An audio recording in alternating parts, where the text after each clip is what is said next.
Hey family, welcome back to my video. Today we will see what if Harry Potter mastered all dark Horcrux magic. Before we start, I would like to extend my sincere thanks to the original author of this story for granting us permission to use it in our YouTube video. Your generosity is greatly appreciated.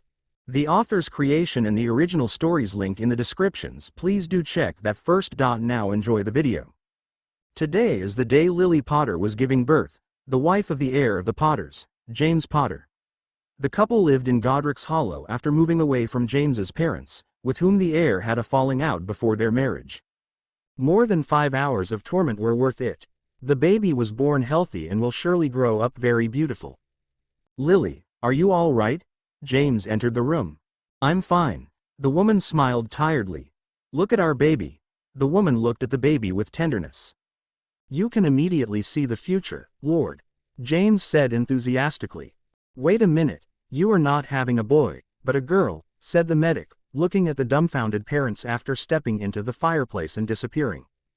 The Potters wanted the heir of the family and were very upset about the birth of their daughter. But they didn't give up. They tried to conceive again a few weeks later, but nothing worked. Again and again, they tried to conceive, but Lily did not get pregnant again. But their attempts eventually ended, and more serious problems arose. Sirius. Our Ariana.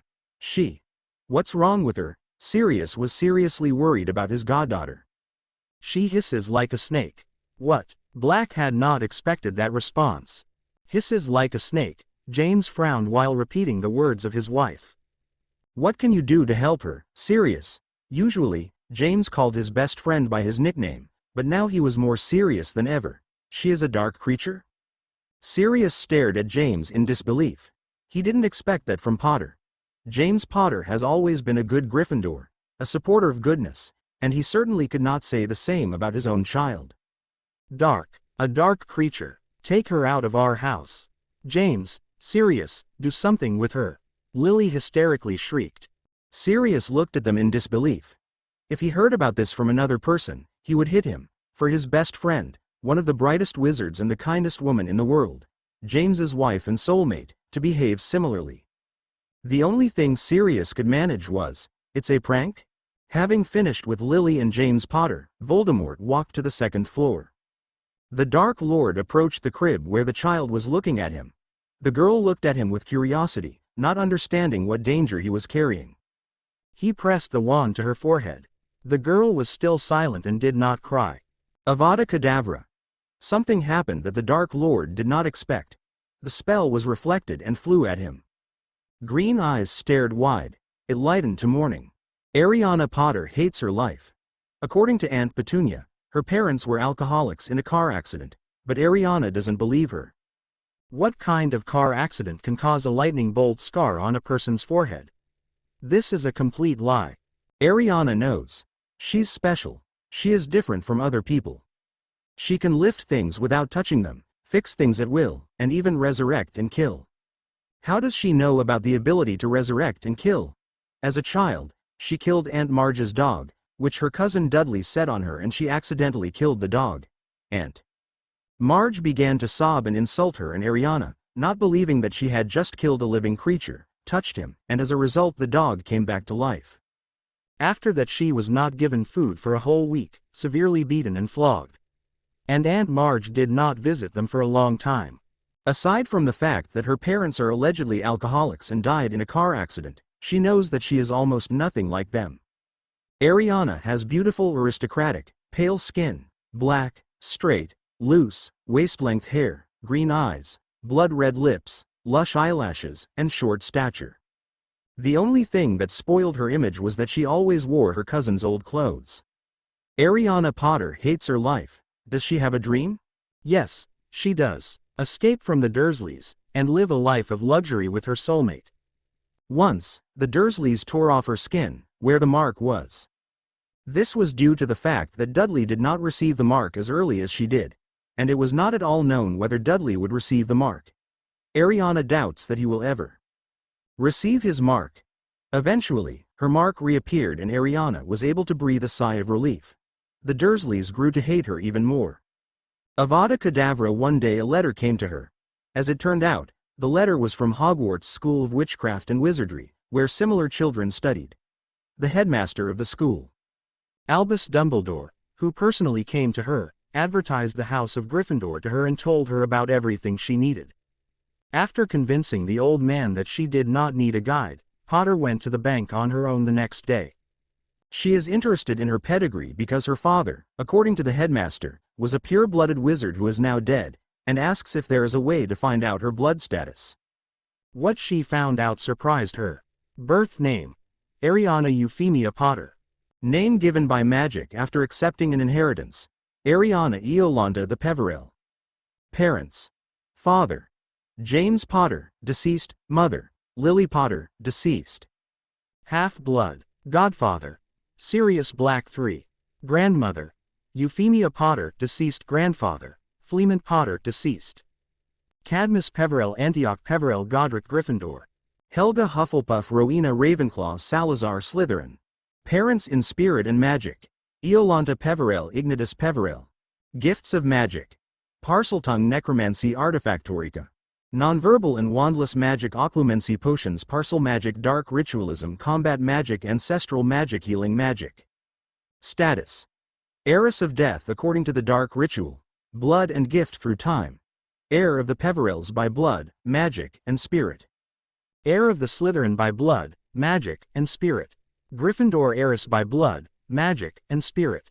Heir of the Potters by blood, flesh, and magic. Heir of the Hufflepuff by blood, magic, and spirit. Heir of the Ravenclaw by blood, magic, and spirit. Property: Peverells. Manor in Godric's Hollow, Potters. Potter Manor. House in Godric's Hollow, Vaultamount. Peverell, 16 million galleons; Potters, 190,000 galleons. Magic Guardian: Albus Percival Wulfric Brian Dumbledore.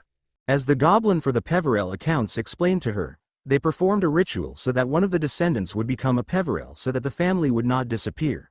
So that she is the heiress of the Potters, the Peverell, and the Gryffindors, and from the age of 17 she can become a lady of all these families.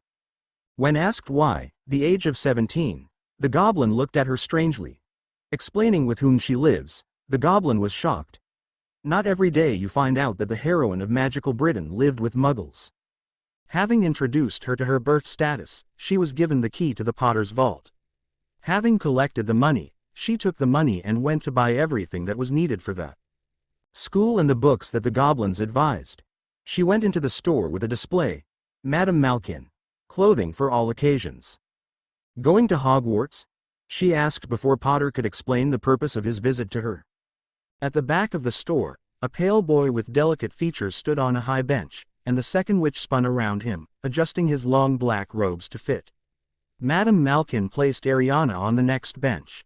"Hello," the boy said. "Going to Hogwarts too?" "Yes," replied Potter. "My father is buying me textbooks, and my mother is looking at wands," spoke somehow very slow, deliberately drawing out words. "And then I'll drag them to see the racing brooms. I can't understand why the first years can't have them. I think I can convince my father to buy me one, and then sneak it into school somehow." "Do you have your own broom?" he continued. "No," Ariana shook her head. "Do you play Quidditch?" "No." "Well, I play. My father says that it will be a crime if they don't take me to the house team, and I'll tell you." I agree with him. "Do you already know which house you will be in?" "No," Potter said for the third time, feeling more and more of a fool every minute. "Well, actually, no one knows in advance. It will be decided there, but I know that I will be in Slytherin. My whole family was there. Imagine if they put me in Hufflepuff, then I would immediately leave the school, and you?" Vaguely mumbled Ariana, wishing he could say something more meaningful. "Where are your parents?" "They're dead," the girl answered shortly. To be honest, she didn't care about her parents. "Oh, I'm sorry. Were they one of ours?"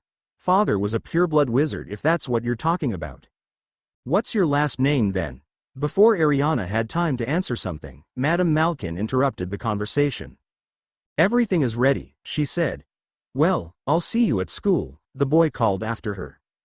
Having bought almost everything she needed, she headed to the store, Ollivander's. She thought that it would be fast, but she was deeply mistaken. She tried and tried and tried. The mountain of tried and tested wands that Mr. Ollivander placed on a chair grew higher and higher. But for some reason, this did not tire Mr. Ollivander at all, who, on the contrary, was terribly pleased. The more boxes he took off the shelves, the happier he looked. "You're an unusual client, Miss Potter, aren't you? Don't worry, I've got what you need here somewhere. And I wonder, really, why not? Of course, the combination is very unusual. Holly and phoenix feather, 11 inches, a very flexible beautiful wand." When she saw this wand, she immediately knew that it suits her. Ariana took the wand Mr. Ollivander was holding out to her, and suddenly her fingers warmed up. She lifted the wand over her head, and brought it down with a whistle, cutting through the dusty air, and red and gold sparks shot out of the wand, bright as fireworks, their reflections dancing on the walls. "Oh, bravo. Yes, it's really what you need, it's just fine. So, very curious, extremely curious." Mr. Ollivander put the wand back in the box and began wrapping it in brown paper while muttering. "Curious. Very curious. Excuse me," Potter asked. "What exactly do you find curious?" Mr. Ollivander stared at Ariana with his pale eyes. "You see, Miss Potter, I remember every wand I've sold. Everyone. Inside your wand is a phoenix feather, I already told you. Well, normally the phoenix only gives away one feather from its tail, but in your case, it gave away two.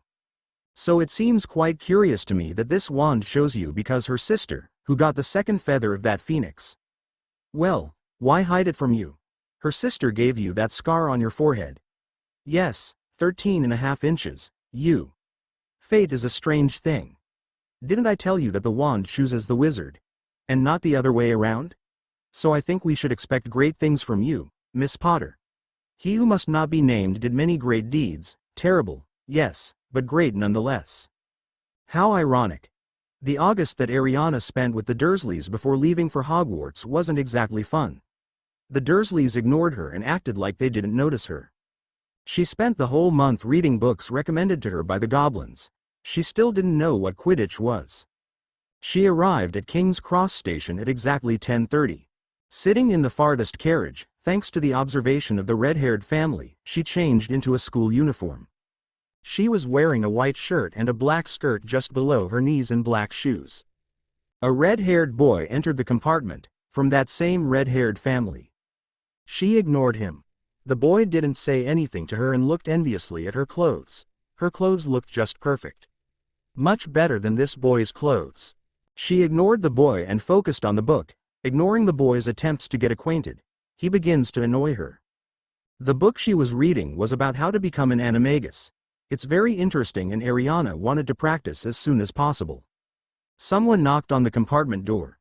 A round-faced boy appeared on the threshold, whom Ariana had passed as he walked along the platform. He looked like he was about to cry. "Excuse me," said the boy. "Have you seen a toad here?" She and the red-haired boy shook their heads in unison, and the boy began to wail. "I lost him, he always runs away from me. He will be found," Ariana assured him. "Yes, probably," the chubby boy said sadly. "Well, if you see him." And with those words he left. Not even a minute had passed before the compartment door opened again. The round-faced boy reappeared at the door, but this time with him was a girl with thick brown hair, already dressed in a school uniform. "Has anyone seen a toad? Neville has lost his, and I'm helping him find it, so did you see it or not?" the girl asked. "He was already here, and we told him that we didn't see it," Potter answered, but the girl didn't seem to listen to her. Her attention was riveted to the book in the hands of the black-haired girl. "Oh, what kind of book is that? Let's see it." The girl quickly approached her, taking her book from her hands. "Didn't they teach you that you can't take other people's things until the owner of the thing gives permission?" The green-eyed girl quickly took the book back. I just wanted to take a look, and if there was some kind of curse on the book, especially for those who, without the owner's permission, decide to read the book. You need to be more careful. I'm not to blame for anything." The girl got furious and left the compartment. After a while, the compartment door opened again. 3 boys entered the compartment. She saw one of them in a store where she bought a school uniform. "Is it true?" the blonde asked from the doorway. "They say all over the train that Ariana Potter is riding in this compartment." "So, It's you, right? That's right, Ariana nodded. The two who came with the pale-faced one were tough fellows, and they looked rather unpleasant. Standing at the sides of the pale-faced boy, they resembled his bodyguards. This is Crabbe and this is Goyle. The pale-faced boy introduced them casually, noticing that Potter was examining his companions. And I'm Malfoy, Draco Malfoy. Ron cleared his throat. It seemed to the green-eyed girl that he was holding back his laughter in this way. And what's so funny about that? The blonde glared at Ron disapprovingly. My name seems funny to you, doesn't it?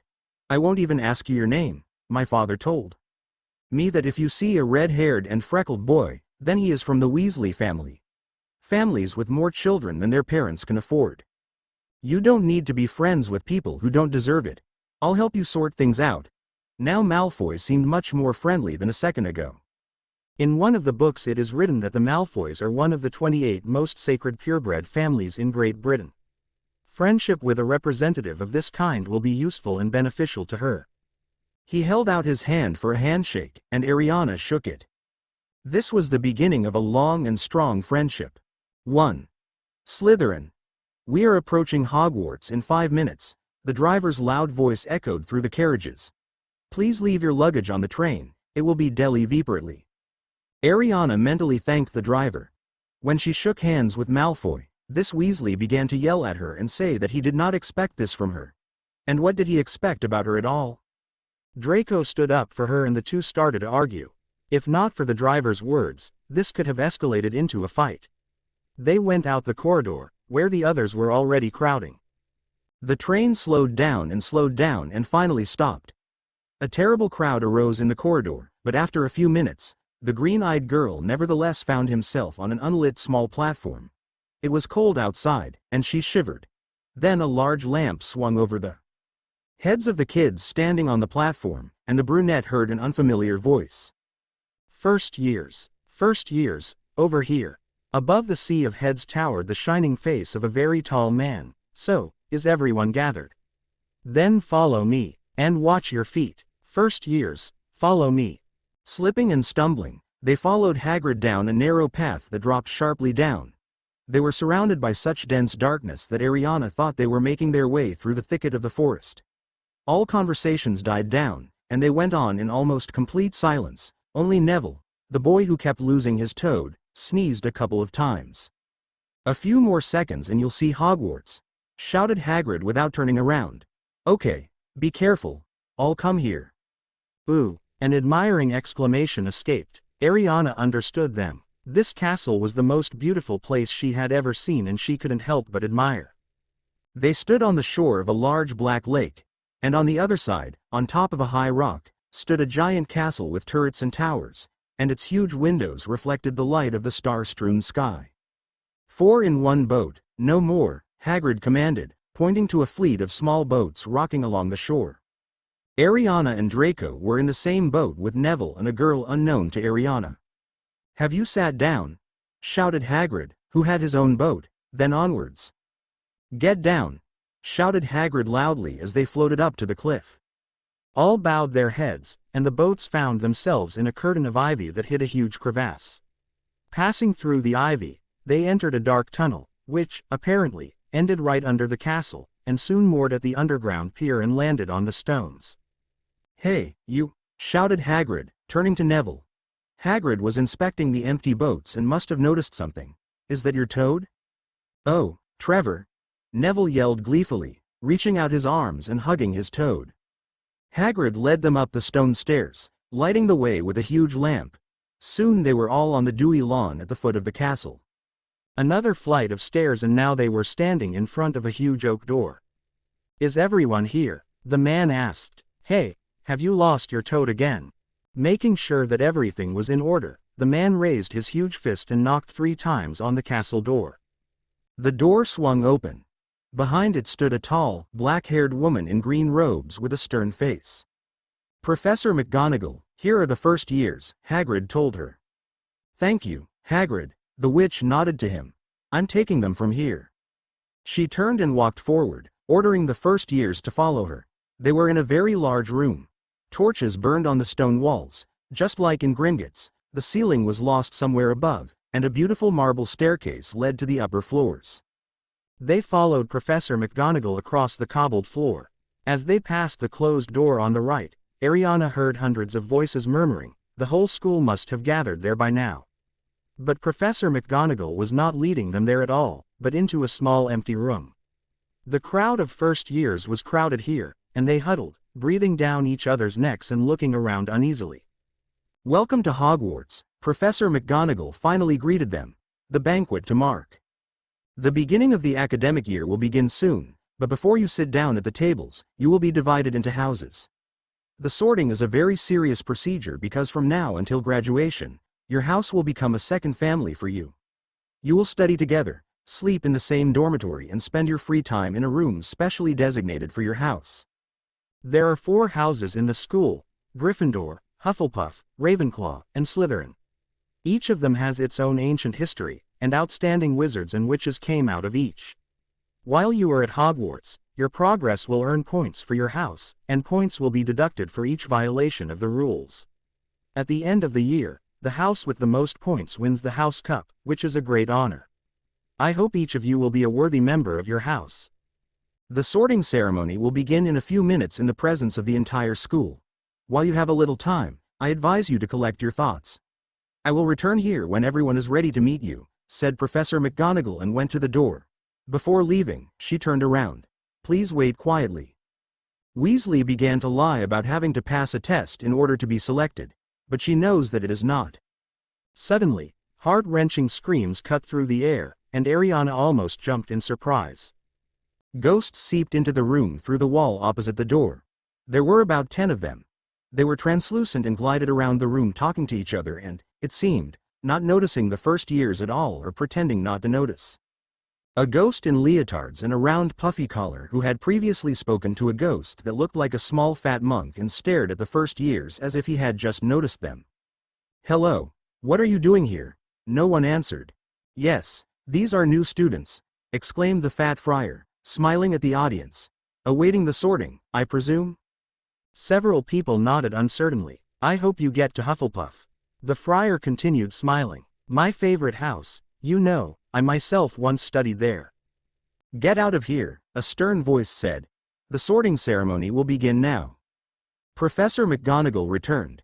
She looked sternly at the ghosts, and they hurriedly began to seep through the wall and disappear one by one. "Line up in a line," commanded the professor, referring to the first years, "and follow me." Professor McGonagall led the first years to this table and ordered them to turn their backs on the teachers and face the students. There were hundreds of faces in front of Ariana, pale in the semi-darkness like dim lamps. Blurry silhouettes of ghosts flickered here and there among the older years. Ariana looked up and saw above her a velvet black ceiling strewn with stars. "It was specially enchanted so that it looked like the sky," Draco whispered. "I heard it from my father." She heard a sound, and, looking down at the ceiling, she saw that Professor McGonagall had placed a most ordinary-looking stool in front of the line of first years and placed a pointed wizard hat on the seat. The hat was covered in patches, shabby, and terribly dirty. She looked around, noticing that all the assembled were staring at the hat, and began to examine it carefully. For a few seconds, there was complete silence in the hall, and then the hat moved, and then it began to sing. As soon as the hat finished singing the song, the entire hall unanimously applauded. The hat bowed to all 4 tables. Its mouth disappeared, he fell silent and froze. Professor McGonagall stepped forward, holding a long roll of parchment in her hands. "When I call your name, you will put on the hat and sit on the stool," she said. "Let's start. Abbott, Hannah, Hufflepuff. Bones, Susan, Hufflepuff.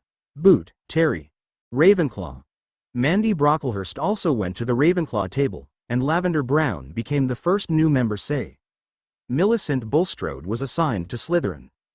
Finch Fletchley, Justin, Hufflepuff. She noticed that sometimes the hat, as soon as it was on the head of the next freshman or freshman, almost instantly called the house, and sometimes it thought. Thus, Seamus Finnegan, the blonde-haired boy who stood in line in front of Ariana, sat on a stool for almost a minute until the hat sent him to the Gryffindor table. Hermione Granger, Gryffindor, shouted the hat. Neville Longbottom, Gryffindor. Draco Malfoy, Slytherin. Malfoy joined his friends Crabbe and Goyle, who had previously been selected for the same house and looked unusually pleased with himself. There were fewer and fewer first years who had yet to be sorted. Moon, Knott, Parkinson, the Pottle twin girls, then Sally Ann Perks, and finally Potter, Areana. Areana stepped forward, and the entire hall flashed in astonishment, accompanied by loud whispers. Did she say, Potter? That Areana Potter? The last thing Areana saw, before the hat fell over her eyes, was a huge hall filled with people, all of whom leaned forward to get a better look at her. And then a black wall appeared before her eyes.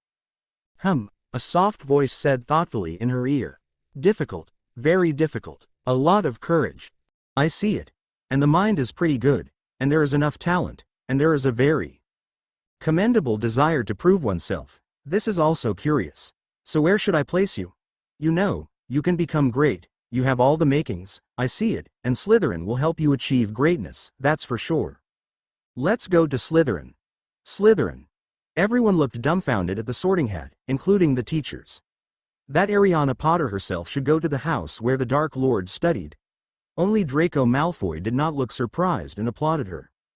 Areana took off the hat and walked over to her table. Slytherin House was silent. The ceremony was coming to an end. There were only 3 first years left. Lisa Turpin was sorted in Ravenclaw, and now it's the Weasleys' turn. He even turned green with fear. Areana crossed her fingers under the table, and a second later the hat yelled loudly. Gryffindor. Zabini. Blaze.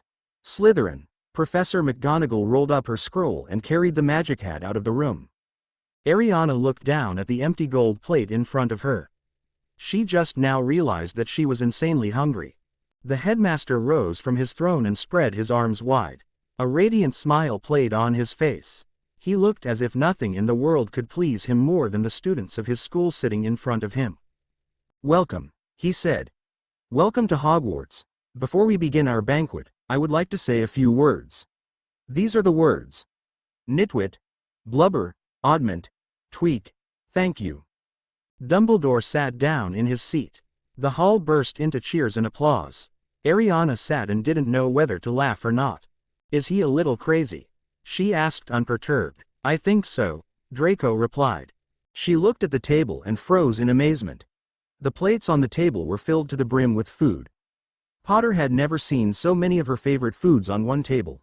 Roast beef, fried chicken, pork and lamb chops, sausages, bacon and steaks, boiled potatoes, fried potatoes, chips, Yorkshire pudding, peas, carrots, meat sauces, ketchup and, for some strange reason, peppermint humbugs. The Dursleys always starved her, and because of this, she looked smaller than her peers. Ariana wanted to eat all the dishes at once.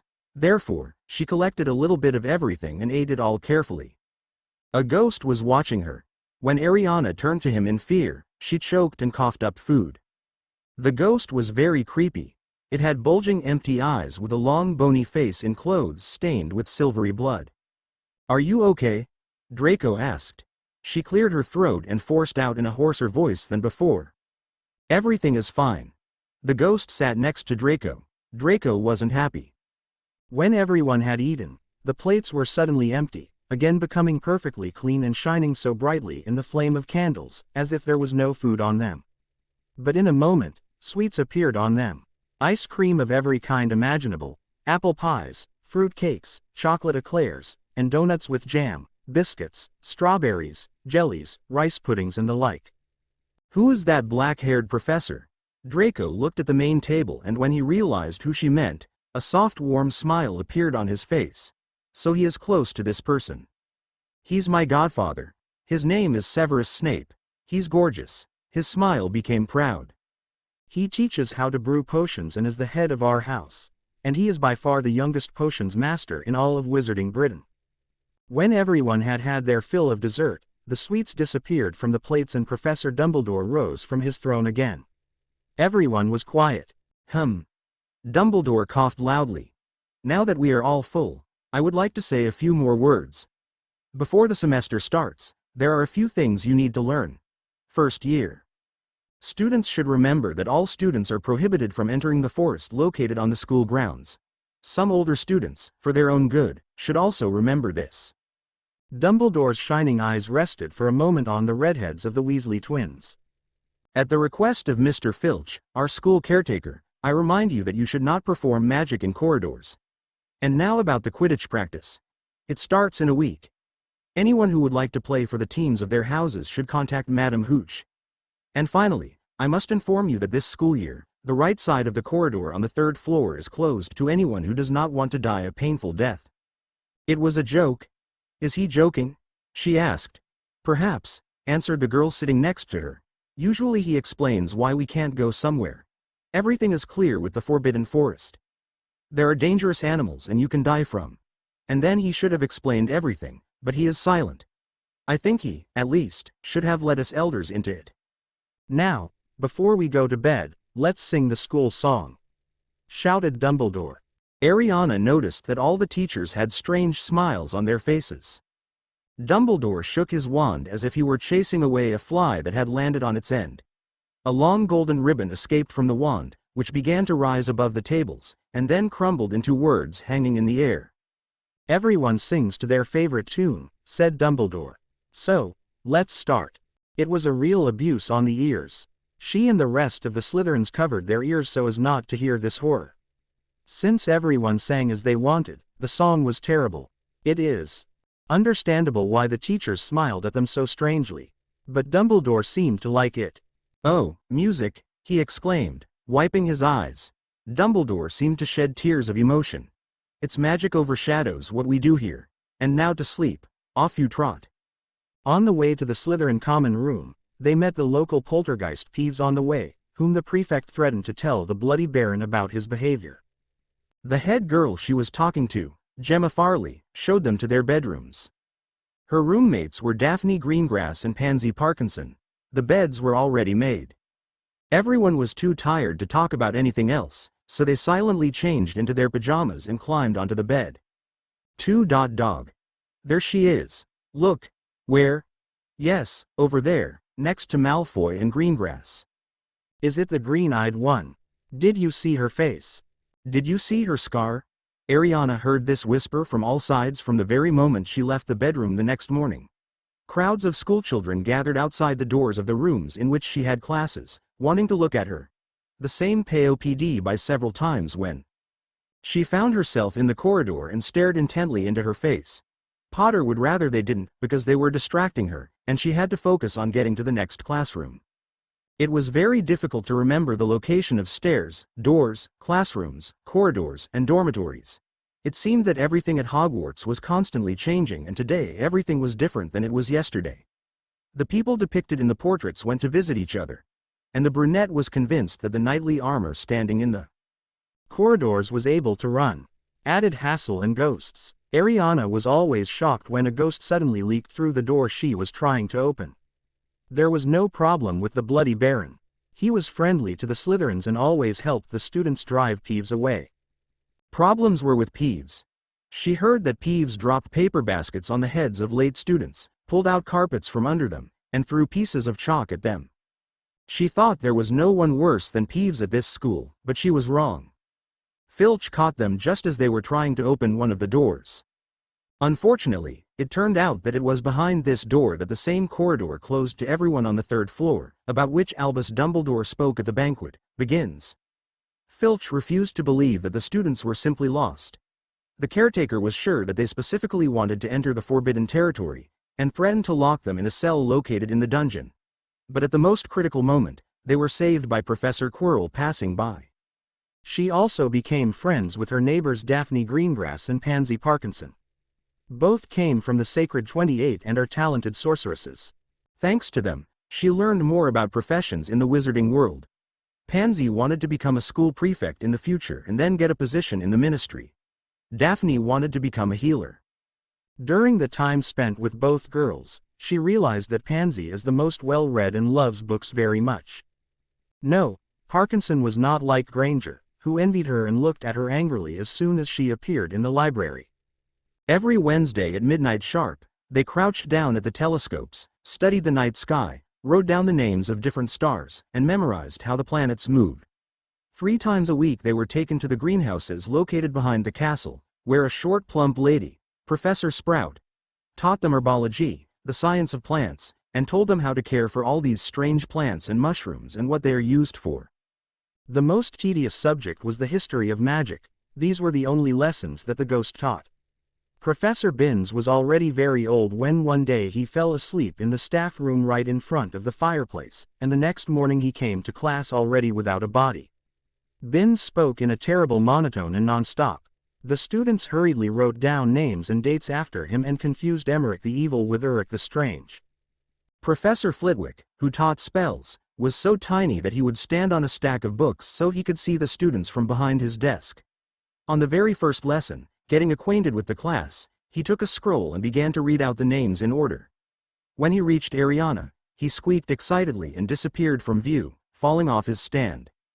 But Professor McGonagall was very different. Clever but strict, she made a very stern speech as soon as the first years came to her class for the first time and sat down in their seats. Professor McGonagall dictated some very incomprehensible and confusing sentences to them, which they had to learn by heart. She then gave each of them a match and said that they should turn those matches into needles. By the end of the lesson, only her match had completely changed shape. Everyone was especially looking forward to Professor Quirrell's defense against the dark arts class, but Quirrell's class was more like a comedy show than anything serious. His office reeked of garlic, which everyone said Quirrell hoped to scare off the vampire he'd met in Romania. The professor was very afraid that he was about to appear at Hogwarts to deal with him. The turban on Quirrell's head didn't add to his seriousness either. The professor claimed that this turban was presented to him by an African prince, whom he helped get rid of a very dangerous zombie. But no one really believed this story. First, when Seamus Finnegan asked how Quirrell defeated the zombies, Quirrell blushed and started talking about the weather. And secondly, because the turban somehow smelled strange, and the Weasley twins assured everyone that this was not a gift from an African prince, but simply a precautionary measure. According to them, under his clothes, Quirrell was hung all over with garlic cloves, and garlic was also hidden in his turban, because the professor, being afraid of vampires, wanted to be completely protected. And even slept in what he went to school in, so that the vampire would not take him by surprise. Friday was a big day for Ariana. She was finally able to make her way down to the Great Hall for breakfast without ever losing her way. Today was a potions lesson. From the first lesson, it became clear that Snape hated her for some reason. To Snape's displeasure, she brewed the not perfect but okay potion. Her partner in class was Ronald Weasley, whom she met on the train, but Ariana immediately realized that it was better to do everything herself. When she came to the Slytherin common room, she noticed a posted announcement. From Tuesday, broom flying will begin. The first-year students of the houses of Gryffindor and Slytherin will learn to fly together. On Friday, Ariana, of course, did not receive anything, unlike Draco. Malfoy's owl constantly brought him sweets from home, which he opened at the table, treating her and others. Unlike the first years of Gryffindor, the Slytherins arrived earlier. Exactly at 3:30, the Gryffindors arrived. Neville nearly crashed during his flight lesson. If she hadn't saved him in time, Longbottom would have broken something for himself. Madam Hooch, seeing this after the lesson, took her to Professor Flitwick's office. "Potter, this is Marcus Flint. Flint, I found you a seeker." Flint's puzzled expression turned to delight. "You're sure?" "Absolutely," Madam Hooch assured him dryly. "For a first year, she flies perfectly. I have never seen anything like it in my life. Is this your first time on a broomstick, Potter?" Ariana nodded silently. She reacted first and saved Longbottom from falling. Even Charlie Weasley at her age couldn't do that. Flint looked like all his dreams had somehow miraculously come true. "Flint is the captain of the Slytherin house team," the woman explained. "She's perfect for a seeker," Flint concluded as he walked around Ariana and examined her closely. "Lightweight and fast. We'll have to get her a decent broom, Professor, a Nimbus 2000 or Clean Sweep 7, I think, something like that." "I'll talk to Professor Dumbledore and try to convince him to make an exception to the rule and allow a first year to play for the house team," the professor said. "I heard your father was an amazing Quidditch player, Potter, and now he would be proud of you." "He won't be proud." "Seeker?" Blaise asked in surprise. He wasn't as close to Ariana as Greengrass and Malfoy, but they looked surprised too. "I'll start training next week," Ariana added. Let this remain a secret between us. Flint wants this to remain a secret. The next day, Ron began to harass her. Draco and their friends protected her. Not that she needed protection. Weasley invited Malfoy to a duel between two wizards. Why Malfoy? She became his second. Daphne, Blaise, Theodore, and Pansy also came to the fight. It was strange that Crabbe and Goyle did not come to see them. They are always next to Malfoy. Weasley tricked them be the poltergeist Peeves. When they reached the end of the corridor, they stumbled upon a locked door. Damn blood traitor. Draco cursed. It's all because of him. She didn't know what the word, blood traitor, meant, but she understood that it was an insult. Alohomora, Ariana whispered, and the door swung open. The others stared at her, marveling at her ability to cast spells without a wand, and went inside. He thinks that door is locked, Ariana whispered. I hope we get out. What do you think, Draco? The brunette turned to the blonde. As soon as she turned around, she immediately saw this what, at first, she thought she was just imagining it. After everything she had been through today, it would have been just too much. However, what she saw was reality, and a nightmarish one at that. Peverell made a mistake when she was sure that this door leads to another room. They were not in the room, but in the corridor. In the forbidden corridor on the 3rd floor. And now she understood why schoolchildren were strictly forbidden to enter this corridor. Staring at them was a giant dog with 3 heads, 3 open, drooling mouths with yellow fangs, from which saliva hung like ropes. While the dog remained relatively calm and only sniffed at them, staring at them with all 6 eyes. But Ariana knew that the only reason they were still alive was that their sudden appearance had taken the dog by surprise. But the dog seemed to be beginning to realize what had happened. This was evidenced by a low growl, reminiscent of distant thunder, escaping from 3 jaws. The future Lady Peverell grabbed the doorknob. Now she had to choose between death and Filch, and personally, she preferred Filch. In the blink of an eye, the friends jumped out the door, slamming it behind them, and rushed to run at such a speed that from the outside it might seem like they were flying. Filch was no longer in the hallway. He probably left here to look for them elsewhere. But his absence neither pleased nor grieved them. Now they did not care. All they wanted was to be as far away from this monster as possible. What are they even thinking about? Parkinson says indignantly. And how can you think of this? Daphne was no less mad. You did not pay attention to what this dog was standing on? Theodore not came to his senses. On the floor. I didn't have time to look at what this dog sat down on. Draco shivered at the last phrase. No, he was not standing on the floor, but on the hatch. The floor understands that he is guarding something there, said Zabini. Ariana felt that it seems that this is just the beginning. 5. 2 months have passed. All this time, Flint trained her. She got a new Nimbus 2000 broom. She still remembers Ron's face when she saw her with the new broom. It's Halloween, which pureblood wizards call Samhain. The day her parents died. Ariana was serving jacket-baked potatoes on his plate when Professor Quirrell rushed into the room. His turban was to one side, and fear was visible on his face. Everyone in the audience froze as Quirrell ran to Professor Dumbledore's chair and leaned heavily on the table, groaning. Troll. The troll. In the dungeon. Was in a hurry to tell you.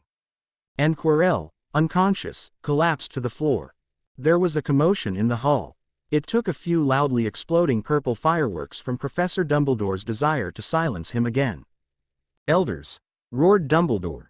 Get your houses to their dormitories immediately. And what should they do? They actually live underground. Did Dumbledore really decide to score on them and send them to certain death? Looks like she did, thought Ariana as she watched several of the upperclassmen fight against the troll. Evert Statham, she said, and the troll flew away, and then she uttered a deafening spell, which she read in the textbook. Everyone was surprised by her skills. A few minutes passed, and Ariana was already starting to get nervous because she did not know how long this spell would work. But luckily, the teachers came, and they went to the Slytherin common room, leaving the teachers to sort it out. Quidditch competitions had begun at the school. Saturday was her first time on the field after several weeks of regular and hard training. The Slytherin team met with the Gryffindor team. In the event of a victory, the Slytherin's team went on to take second place in the school championship. Practically no one saw how Ariana plays Quidditch, so decided Flint, who said that Potter was the secret weapon of the team, which means that her skill should be kept secret. By 11 o'clock, the stadium was packed. It seemed that the whole school had gathered here. Many had binoculars in their hands. The stands were located high above the ground, however, sometimes it was difficult to see from them what was happening in the sky. The match was judged by Madam Trick. She stood in the center of the field, holding a broom in her hands, and waited for the teams to line up opposite each other. "Please saddle up your brooms." Ariana climbed onto his Nimbus 2000. Madam Trick blew a silver whistle with force and flew high into the air along with 14 players. The match has begun. During the match, her broom behaved strangely, to say the least. She barely controlled it and then completely lost control. And then the broom completely threw Ariana off her feet. The broom vibrated so strongly that it was clear that she did not have long to hang on to it. The audience jumped to their feet and gaped in horror at what was happening. Lucian Bowl and Adrian Pusey rushed to the aid of Ariana, hoping to reach out and drag her onto one of their brooms. But nothing worked. As soon as they approached a suitable distance, the broom soared sharply upwards. The Slytherins dropped a little and circled under Harry, obviously hoping to catch her as she started to fall. But Peverell suddenly managed to climb onto the broom. Referee Trick did not stop the game. The game stopped by itself, but still, no one understood why Ariana, having climbed onto the broom, suddenly dived sharply. The attention of the entire stadium was still riveted on her, so everyone could clearly see how she suddenly raised her hand to her mouth, as if she were about to throw up. The future Lady Potter Peverell leveled the broom close to the ground, rolled off it, falling on all fours, coughed, and something flashed in her hand. "Snitch caught," she shouted loudly, raising the golden ball high above her head. The game ended in complete confusion. She didn't catch him, she almost swallowed him. Oliver Wood, captain of the Gryffindor team, was still howling 20 minutes later, but no one was listening to him because it didn't matter because Potter Peverell hadn't broken the rules of the game. Lee Jordan, who was not happy with Slytherin's victory, declared that the victory was for Slytherin. After that, Hagrid invited her to his hut. He casually blabbed about the cannon and Nicholas Flamel. Yule was coming. After a memorable match in which Slytherin, Weasley became even more unbearable. Stung by the defeat of his team, he tried to make everyone laugh with a joke he invented. It was that in the next game, instead of Ariana, a tree frog would enter the field. She had a wider mouth than Potter's, and therefore she would be an ideal catcher. But the joke didn't make anyone laugh. Maybe Ariana caught the ball in a very peculiar way, but she caught it nonetheless. And, moreover, everyone was amazed that she managed to stay on the enraged broom. Weasley, even more angry and burning with envy, began to try to poke Peverell, reminding her and those around her that she did not have a normal family. Ariana wasn't going to go to Petunia's house when there was an opportunity to stay at the castle. Unfortunately, Ronald Weasley and his brothers were also going to stay at Hogwarts. Their parents would go to Romania to visit their second son, Charlie Weasley. It was also Upsetteds would spend the winter holidays with their families. On Christmas Eve, she went to bed looking forward to a festive breakfast and fun but, of course, not counting on any gifts. However, when she woke up the next morning, the first thing she noticed were the bundles and boxes by her bed. Her friends, Hagrid and Dumbledore, sent her gifts. She understood that something was wrong with Dumbledore, so she carefully examined the artifact and still put it on. The cloak, as expected, made her invisible. At night, sneaking into a special section of the library because of the book, she drew Filch's attention to herself. Hiding in a room, she noticed a beautiful mirror. The inscription was engraved on the upper part of the frame. Einilesh ichar ogioma sesh avon osel shavenu avisa kapia. The mirror attracted attention to itself, and Ariana, unable to resist, came closer. What she saw completely amazed her. She was a taller than average woman with pale skin, black, wavy hair that reached her thighs, green eyes, and a black, off-the-shoulder, long-sleeved dress below her hips. Next to her stands an unfamiliar, handsome, and tall man. They stand behind 3 children, and many children, and behind the woman and the man stood an old woman and an old man. Behind the old man and the old woman stood her godfather. She did not know how long he stood in front of the mirror. The people in the mirror did not disappear, but she looked and looked at them until she heard a distant noise that brought her to her senses. "I'll be back," she whispered, and tearing herself away from the mirror with an effort, she hurried out of the room. Ariana is far from stupid, and immediately understood what it meant. The woman in the mirror is her future self, and the man is her soulmate. The children in front are their children. The old man and the old woman are her grandparents. The next day, she came there. The next day, too. The family asked again when they saw her. She was going to stay here all night, and nothing and no one could stop her from doing this. "So, are you here again, Areana?" Peverell felt her insides turn to ice. She looked around slowly. Sitting on one of the desks against the wall was none other than Albus Dumbledore. It turned out that Ariana walked right past him and did not notice the professor because he was in too much of a hurry to see his family. "I didn't see you, sir. Strange how nearsighted a person's invisibility is," Dumbledore said, and Ariana was relieved to see the professor smiling. "So." Dumbledore got off his desk, walked over to Ariana, and sank to the floor beside him. "So, you, like hundreds of others before you, discovered the source of pleasure hidden in the mirror of Ainash. Tomorrow, the mirror will be moved to another room," he continued, "and I beg you not to look for him again. But if you ever run into him again, you will be ready to meet him. You'll be ready if you remember what I'm about to tell you now. You cannot cling to dreams, forgetting about the present in your life. Now, why don't you put on that amazing robe and go back to the bedroom?" "Could I ask you a question?" "It looks like you've already asked one question." Dumbledore smiled. "Nevertheless, you can ask one more." "What did you see when you looked in the mirror?" Ariana asked. The professor asked. "I see myself holding a pair of thick woolen socks in my hand." "I can't have too many socks," Dumbledore explained. "Another Christmas has passed, and I haven't received a single pair as a gift. For some reason, people only give me books." Ariana naturally did not believe him. When the winter holidays ended, she told her friends about what had happened. Unsurprisingly, they agreed with Dumbledore. After eating the last chocolate frog, she finally understood. Philosopher's Stone. This is what the dog guards. 6. Chapter notes. Arena finally learns the truth. The Philosopher's Stone was still in place. Ariana regularly approached the door leading to the Forbidden Corridor. She put her ear to it to make sure Fuzzy was alive and well. However, this did not mean at all that tomorrow or even in half an hour it would be the same. Peverell tried her best to ignore the strong forehead that began to bother her almost constantly. She still did not understand how she passed the exams as one of the best in such a state. Philosopher's Stone at Hogwarts. Why at Hogwarts and not Nicholas? Is anyone trying to steal it? Then there is a possibility that already at Hogwarts someone will try to steal it. Recently, she had a bad feeling about the theft of the stone, and so she went to Dumbledore. He joked about it and didn't even ask how she knew about the Philosopher's Stone. It's well planned. On this day, the premonition aggravated and she decided to climb into the hatch. Premonition never let her down and she listened to him. Luckily, Fluffy was already sound asleep when she entered the room. Potter opened the hatch. Ariana flew down. It kept flying and flying, cutting through the cold moist air, but there was still no bottom, and it landed with a strange muffled sound, like it landed on something soft. She sat down and looked around.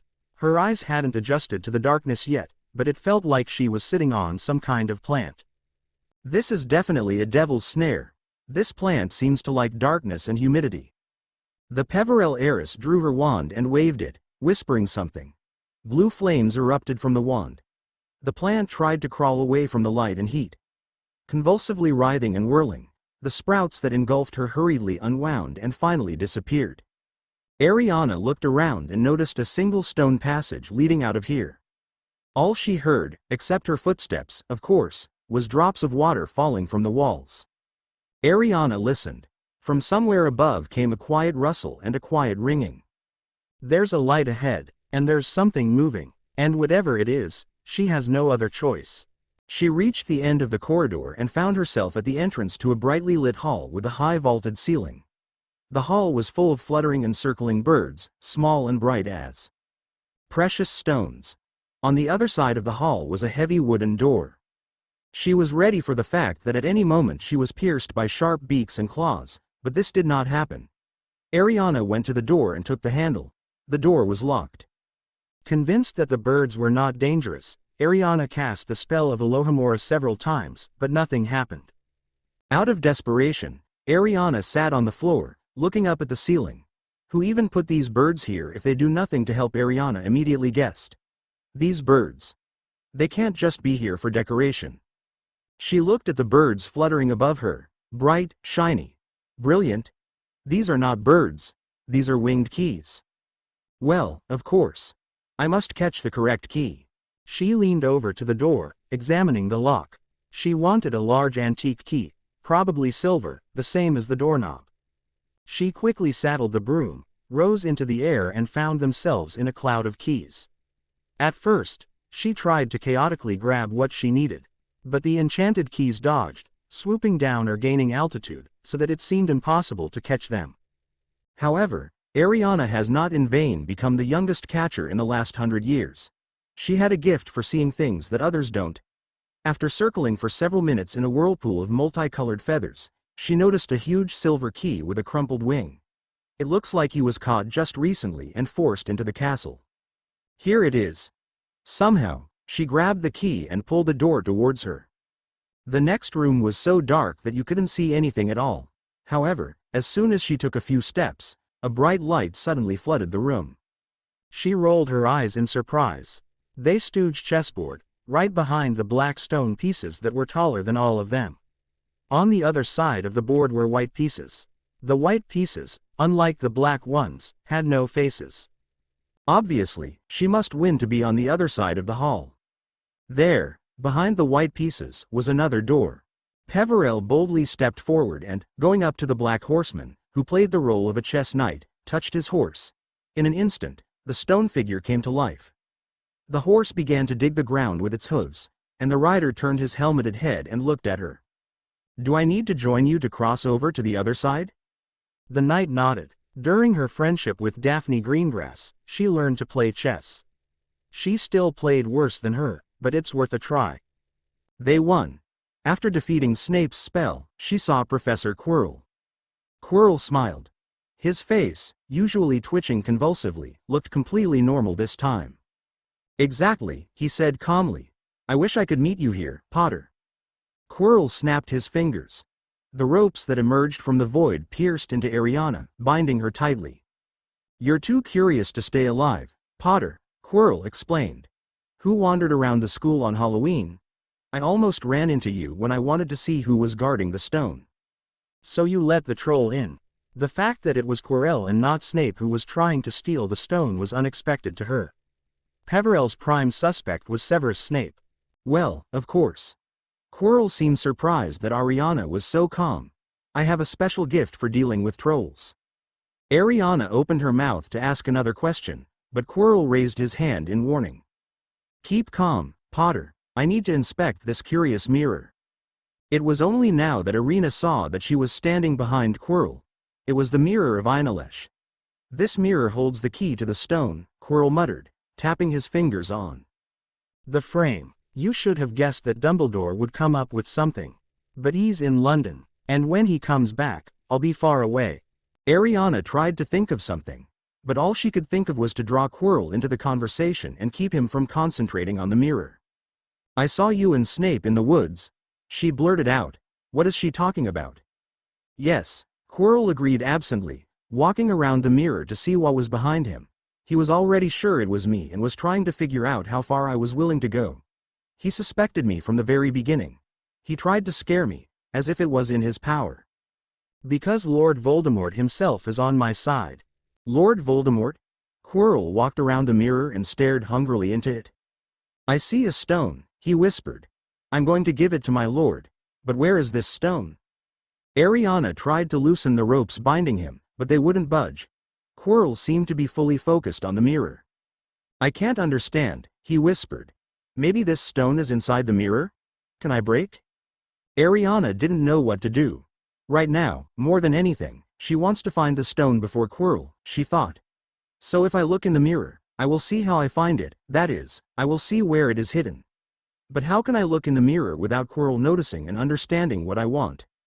She tried to move, but the ropes held her tightly. She staggered and fell. Quirrell ignored this. He was still talking to himself. What does this mirror do? What does it show? Help me, my lord. Inside the Areana, everything went cold with horror. An unfamiliar voice was heard in the room. The voice seemed to come from Quirrell himself. Use the girl. Quirrell turned to Areana. So, Potter, come here. The professor clapped his hands and the ropes fell to the floor. The Areana rose slowly to its feet. Come here, Quirrell urged. Look in the mirror and tell me what you see. The Areana has arrived. She must deceive him. She has to look in the mirror and see what she wants and lie, that's all. Quirrell stood behind him. The Areana smelled a strange smell coming from the turban that covered the professor's head. She closed his eyes, stepped closer to the mirror, and opened them again. She saw her reflection, but a moment later, the reflection winked at her. She reached into her pocket and pulled out a blood-red stone. And then, with another wink, thrust the stone back. Areana felt something very heavy in her pocket. Somehow, the stone ended up in her possession. So what? Quirrell asked impatiently. What do you see there? I see myself shaking hands with Dumbledore. I won the Quidditch school cup. Quirrell swore again. Get out of here, he commanded. Areana stepped aside. The stone tugged at her pocket, and she wondered if she should try to run away. She had not taken 5 steps to the door when a sharp voice reached him. Areana turned around and realized that Quirrell was somehow managing to speak without opening his mouth. She's lying. Potter, come here, Quirrell called. To tell the truth. What did you see there?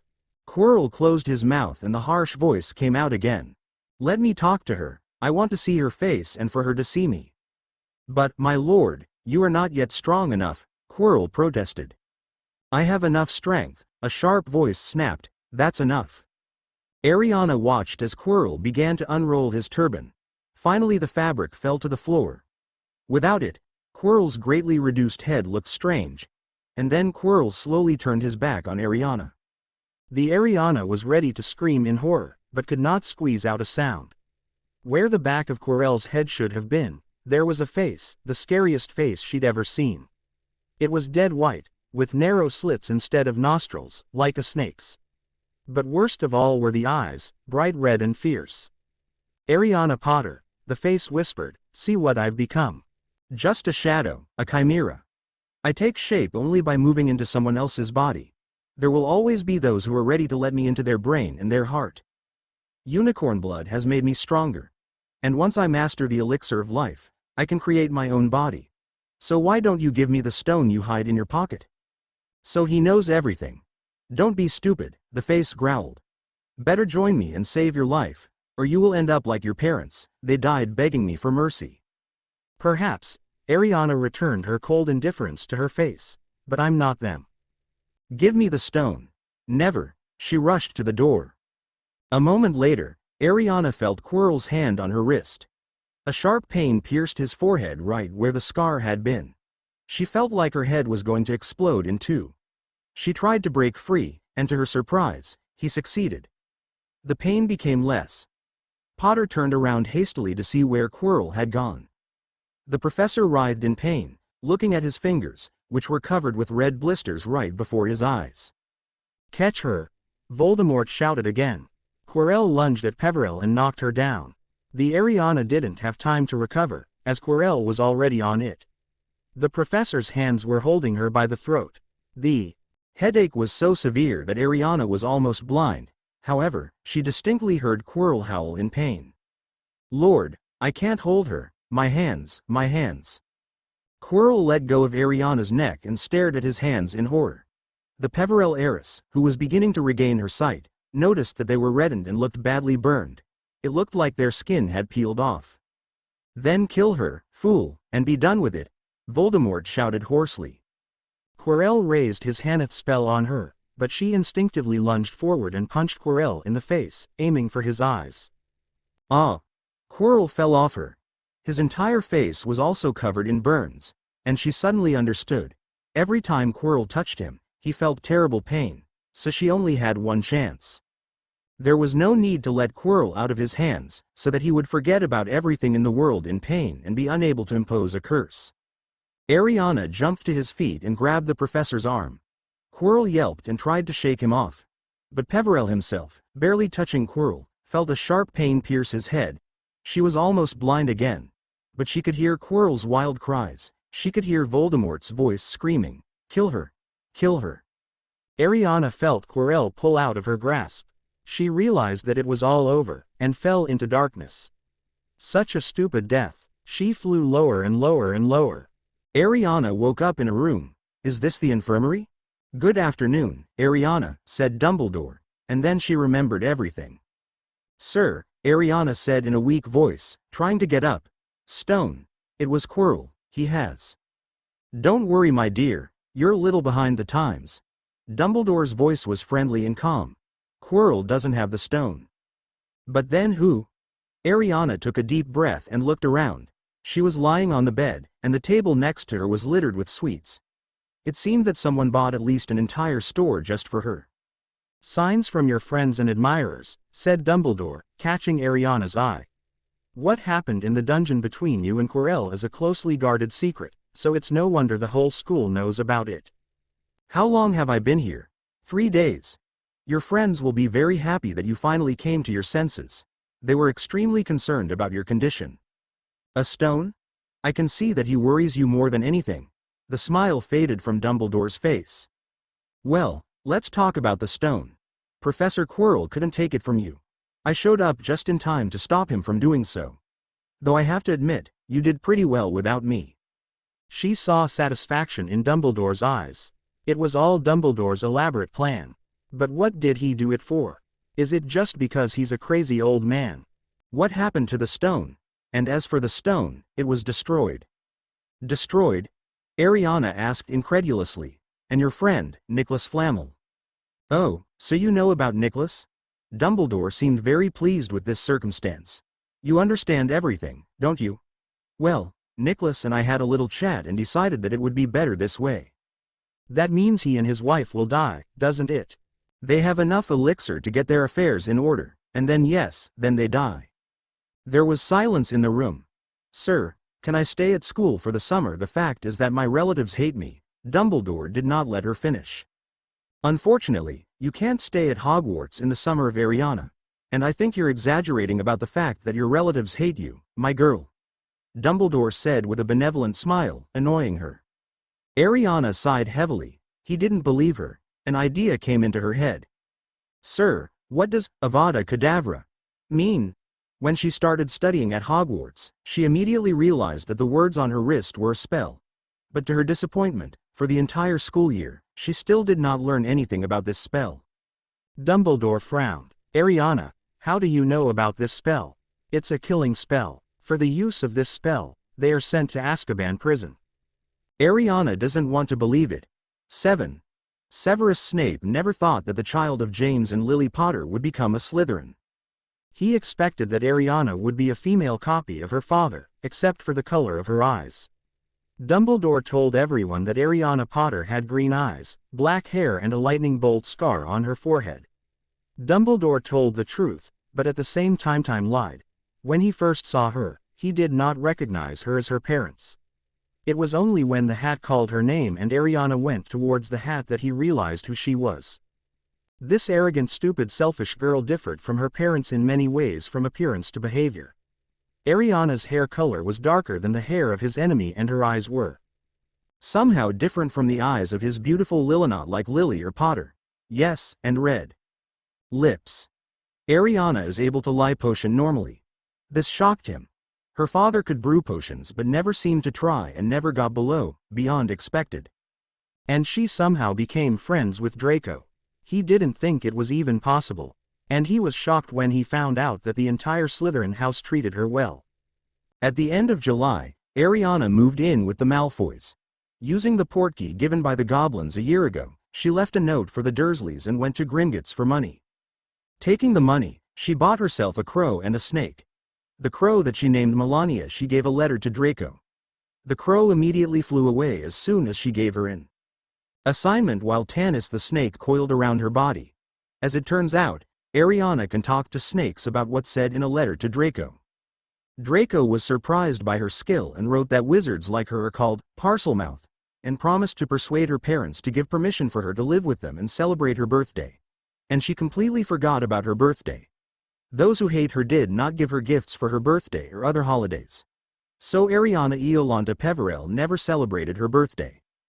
After meeting up with Draco and his parents, they apparated to Malfoy Manor. In Ariana's opinion, summer ended too quickly. The time spent at Malfoy Manor was great and certainly the best days of her life. Ariana, during the summer before moving in with Malfoy, yearned for Hogwarts and everything related to it. With the exception of Weasley and Snape, from whom she never received anything above expected, when she did everything perfectly. After dinner, she and her friends went out into the yard. The sky was covered with gloomy clouds. Soon, Ariana felt someone's gaze on her.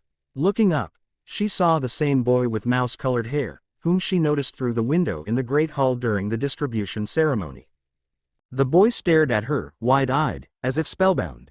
In his hand he clutched an ordinary-looking Muggle camera. Catching her eye, he blushed violently and his entire face turned red. "Don't be angry, Ariana. I'm Colin Creevey," he said in one breath, hesitantly stepping forward. "I'm a Gryffindor. What do you think? How would you look at if I take a picture?" He raised the camera. "Snapshot?" Areana asked. "Yes, a picture. As proof that we know each other," Colin continued, approaching her. "I know everything about you. I've been told so much about you. How you know who wanted to kill you, how you miraculously escaped, and he disappeared forever, and all that.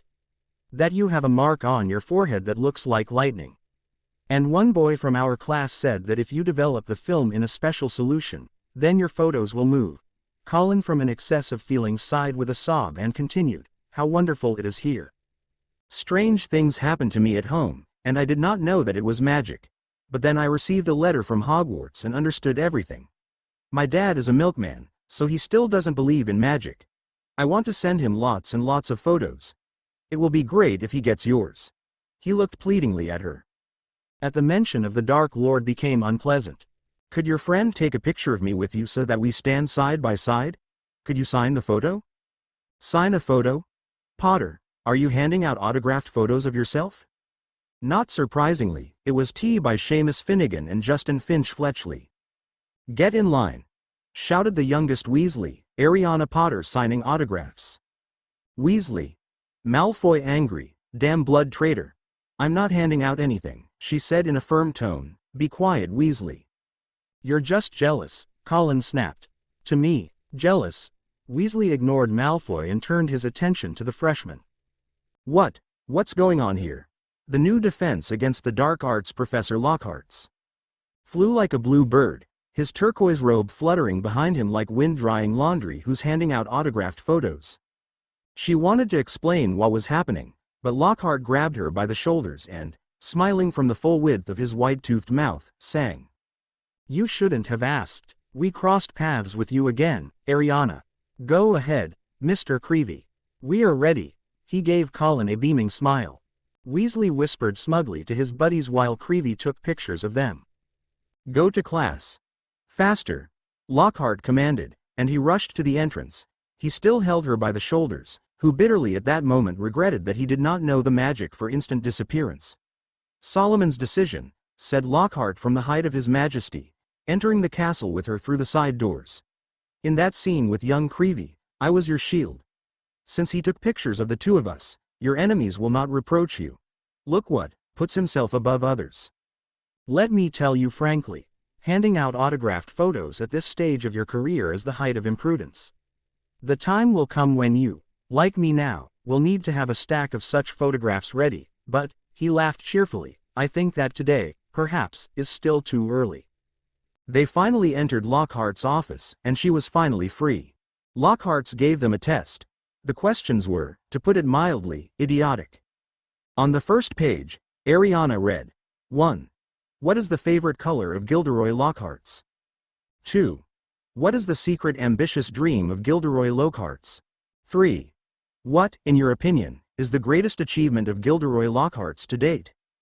And so on and so forth. The last, 54th question was 54. When is the birthday of Gilderoy Lockhart's and what, in your opinion, is the ideal gift for him? How an hour later Lockhart collected the papers and quickly looked them over. Oh no no no. He shook his head reproachfully. Almost none of you remember that my favorite color is lilac. I write about this in the book, Yorkshire Yeti, and some would do well to read encounters with vampires more closely. In chapter 12, I write in black and white that the ideal gift for me on my birthday is goodwill between all people, magicians and non-magicians. But, of course, I wouldn't mind a bottle of Ogden's Good Fire whiskey. And Lockhart winked again mischievously. The Weasleys stared at Lockhart with a puzzled look. Seamus Finnegan and Dean Thomas, seated in front, were shaking with barely suppressed laughter.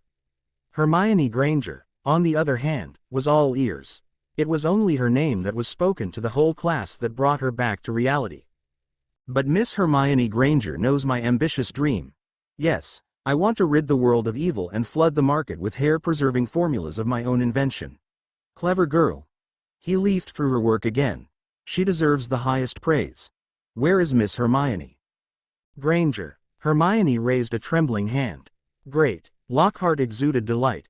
Excellent with a plus. 10 points to Gryffindor. Now let's get down to business. With these words, he bent down at his desk and picked up a large cage hung with cloth from the floor. Today I will teach you how to curb the most vile creatures that exist in the world of magicians and wizards. I warn you. You will see something really terrible in this room.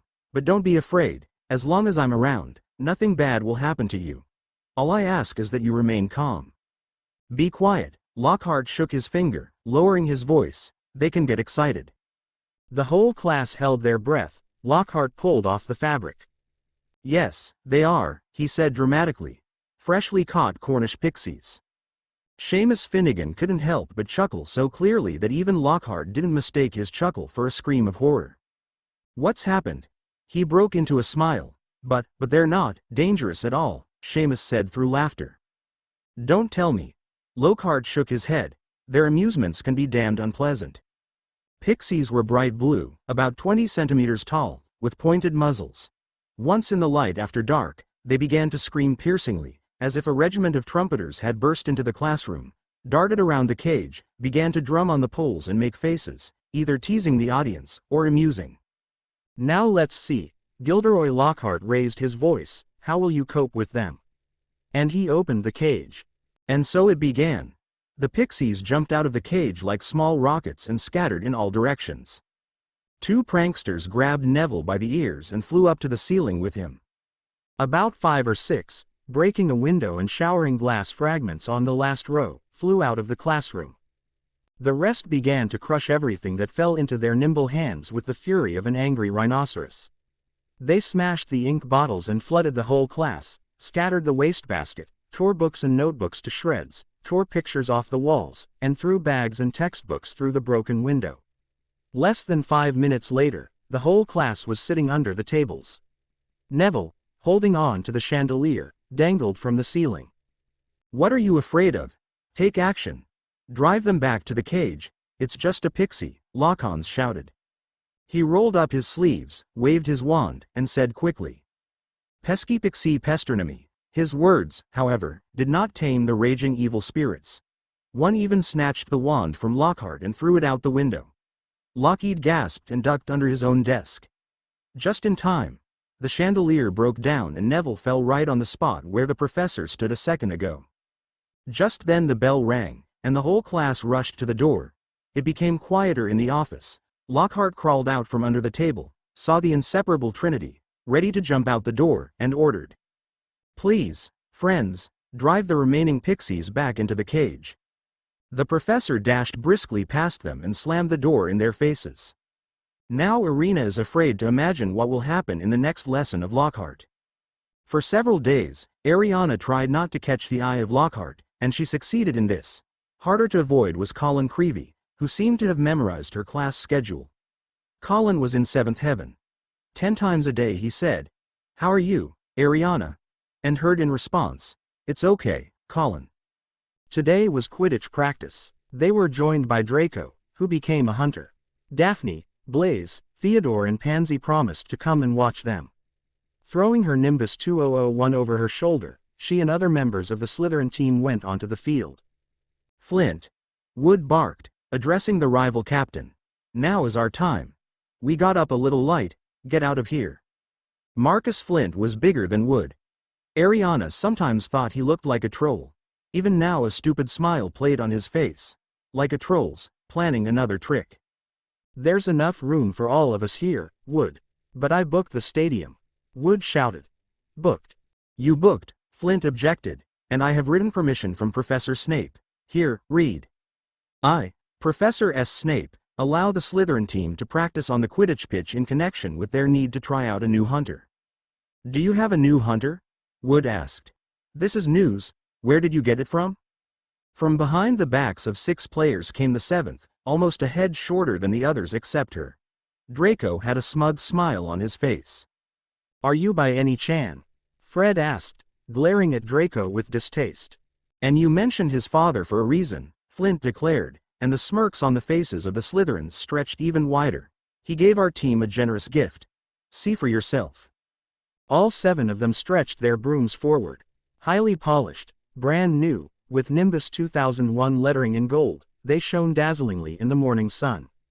Latest model. Only appeared a month ago, Flint remarked casually, brushing a non-existent speck of dust off his broom. It is much better than the Nimbus 2000. And as for the cleaners, he cast a withering glance at the old brooms in the hands of Fred and George. They weren't even close to this model. The Gryffindor players didn't have much to say. The triumphant Malfoy's eyes filled with malice turned into slits. Look, Flint waved his hand. Help is on the way to Gryffindor. Ron and Granger ran across the field towards the players, determined to find out what was the matter. What's happening? Weasley asked. Why don't you play? What is this guy doing here? He looked at Malfoy in surprise, dressed in a Slytherin sports uniform. I'm the new hunter of the Slytherin team, Weasley, said Malfoy smugly. We love brooms. My father bought them for our entire team. Ron couldn't take his admiring gaze from the 7 magnificent high-speed brooms. Good, huh? Malfoy asked innocently. Do not be upset. Collect money from the fans and buy these too. Or auction off your CLEANSWEEPERS 5. Museums all over the world will fight over them, he scoffed. The Slytherin team burst into laughter. Except for Ariana. But not a single player of our team bought a place in the team, Hermione Granger rapped out. They all got there thanks to their talent. No one bought it. It's all because of their talent, Ariana said before the other Slytherins started insulting the Gryffindor. Because of the broken wand, the Weasley spell had taken its toll on himself, and now he was throwing up slugs. Sitting in the Slytherin common room, she heard someone's voice. From fright and surprise, she fell off the sofa. Daphne looked at her questioningly. You didn't hear. 8. It was an ordinary evening in the Great Hall. Her stomach suddenly got very sick, and without explaining it to anyone, she ran to the toilet. She was poisoned. Her face began to itch. When she felt it, she was horrified. There were blisters and scales on her face. Ariana. And in addition to the situation, Malfoy was standing next to the door. How are you? Someone poisoned me, she croaked. Draco. Daphne ran. Is she here? Pansy asked. That's it, the blonde replied. Draco went into the bathroom, took her on his back, and left the bathroom. We must urgently take her to Madame Pomfrey, Theodore frowned. Who could have poisoned her? Blaise asked. Probably the Weasley twins. They were more cheerful than usual all day and watched us at the start of dinner. Draco suggested. Exactly. Draco said something about it. She was carried to Madame Pomfrey, but that was not all. When they were close to the infirmary, she began to choke. As Madame Pomfrey later said, due to swelling of the larynx.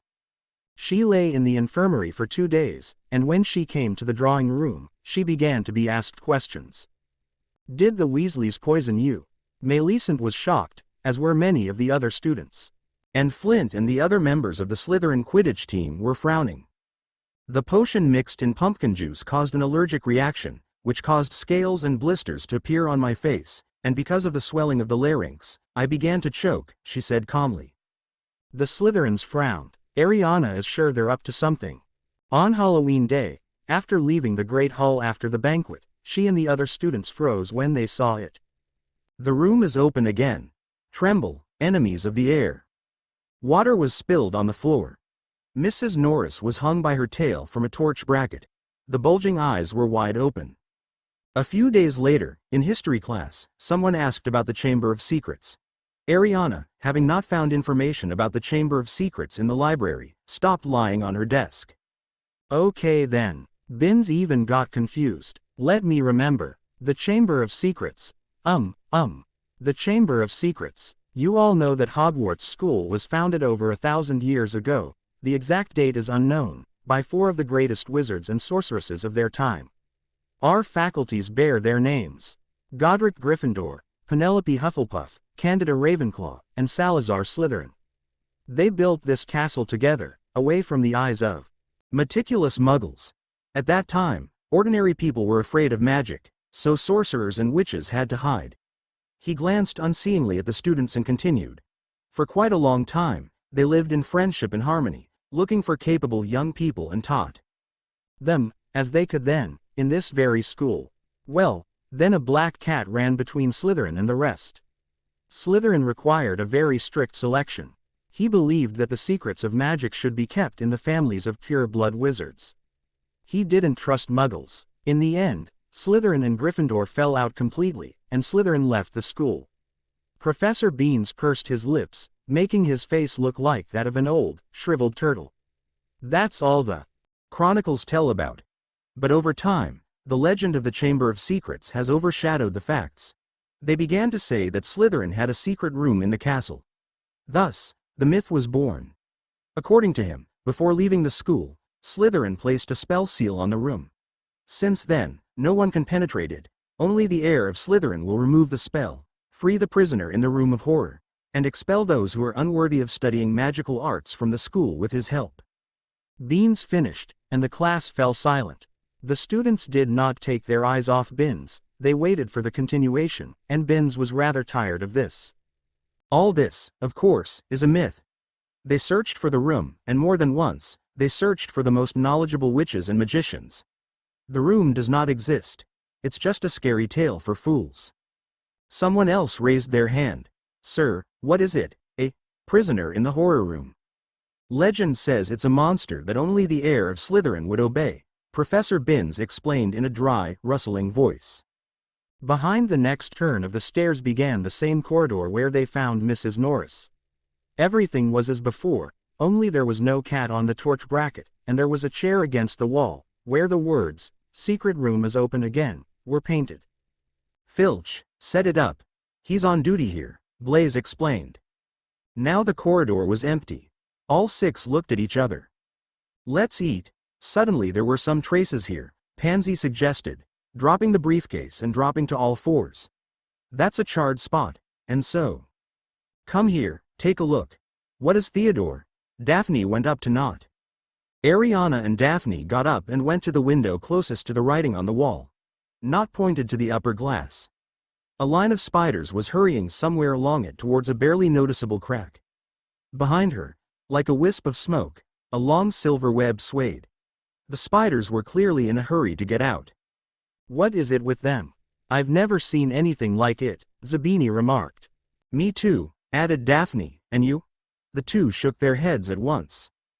Do you remember when there was water on the floor? Where did she come from? Someone then wiped it out? I remember. The water was at this door. Blaise walked to the door, held out his hand, and immediately pulled it back. What are you doing? Ariana raised an eyebrow questioningly. Draco, and Theodore are not allowed in there. This is a girl's toilet. So what? He doesn't work. Pansy went to the door. Moaning Myrtle lives here. Let's go see. And, ignoring this sign, Pansy flung open the door. Putting a finger to her lips, Daphne proceeded to the last booth. Hi, Myrtle, how are you?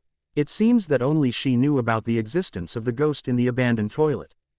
It's the girls' bathroom, Myrtle said, eyeing the boys suspiciously. They're not girls. Well, yes, Daphne agreed. I just wanted to show them how nice it is. And she waved her hand either at the dim mirror or at the wet floor. Ask her if she saw anything? Draco asked in a whisper. What are you whispering there? Myrtle looked at Draco suspiciously. We don't whisper, Draco replied, I just wanted to ask. Why is everyone whispering behind my back? Myrtle whimpered. If I died, then what? I can't be offended. No one wanted to offend you, Myrtle, Daphne tried to reassure her, Draco just.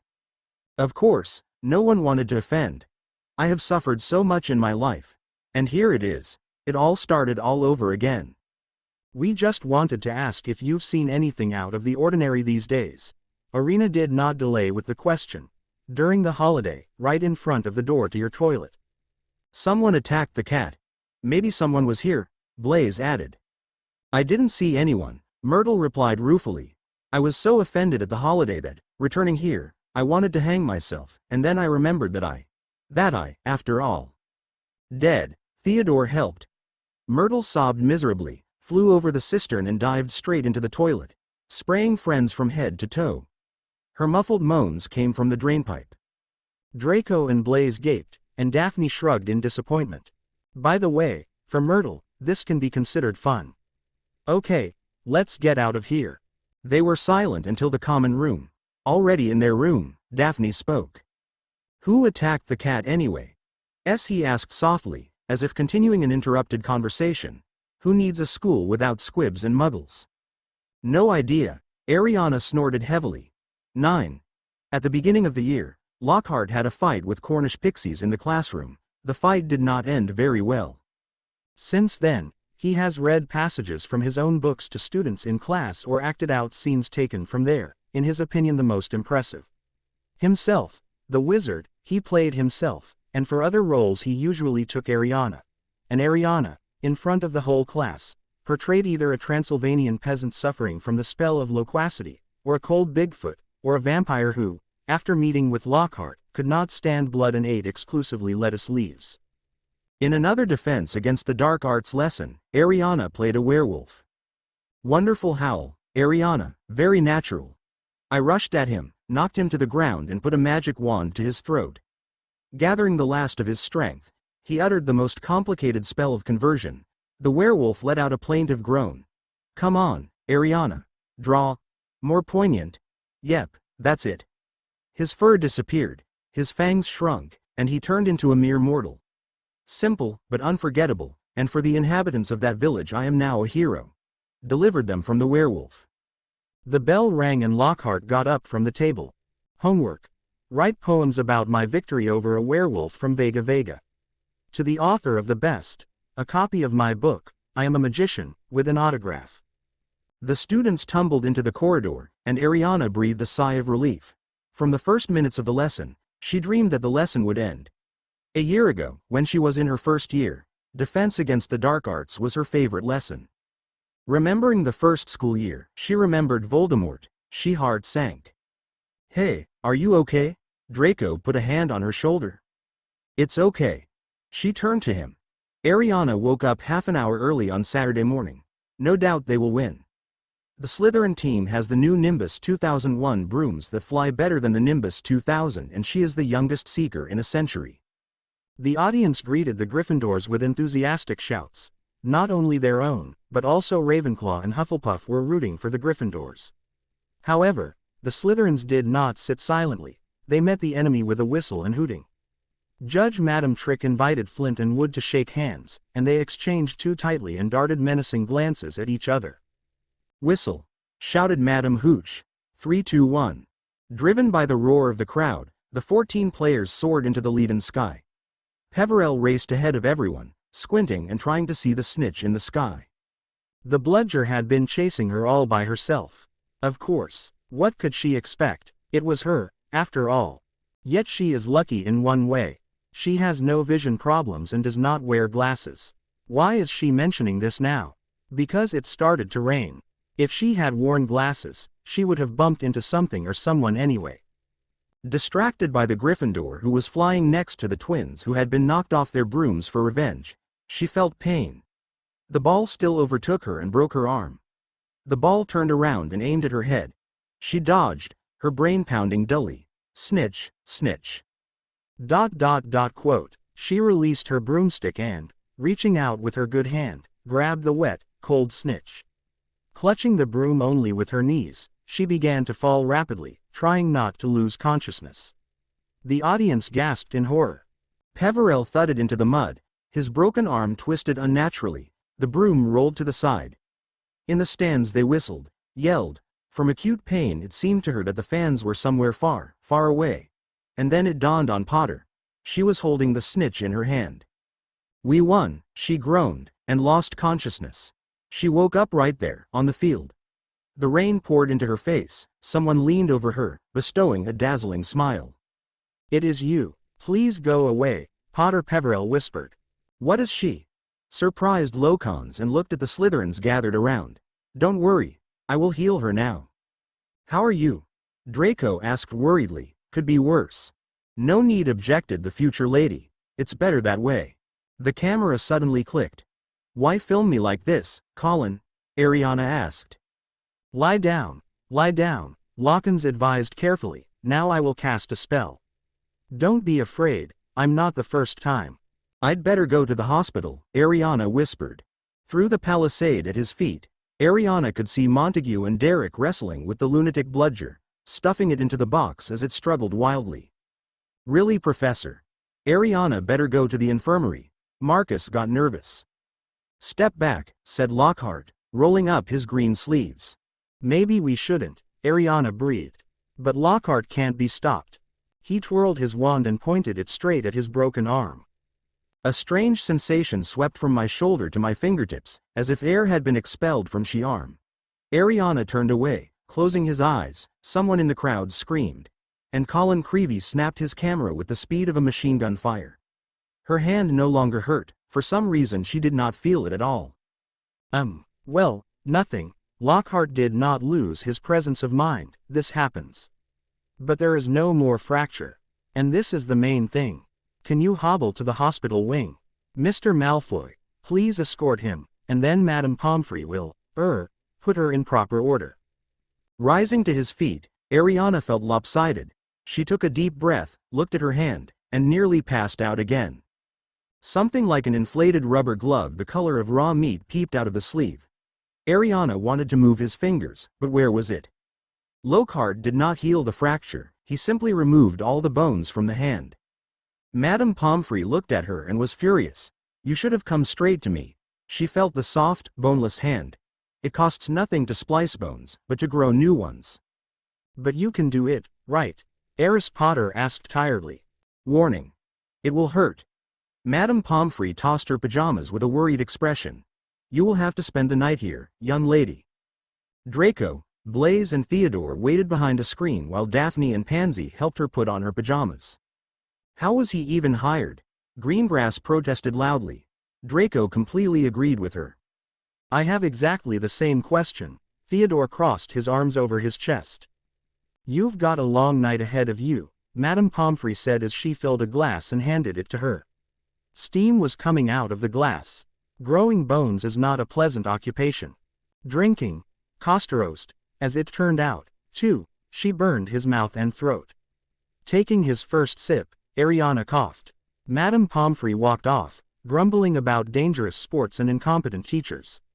Friends stayed with Ariana, gave her water to drink the drug. It was painfully nasty.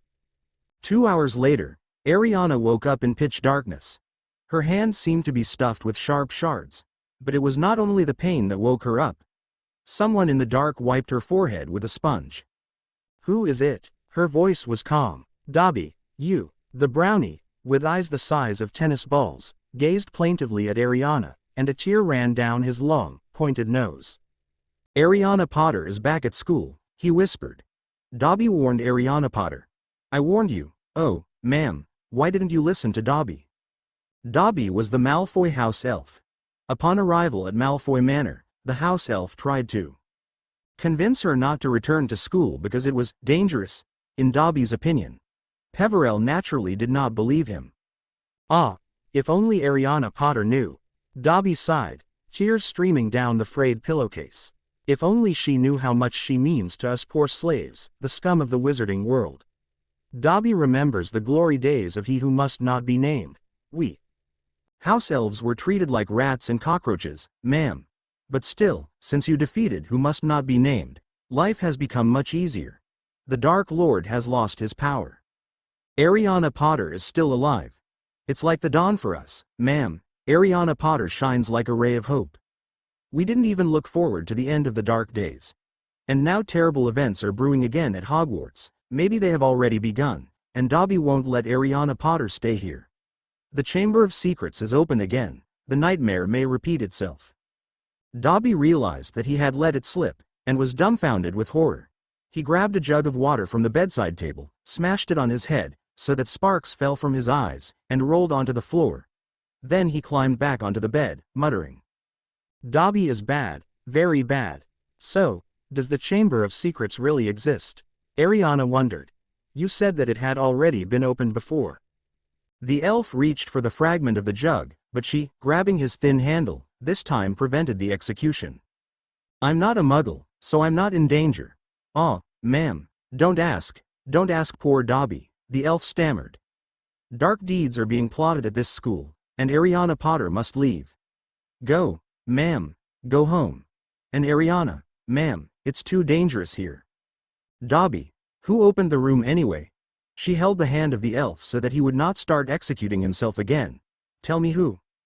Dobby can't, ma'am. Dobby can't, mustn't, yelled the elf. Go home, go, ma'am. I'm not going anywhere. Dobby suddenly froze and pricked up his ears, becoming like a bat. Footsteps were heard in the corridor. Dobby must go, the elf whispered in horror, and vanished with a bang. Peverell leaned back against the pillow, peering anxiously at the door as the footsteps approached. Dumbledore, in a long woolen robe and nightcap, walked back into the room, followed by Professor McGonagall. They brought in something like a statue and laid it on a free bed. Go get Madame Pomfrey, Dumbledore whispered. Professor McGonagall walked past her and left the room. Ariana lay quietly, pretending to be asleep. There were excited voices, and Madame Pomfrey entered the room with Professor McGonagall, hastily pulling on a cardigan over her nightgown. Seeing the statue, Madame Pomfrey gasped. What's happened? She whispered to Dumbledore and leaned over the motionless figure. A new attack, the director explained. Minerva and I found him on the stairs. There was a bunch of grapes nearby, Professor McGonagall added. He must have gone to visit Potter. The Potter sat up quietly and looked up at the statue's face in the moonlight. It was Colin Creevey. Colin's eyes were round with horror, a camera in his hands. Spell of stupefaction? Madame Pomfrey asked. Yes, said Professor McGonagall. Just think, if Albus didn't go downstairs for hot chocolate, who knows what would. All three looked at Colin. Dumbledore bent down, tightened his grip on the camera and pulled it out of Colin's hands. Maybe he managed to take down the attacker, Professor McGonagall suggested. Dumbledore opened the lid of the camera. Smoke poured out of the camera. Ariana even smelled burnt plastic from 3 beds away. Madame Pomfrey took a step back and whispered in confusion. It must have melted. What does that mean, Albus? Asked Professor McGonagall. That the Chamber of Secrets is really open, he replied. Madame Pomfrey put her hand to her mouth in fear. Professor McGonagall looked questioningly at Dumbledore. Albus, who is it? The question is not who, said Dumbledore, without taking his eyes off Colin, it's how. The lights weren't on, but she could make out Professor McGonagall's face, one of utter bewilderment. Waking up on Sunday morning, the Peverell heiress found that her bones had grown, but her hand was still moving poorly. Outside, the winter sun shone. Sitting up in bed, she saw that the bed where Colin lay was screened off. Madame Pomfrey, noticing that she was awake, brought breakfast, and as Potter clumsily ate oatmeal with his left hand, she flexed and extended her other arm and each finger separately. You're well, Madame Pomfrey announced. Have breakfast and you can go. On Monday, the whole school knew the news that Colin Creevey had gone petrified. Weasley, seeing her on Monday, began to yell at her, but Professor Flitwick noticed them in time and the conflict was settled. Secretly from the teachers, the students began to trade in talismans, amulets and other charms. Neville Longbottom stocked up on a huge onion, a well-sharpened red crystal and a rotten tail of a tadpole. Although the Gryffindors assured him that nothing threatened him, he was a purebred wizard. Yes, but Filch was the first. Neville trembled with fear.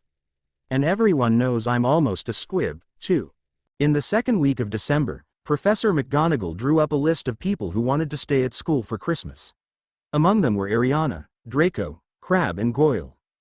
Hermione Granger and Ronald Weasley, they heard, also decided to stay. A week later, at 8 o'clock, all three entered the Great Hall. The dining tables were cleared, candles were burning under the velvety black ceiling, and a golden platform was erected along one wall. Almost the whole school gathered, magic wands in their hands, faces excited. Come closer. More. Can everyone see me? Can everyone hear? Wonderful. Professor Dumbledore approved my proposal to create a dueling club at the school. By visiting the club, you will learn how to defend yourself if circumstances suddenly require. And my life experience tells me that such circumstances are not uncommon. Read about it in my books. Professor Snape will be my assistant, Lockhart said with a white-toothed smile. He knows a little about dueling, as he himself says, and has graciously agreed to help me. Now we will show you how duelists fight with magic wands. Oh, don't worry, my young friends, I will return the potions professor to you safe and sound. It would be nice if they killed each other here. After the duel of Lockons and Snape, where Lockhart louts, they were all divided into pairs. She fought the Weasleys. Who else? Serpensorthia. There was a sound like a gunshot. Surprisingly, the spell worked. In front of the stunned Ariana, a long black snake flew out of the Weasleys' wand and plopped onto the floor. The spectators in front recoiled in horror. Someone screamed out loud. Stand still, Potter, Snape said with mock good nature, enjoying Ariana's confusion. I'll take it out now. No, let me, intervened Lockhart, pointing his wand at the snake. But the snake did not disappear. It soared into the air and again plopped down on the floor. Hissed, glided over to Justin Finch-Fletchley, lifted herself up on her tail and opened her mouth, ready to charge. And then something strange happened. Ariana rushed from his place and said to the snake, away. She looked at Justin, expecting surprise, gratitude, but met a look full of horror and hostility. Put on a show, he exclaimed, and ran out of the hall like a bullet. Snape walked over to the snake, waved his wand, and the snake vanished into a small black cloud. Professor Snape narrowed his eyes, obviously thinking about something. Everyone was whispering around her. Someone tugged at her robes from behind. Let's go. Malfoy's voice sounded in her ear. Let's get out of here. At the door the crowd parted, as if a leper were walking. A day later it became known that the ghost Headless Nick from the Gryffindor faculty and Justin were numb. The double attack on Justin and nearly Headless Nick turned fear into a real panic. The most surprising thing was that the school was especially excited by the massacre of nearly Headless Nick. Everyone asked each other, who could raise a hand against a poor ghost? What terrible force managed to hit someone who was already dead? All tickets for the Hogwarts London Express leaving on Christmas Eve were instantly sold out. A mass exodus was expected from the school.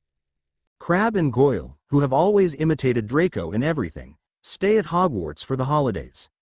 As for her, he was only glad that almost everyone was leaving. Ariana is tired of people shunning her in the corridors like she's grown fangs or spitting poison, tired of whispering and nodding and hissing behind her back. It's just a pity that Ron is staying here. The Great Hall looked amazing. There were not only many frost-covered Christmas trees and magnificent garlands of mistletoe and holly, but also wonderful magical snow, dry and warm, falling from the ceiling. Under Dumbledore's direction, the audience sang his favorite Christmas carols, with Hagrid roaring the loudest, his voice getting stronger with every glass of eggnog. Percy didn't notice that Fred had bewitched his prefect badge. To everyone's delight, it was labeled Fool, and poor Percy tried unsuccessfully to figure out what it was everyone was laughing at. Ariana, watching this, began to believe that the second year of study at Hogwarts would still end well. 10. Crabbe and Goyle disappeared somewhere. They were Draco's bodyguards, and she often saw them. Walking down the corridor behind Draco, they saw Crabbe and Goyle with Percy Weasley. There you are, he said, drawling in his usual manner. Did you fall asleep in the Great Hall? I was looking for you. I wanted to show you something funny. Malfoy shot a devastating look at Percy. What are you doing downstairs, Weasley? He asked with a grin. Percy gasped in indignation. You should show more respect for the headman, he said. Your behavior is reprehensible. Malfoy grinned again and gestured for Crabbe and Goyle to follow him. Goyle and Crabbe hurried after Malfoy, who managed to turning into another corridor. This Peter Weasley is too busy. Actually, his name is Percy, Peverell corrected him. Who cares? I noticed him snooping around here even in the middle of the night. I bet he thought he was jokingly catching the air of Slytherin, Draco snorted contemptuously. Crabbe and Goyle exchanged glances. Ariana looked at them strangely. Crabbe and Goyle were now weighing themselves a little differently than before. Could something have happened? What's the new password? Malfoy asked. Pure blood, the girl replied. Part of the wall has moved to the side, opening a passage. Malfoy stepped confidently inside, Ariana behind him, and Crabbe and Goyle behind her. Wait here, Malfoy ordered, waving his hand towards a pair of empty chairs away from the fireplace. Now I'll go and bring it. Father sent me something today. Crabbe and Goyle, curious as to what Malfoy was going to show, sat down in their chairs. Ariana knew what was there because Draco had shown it to her first. Malfoy reappeared a minute later, a newspaper clipping in his hand. You want to laugh, he said, and shoved it under Crabbe's nose. Crabbe's eyes widened in surprise. Reading the clipping quickly, he squeezed out some semblance of laughter and handed it to Goyle. An article from the Daily Preacher stated, Investigation at the Ministry of Magic. Arthur Weasley, head of the Office for the Misuse of Muggle Inventions, was fined 50 galleons today for magically manipulating a Muggle vehicle. Mr. Lucius Malfoy, chairman of the Board of Trustees of Hogwarts School of Witchcraft and Wizardry, where this enchanted machine was smashed earlier this year, demanded Mr. Weasley's resignation today. The Weasleys are ruining the reputation of the ministry, Mr. Malfoy told our correspondent. Surely he should not be allowed to make laws, and his ridiculous Muggle Protection Act should be repealed immediately. Mr. Weasley declined to comment, and his wife threatened the reporters if they did not leave, to unleash a domestic ghoul on them. Well, how? Malfoy asked, taking the clipping from Goyle's hand. You'll die laughing. Ha ha ha. Goyle laughed ruefully. What's the matter with you, Crabbe? Malfoy squinted at him irritably. Ariana noticed it too. It's getting weirder and weirder. Stomach gripped, he muttered. Go to the hospital wing and beat up the mudbloods in my name, Malfoy snorted and continued. I'm surprised the Daily Preacher hasn't done a report on the school attacks yet. Perhaps Dumbledore wants to hush up this story. If the attacks do not stop soon, he will be fired. How to drink? Father always said. Dumbledore is the worst of misfortunes. He loves mudbloods. The right headmaster would never accept people like them into the school. Crabbe and Goyle got even angrier and began to think about something.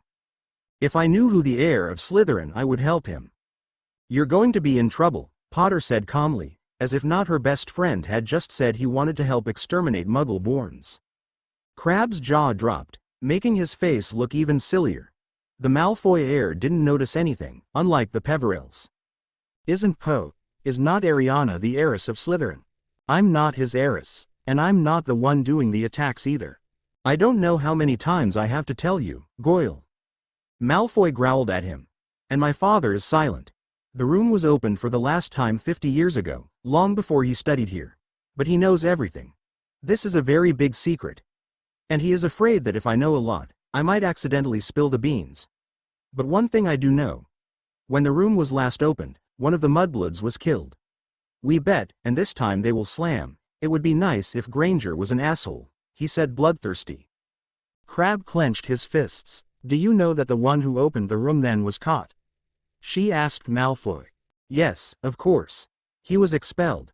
Maybe he's still in Azkaban. In Azkaban? Goyle asked incredulously. Azkaban is a prison for wizards, you stupid bastard. Honestly, you may have been dumber, but today you broke all the records. Father won't tell me to get involved in this. Let the heir do his thing. It's time to drive all this evil spirits out of school. But it's best to stay away. My father is having a hard. The Ministry of Magic ransacked our castle last week. We didn't find anything special. My father has very valuable pieces for black magic rituals. They are stored under the floor of the large living room. Great! Crabbe exclaimed. Malfoy stared at him, as did Goyle and Peverell. Crabbe turned purple. Even his hair turned red. His nose slowly became longer. The hour allotted to him was up. The crab returned to its true form and, judging by the horror with which it looked at the Goyle, the same thing happened to him. In one fell swoop, they both jumped to their feet. "We are for a cure for the stomach," shouted Crabbe, and the friends quickly rushed out of the strange living room, hoping that Malfoy and Potter had not noticed anything. Crabbe and Goyle later said they didn't remember talking to them. Strangely enough, after this incident, Hermione Granger spent several weeks in the hospital wing. Ariana was about to go to the Slytherin common room. Snape had given them a lot of homework and she wanted to get it done. Suddenly, an angry yell came from the third floor. It was Filch.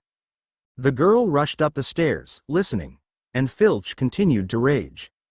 "It's work for me again. Get out here all night. As if there were no other things to do. Come on, there's a limit to everything. I'm going to Dumbledore at once." His footsteps died away, and a door slammed somewhere in the distance. Potter turned the corner. Filch appears to have just left his observation post. They again stood at the place where someone attacked Mrs. Norris. Peverell immediately understood why Filch was so angry. There was a real flood in the corridor, and the water seemed to keep coming. Flowed from under moaning Myrtle's toilet door. Filch's screams faded, replaced by Myrtle's wailing echoing off the stone walls. Raising the hem of their robes above their ankles, the friends crossed over the water to the door with the sign, "Toilet is not working," and, as usual, without paying attention to it, entered. Moaning Myrtle sobbed loudly, hysterically, as never before.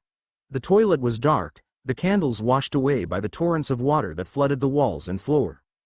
"What's the matter, Myrtle? Who's there?" said the unfortunate Myrtle. "Come to throw something else at me. Did someone throw things at you? You're a ghost. Why would anyone do this? So you have to throw yourself at poor Myrtle. She still doesn't feel anything. 10 points to whoever hits her in the stomach. 50. Whoever hits the head, great game. But she doesn't suit me." "Who was throwing at you anyway? I have no idea. I am here in the knee of a siphon, indulging in thoughts of death, and this thing pierces the top of my head." Myrtle glared at her. "There she is, under the sink, washed away there." Bending down, she saw a small, thin book. It was in a tattered black cover and was soaking wet, like everything in the closet. The Peverell heiress picked it up.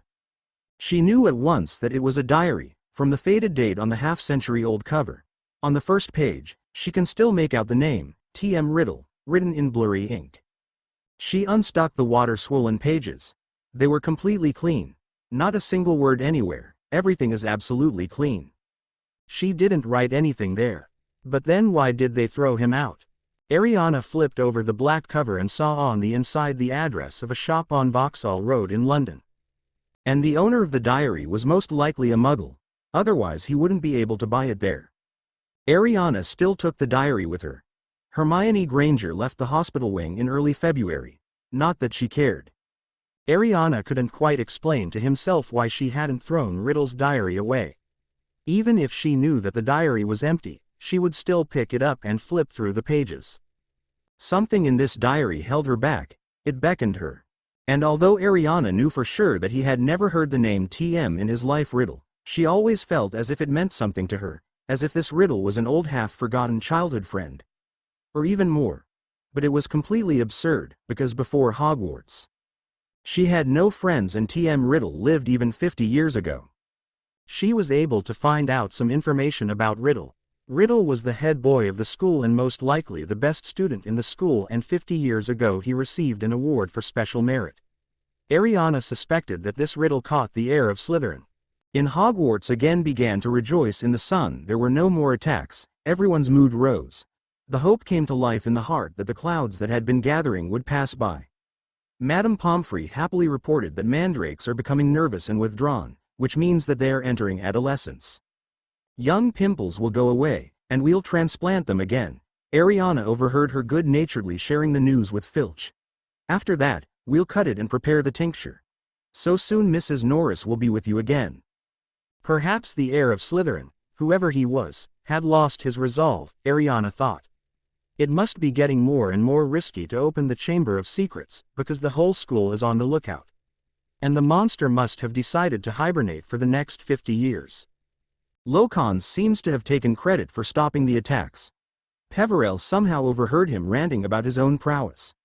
McGonagall was leading the Gryffindors to the Transfiguration class, Lockhart walking beside her. "I think there won't be any more victims, Minerva," Lockhart said, winking and tapping his nose with his finger. "I suppose the room is closed for good this time. The criminal realized that I would expose him. It's only a matter of time. It is very reasonable of him to stop the atrocities right now, before I take it seriously. Yes, by the way, you also understand that the school needs some kind of holiday right now that would raise morale, away with the memories of the troubles of last semester. Now I can't say more, I'll only add that I know which way to go." He tapped his nose once more gracefully and walked away. Loken's idea of a holiday came true on Valentine's Day, the 14th of February. The training session the night before had dragged on until late at night, and Potter ran into the Great Hall, a little late for breakfast. At first it seemed to her that he had mistaken the door. The walls of the hall were completely covered with lush, poisonous pink flowers. Heart-shaped confetti rained down from the pale blue ceiling. Ariana walked over to her desk, Draco sitting there looking like he was about to vomit. Her other friends were no exception. "What's going on here?" the Peverell heiress asked as he sat down at the table. Theodore silently pointed to the teacher's table. He could not speak because of the disgust that overwhelmed him. Lockhart, in a hideous pink robe to match the flowers, gestured for silence. The teachers on either side of him sat stone-faced. Ariana could see Professor McGonagall's cheek twitching from his seat. Snape looked as if he had just been forced to drink a full glass of bonfire. "Happy Valentine's Day," Lockhart said. "First of all, let me thank everyone, 46 of them, who sent me greeting cards for this day. I took the liberty of giving you this little surprise.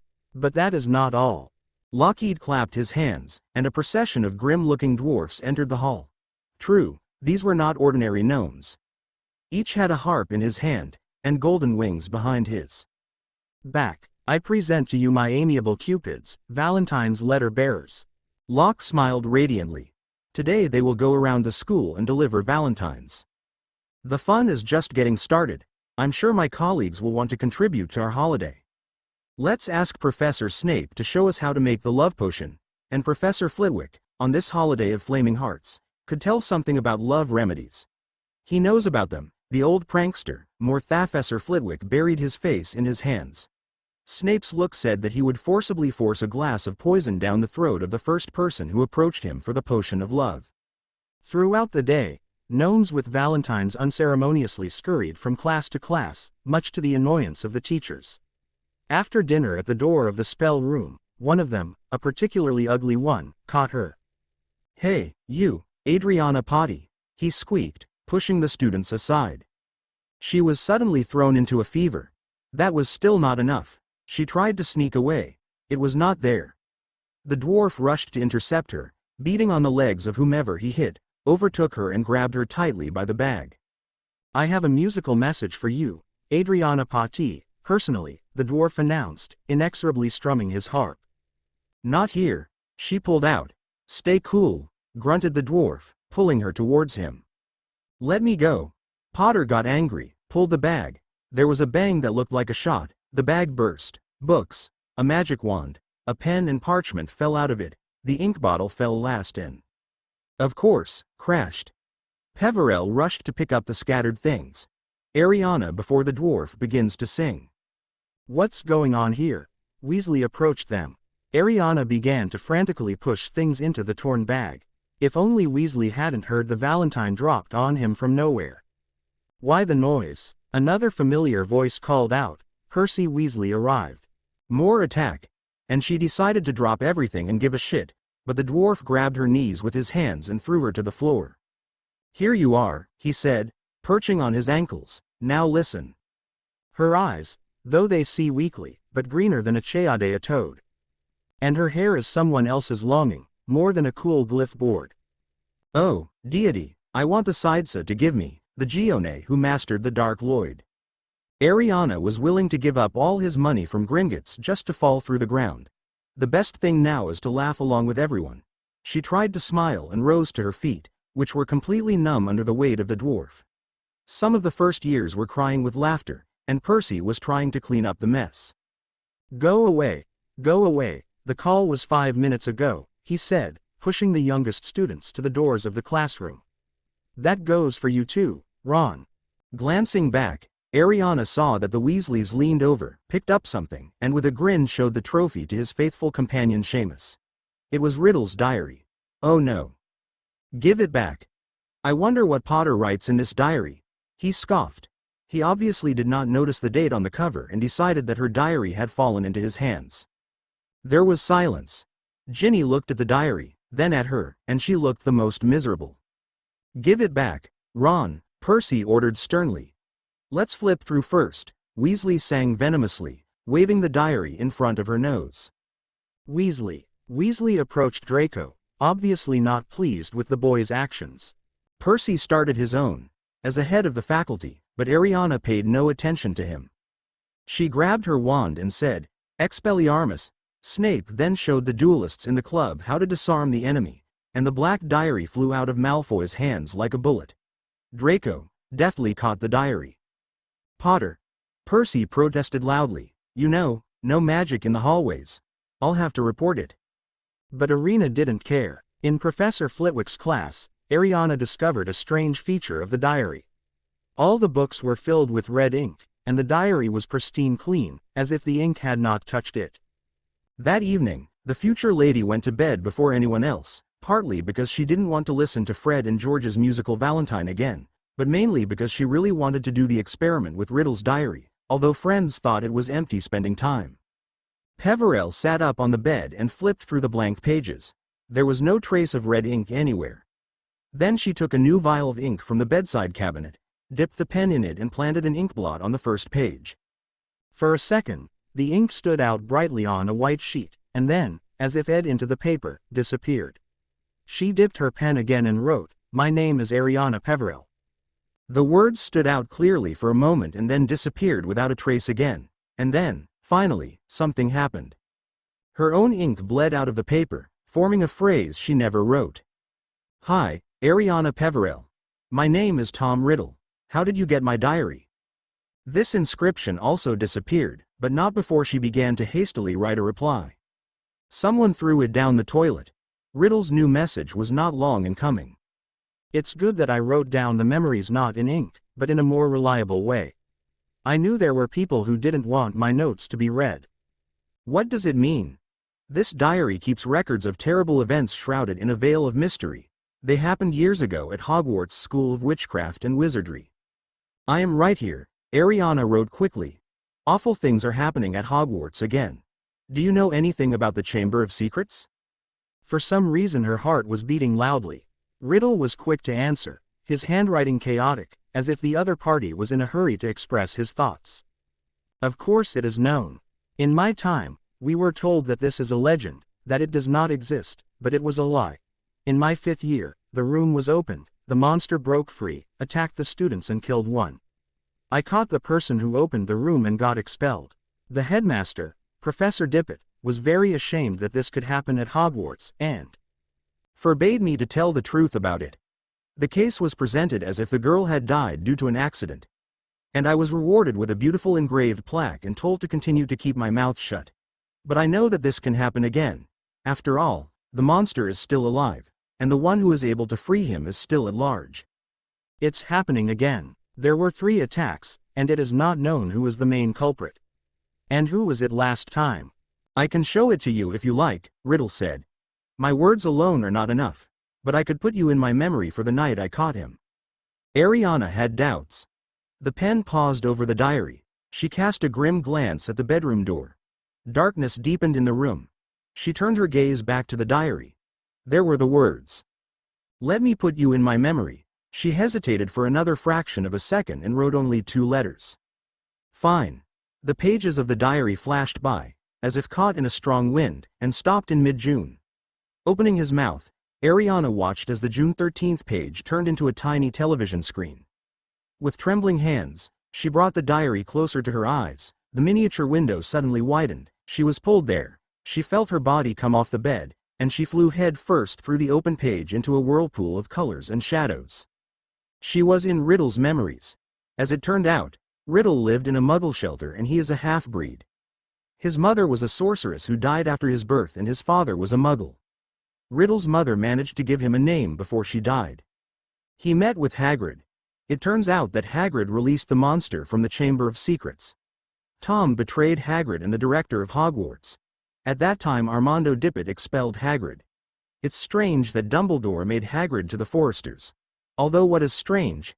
It's Albus Dumbledore. 11. Ariana did not fully believe Riddle. If Hagrid was the heir of Slytherin, then who opened the room now? Half-giant Hagrid and his relative would have been noticed anyway. She almost regretted that she had penetrated the secret of the diary. Friends demanded all the details from her. Perhaps someone will say that you need to turn to Dumbledore, but Ariana will not do this, that he will not do anything, and in the end she will save everyone. Even before the first year of study, she did not trust and dislike the headmaster. Dumbledore gave her the key to her safe as it turned out to be a child. There was a lot of money on her.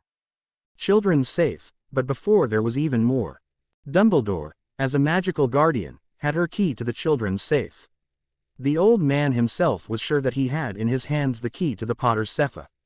But it was actually a baby safe. The goblin went so far as to say that Dumbledore was stealing her money from the baby safe. The money in the baby safe was nothing compared to the money in the Potter family's vault. And the Potter family's money was nothing compared to the Peverell money. In her safes were not only money. There were books related to dark magic, rituals, necromancy, potions, artifactory and combat magic. And various artifacts, half of which were clearly dark. Almost 4 months had passed since Justin and nearly headless Nick were petrified, and now almost everyone was convinced that the villain, whoever he was, had disappeared completely and would never return to Hogwarts. In March, several mandrakes were rolled into Greenhouse Number 3 noisy, ugly party, extremely pleased Professor Sprout. During the Easter break, the sophomores were given a new topic to think about. It was necessary to choose subjects for the third year of study, which she took with all seriousness. Peverell decided to choose the ancient runes, numerology, and divination. She had no need for Muggle studies because she already lived with Muggles. And caring for magical creatures was not interesting to her. Draco chose the same subjects. Ariana was not surprised. Weasley joked that Draco was her dog, which was not far from the truth. He followed her everywhere and they always sat at the same desk. In her freshman year, she signed up for a spelling class to learn how to write properly with a quill. And what did Draco do? He signed up too, although his handwriting is perfect. Entering the room, she stared at all this mess. What happened here? The entire contents of her suitcase were scattered around the room.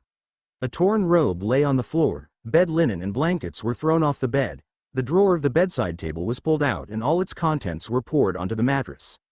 She began to make the bed and Daphne and Pansy immediately appeared. The latter was very happy because of the appearance of the soulmate mark, but when she saw what the room had turned into, she stared at her just like Greengrass. What happened here? Daphne came to herself first. I have no idea. Let's look around the room. Maybe something is stolen. Parkinson suggested, examining her robes. Tom Riddle's diary was missing. The news horrified them. This man could only be a Slytherin, because no one else knew the password. And the next day at a lesson with the Gryffindors, she heard that Ginevra Weasley became close to someone from Slytherin. The same Ginevra Weasley who gave her a Valentine for Valentine's Day. Yet the attacks did not end. The victims were Ravenclaw 5th year and Hermione Granger. At the moment, both girls are in the hospital wing. They were told that the school might be closed. Ariana could not allow this. 3 days before the start of the exams, it was announced that the mandrakes were ripe and that the victims would soon return to life. She visited the victims. McGonagall mentioned that one of them knows who attacked them. Numbly, Hermione was holding something in her fist. Somehow he freed the paper from the girl's fist. It was a page torn from some very old library book. Ariana hastily smoothed it out.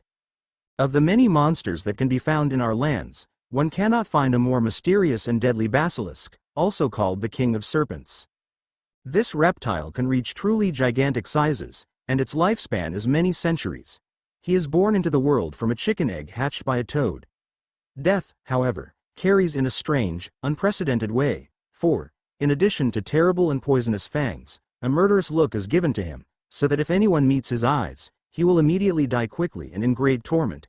Spiders are especially afraid of the basilisk. They shun it as much as possible, for it is their mortal enemy. This basilisk himself is afraid only of the cock's singing, for it is disastrous for him.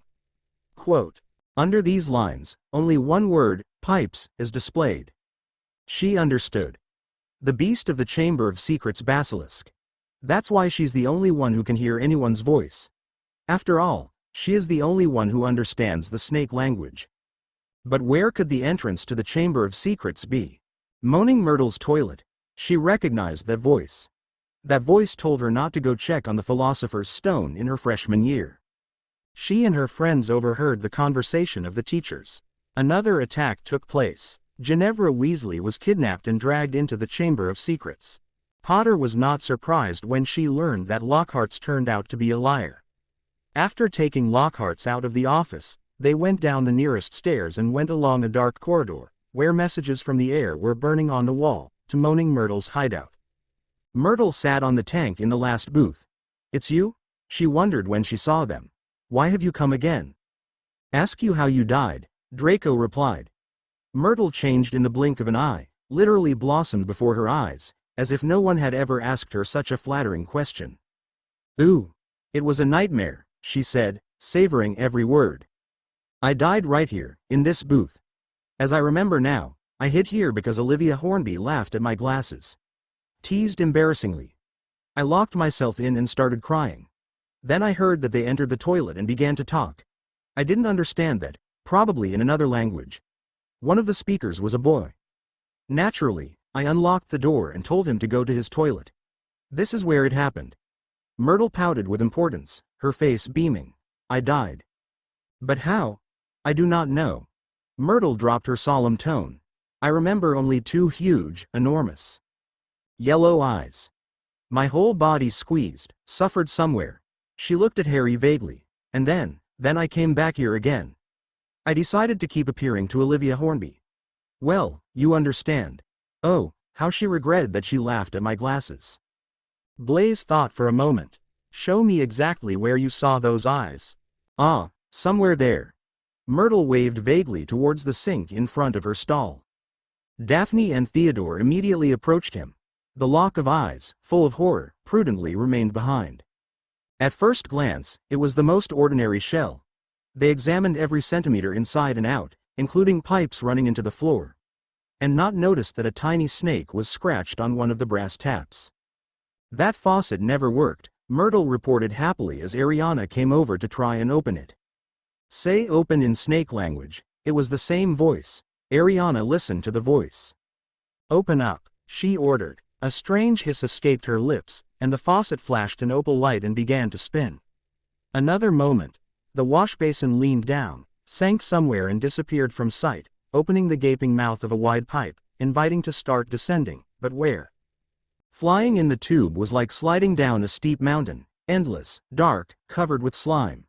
Branching arms flew past, but none were as wide as the main channel, which meandered steeply downwards. Soon Ariana had no doubt that he was flying deep under the castle. Below all the dungeons. Somewhere behind him, Ron was making a whistling noise around corners. The flight will someday end, Daphne worried, imagining how she would fall to the ground. But the pipe suddenly bent at a right angle, straightened and broke off. She and Pansy were thrown out of it with a wet smack, and they landed on the wet FLF a man-height stone tunnel. Lockhart, Ariana, and Theodore were already on their feet nearby, also covered in mud and white as a sheet. Daphne managed to step aside. Draco jumped out of the pipe with the same smack, and then Zabini. "We must have gone under the school for miles." Peverell's voice echoed through the darkness of the tunnel. "Maybe even under the lake," Blaise remarked, feeling silt dripping on the wall with his hand. Darkness in the tunnel reigned impenetrable. "Lumos," Ariana whispered to the wand, and a faint light flared at the tip. "Come on," she called to the others. The company, now on foot, moved on. Footsteps on the wet floor echoed under the vaults like booming slaps. "Remember," the Peverell heiress warned in an undertone, "at the slightest rustle, you must immediately close your eyes." But the tunnel was dead silent. The first unexpected sound was a crunch as Pansy stepped on something that turned out to be a rat skull. Ariana shone a beam of light at him. The whole floor was littered with the bones of small animals, dispelling the terrible thought that such bones were left from the girl. Daphne walked on, following the gloomy turns of the stone corridor. "There's something up ahead," Draco suddenly said in a frightened whisper, grabbing his friend's shoulder. The travelers froze, peering into the blackness, barely lit by a spark. Ahead, Daphne made out the contours of huge rings lying across the tunnel. The rings didn't move. Ariana looked back at his companions. Maybe the monster is sleeping? Lockhart pressed his hands to his eyes as hard as he could. Ariana looked again at the enigmatic wonder. Her heart was pounding to the point of chest pain. Very slowly, almost closing her eyes, Daphne went forward, holding her wand high. The light slid across a gigantic venomous green snake's skin. The creature that dropped it was 20 meters long. Wow! Blaze's lips moved almost inaudibly. Behind something fell. Friends turned around. Lockhart lay on the floor without moving. "Get up," Daphne ordered, aiming her wand at him. Lockhart got up and attacked Draco unexpectedly, taking Ariana's wand away. Ariana rushed to help, but was too late. Breathing heavily, the professor straightened up proudly. He had her magic wand in his hand, and the former dazzling smile flashed on his face. "End of adventure, children," he exclaimed. "I will take a piece of this wonderful snakeskin upstairs with me. And I'll tell you at school that it was already impossible to save the girl, and you lost your mind at the sight of her crippled body. Say goodbye to your memory. From now on, you will not remember anything about the past." He raised the unfortunate wand, bandaged with magic ribbon, and proclaimed, "Oblivate." And then something incomprehensible happened. The magic wand exploded with the power of a good grenade. Why did her wand explode? She remembered the voice in her head. Maybe it happened because of him. Huge boulders fell from the ceiling of the tunnel. In the blink of an eye, a stone blockage rose up in front of him, cutting her off from her friends and Lockheed. "You are alive. We are here." Blaze's voice came muffled from the other side of the blockage. "You should have bought another wand." There was the sound of a blunt blow and a loud, "Oops." Someone must have given Lockhart a good kick. "What do we do?" The confusion in Pansy's voice was heard even through the granite thickness. "We can't get out of here. At least 100 years swarm." Ariana examined the tunnel vaults. They clearly appeared cracks. They hadn't been taught how to move heavy stones with magic in their second year, and now is not a very good time to learn how not to fill up the tunnel at all. From the other side of the blockage came another blow, another scream. Precious minutes were gone. Ginny had been in the Chamber of Secrets for many hours. She realized that there was only one thing left. "Wait for me there. Wait with Lockhart. I will go alone. If I'm not back in an hour." Ariana didn't finish her sentence. "We'll try to roll off a few boulders," Daphne replied, trying to speak calmly. "So that you can be able to go back. See you soon." Gradually, the sound of moving stones faded in the distance. The tunnel turned again and again. Finally, passing another turn, Potter saw before him a smooth wall, on which two coiled snakes were carved with raised heads. Huge emeralds shone instead of eyes. Potter stepped closer. Her throat was dry. This time there is no need to bring the snakes to life with the power of imagination. Their eyes already burn with a lively brilliance. The Peverell heiress now knew what to do. He cleared his throat, and the emerald eyes that stared at her shimmered brighter. "Open up," Peverell ordered in a low, low hiss. A gap appeared in the wall, separating the snakes, and the resulting halves of the walls slid smoothly to the sides. Ariana stepped inside. 12. She stood on the threshold of a spacious, dimly lit room. The columns going up were entwined with stone snakes. They rose to the ceiling lost in darkness and cast long black shadows through a strange greenish twilight. She listened to the cold silence. Is the basilisk lurking in a dark corner behind a pillar? And where did Ginevra go? Ariana moved forward between the columns. Every step echoed off the shadow-crossed walls. The stone snakes seemed to follow her with dark eye sockets. More than once there was a slight stirring ahead. Behind the last pair of columns, against the back wall, rose a cyclopean statue, up to the ceiling. Peverell threw back his head, the gigantic face above him, with simian features and a long thin beard that fell almost to the very hem of the stone robe, belonged to an ancient old man. Two huge gray feet could be seen from under the mantle, propping up the smooth floor. And between her feet lay prone, a small, black-clad figure with fiery red hair. Ginevra Ariana recognized her at once. She went up to her and shook the Weasleys. But then what happened to her? "She won't wake up," said a soft voice. Potter straightened up and, as he was on his knees, turned sharply. A tall, dark-haired youth stood leaning against the nearest pillar, watching her. The contours of his figure were strangely blurry, as if she were seeing him through a hazy glass, but it was impossible to be mistaken. "Riddle." Riddle nodded, looking at her intently. "What does that mean?" asked the Peverell heiress fearlessly. "She's still alive," said Riddle, "but only for now." The brunette stared at him. Tom Riddle had been at Hogwarts 50 years ago, but here he stood in the mysterious, hazy light, not a day older than 16. "Are you a ghost?" Ariana still looked impassive, as if every day a person she knew dies in front of her own eyes, and people who studied at Hogwarts 50 years ago still look 16. This is normal. "Memories," Riddle replied calmly. For half a century he was imprisoned in a diary. He pointed to a huge toe. A small black diary lay open on the floor beside him, the same one they had found in Moaning Myrtle's closet. What was he doing here? This whole situation was suspicious. How did the diary get here? And Riddle looked calm and didn't seem to care about the girl's death, which didn't fit his hero image. "How can I get her out of here?" Ariana picked Ginny up and reached for the shelf, but then she remembered she was gone and lifted Ginny up in the air without her wand. Riddle was startled, but then he grinned wryly. "What have you forgotten here? What about the diary? And what is going on with Ginevra?" "Interesting question," Riddle said kindly. "But it's a long story. The reason for her current state is that she opened her heart and her little secrets to some invisible stranger."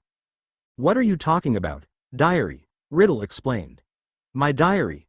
Little Ginny wrote in it for many months, confiding to me her insignificant sorrows and sorrows.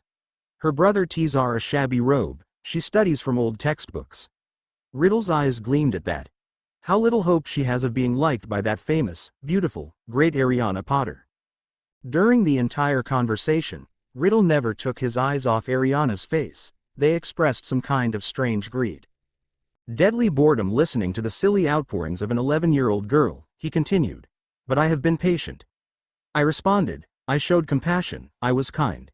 And Ginny fell in love with me. No one has ever understood me the way you do, Tom. I'm so glad that I have this diary and I can trust him. It's like having a friend who is always with you, inseparably." Riddle laughed with a chilling laugh, wildly inappropriate for the appearance of a 16-year-old teenager. From his laughter, it became a little creepy. "If I have already decided, Ariana, then I will certainly charm the one I need. Ginny poured out her soul, and I just needed her soul. I absorbed her deepest fears, the most hidden secrets, and filled with vital juices, became stronger, stronger. My power has grown so much. Where's the little Miss Weasley? I had accumulated so much energy that I began a reverse outpouring, nourished my little friend with my own secrets, the secrets of my soul now." "Cannot understand anything. So you haven't figured it out yet, Areana Peverell?" Riddle asked ingratiatingly. "It was Ginny Weasley who opened the Chamber of Secrets. It was she who strangled the school. Roosters and painted threatening messages on the walls. She set the Slytherin snake on 4 mudbloods and that Squib's cat." "Ginevra?" Peverell raised an eyebrow skeptically, not trusting the guy's words. "It's true. Naturally, at first she did not understand what she was doing." "Ah, how funny it was. Listen to her latest entry in her diary. Dear Tom," he began to read aloud, glancing at Ariana's impassive face. "I feel like I'm losing my memory. All my robes are covered in rooster feathers, and I have no idea where they came from. Dear Tom, I can't remember what I did on Halloween night. Then someone attacked the cat, and I was smeared with luminous paint. Dear Tom, Percy keeps saying that I'm pale and not myself. I think he suspects me. There was another attack today, and again I don't remember where I was. Tom, what should I do? I think I'm going crazy. It seems that I attack everyone, Tom." It took a long time for the silly Ginny to doubt her diary friend. But gradually she began to suspect something and tried to get rid of him. "That's when you came on stage, Areana Potter." "He knows. Why did you want to meet her so much?" the girl asked, still calmly. "Well, you see, Ginny told me a lot about her fascinating story. See, Ginny told me a lot about her fascinating story. An idea popped into Ariana's head. Are you the heir of Salazar Slytherin? And you are smarter than Ginny. Yes, I'm the heir of Slytherin. But only the Transfiguration Professor Dumbledore did not believe that Hagrid was guilty. He persuaded Dippet to leave Hagrid at school, teach him to be a forester. Yes, perhaps Dumbledore could have guessed. He never liked me the way the other teachers did. I'm sure he saw right through you. Yes, Riddle nodded. After Hagrid was expelled, he really followed me, Riddle remarked mockingly. I understood that while I was at school, it was not safe to open the room again. But he wasn't going to give up so easily. I didn't want to waste the years spent looking for her. And I decided to leave a diary that keeps on its pages myself. The way I was at 16. Then, with a happy coincidence, I could guide someone in my footsteps and finish the great work of Salazar Slytherin. But you didn't manage to finish it. No one has died yet. Even a cat. Another 2 or 3 hours, and the potion will be ready. And then all the victims will come back to life. However, Riddle was not at all embarrassed.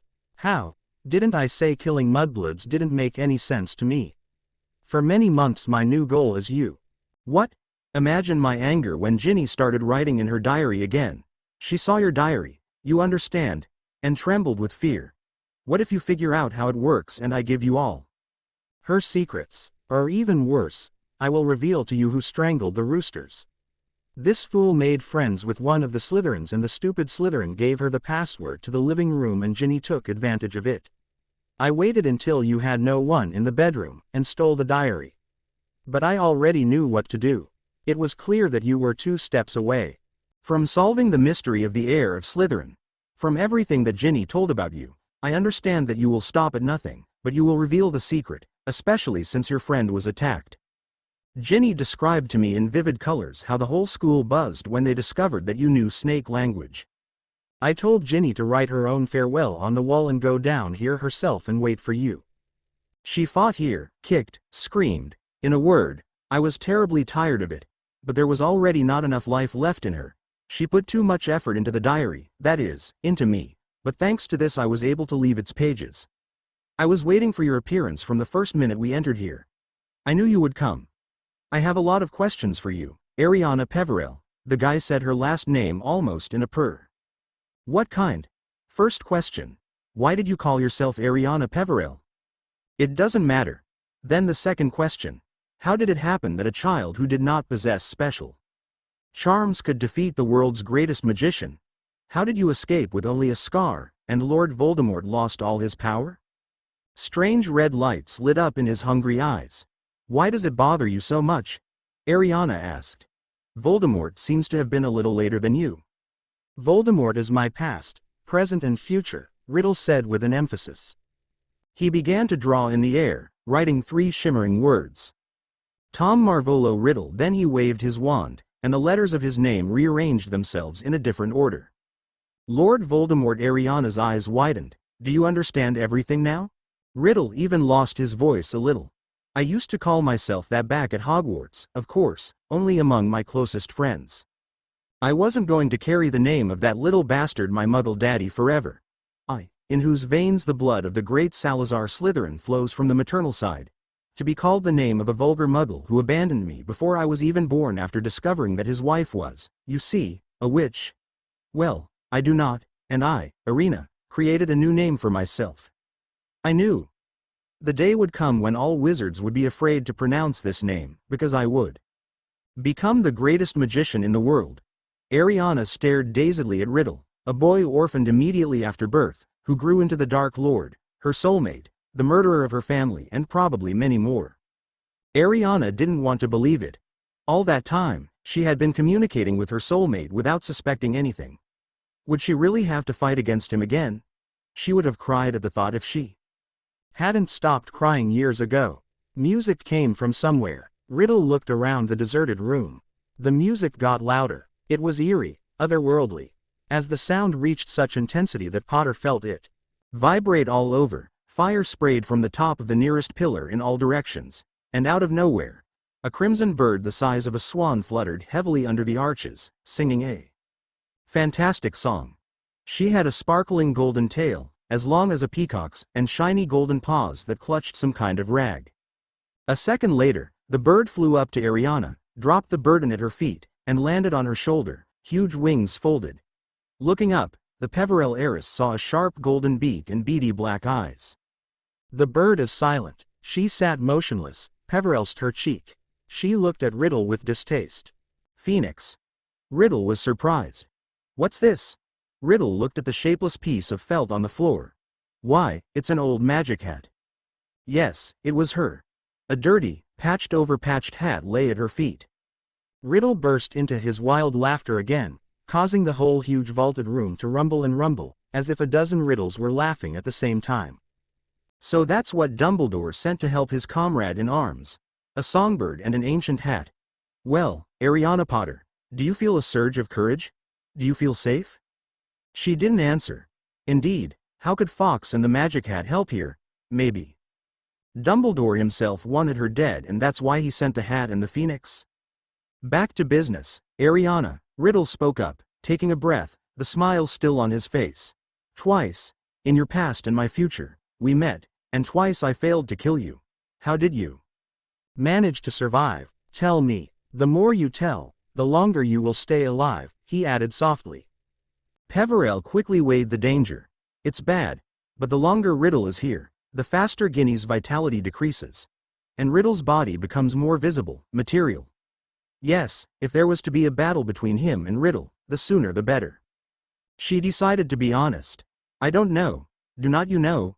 Well, that won't stop my little introduction anyway. The Dark Lord Voldemort, heir of Slytherin, is up against Potter's famous Ariana and the best weapon Dumbledore could supply her with. He glanced cheerfully at Fawkes and the wizard's hat, then turned and walked towards the stone statue. Riddle stopped between the columns, raised his head and looked into the stone face of Slytherin, rising in the semi-darkness under the arches. Then he opened his mouth wide and hissed. Speak to me, Slytherin, the greatest of the Hogwarts Four. Peverell stepped back to get a better look at the top of the statue. Fawkes swung on his shoulder. The gigantic face of Slytherin began to move. Ariana could clearly see how the stone mouth opens, forming a black vent. Something in the mouth moved, crawled out of the womb. Fawkes flew off her shoulder, and the Peverell heiress felt feathers slither down her cheek. Something unreasonable shook the floor. Ariana felt the flagstones tremble. He knew what was happening. He could almost see the monstrous snake crawling out of Slytherin's mouth. Riddle's voice hissed, "Kill her." The basilisk was moving in her direction. One could hear how the heavy body, rustling, wriggles along the stone floor. Still not opening her eyes, the brunette ran, shying from side to side and groping for the road with outstretched arms. Riddle rolled with laughter. It couldn't go on like this for long. Stumbling, Ariana fell, hitting a stone. The salty taste of blood filled his mouth. The snake was almost a meter away from her, burning with hoarse breath. A gigantic snake, shiny, poisonous green, as thick as a column, rose high on its tail, randomly twirling its blunt triangular head. She saw what the monster had distracted. Fawkes was circling above the basilisk, the snake in a rage trying to grab him with narrow, saber-like fangs.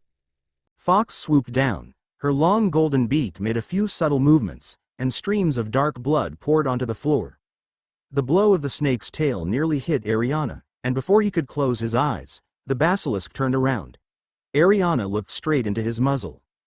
The snake's eyes, both huge round yellow eyes, had been pecked out by the phoenix. Blood splattered on the floor. The monster hissed savagely and spat in pain.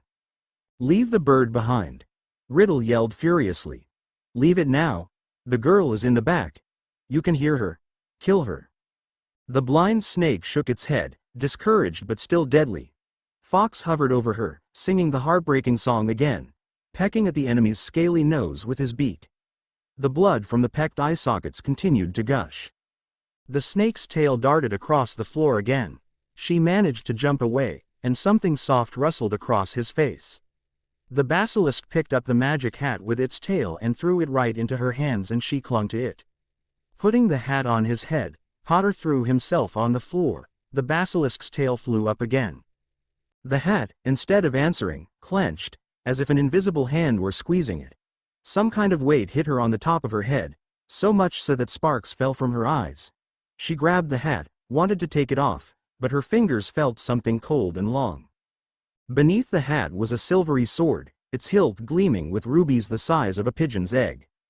Kill the girl. Forget the bird. The girl behind you. Turn your head and learn. She was already on her feet, ready for battle. The basilisk lowered its head, its body twisted into coils, and, touching the pillars, it turned towards her. The girl saw his huge empty eye sockets, his wide-open mouth, from which protruded fangs as long as his sword, narrow, shining, poisonous. Basilisk made a blind throw. The Potter dodged and the snake's head crashed into the wall. Another throw, and the forked tongue lashed her side. She raised her sword with both hands. The basilisk attacked again, and this time it didn't miss. But Ariana also plunged the blade into the palate of the snake's mouth up to the hilt and fell on the hilt with all its weight. Hot blood flooded her arms, she felt a burning pain above the elbow. One of the long, poisonous fangs sank into her shoulder, and at the same moment the basilisk convulsed to the floor, breaking its fang. She slid down the wall. He grabbed the fang that was pouring poison into his body and yanked it out of his hand. But it was too late. Pain slowly spread around the wound, as if a red-hot iron had touched the hand. She dropped her fang, saw her own blood soaking through her robes, and her vision blurred. The gloomy room blurred, began to rotate. Something red flashed in his eyes, and Peverell heard the soft tapping of claws nearby. Phoenix language tossed and turned with difficulty. Thank you. The bird moved its beautiful head close to the bloody wound on Harry's arm. Footsteps echoed, and a vague shadow appeared in front of him. You're dying, Areana Potter, came Riddle's voice. You could say he died. Even Dumbledore's bird understood. See, Potter, she's crying. Potter narrowed his eyes. For a moment, the head of the phoenix appeared and immediately disappeared, but the girl managed to see. Large pearls of tears ran down her glossy feathers. I will stay with you, watch you die. You can't rush, neither me nor you are in a hurry. Ariana's head was spinning and she fell into a doze. This is how the famous Areana Potter ended his earthly journey. Riddle's words came from somewhere far away. Alone in the Chamber of Secrets, abandoned by her friends, slain at last by the Dark Lord she so imprudently defied.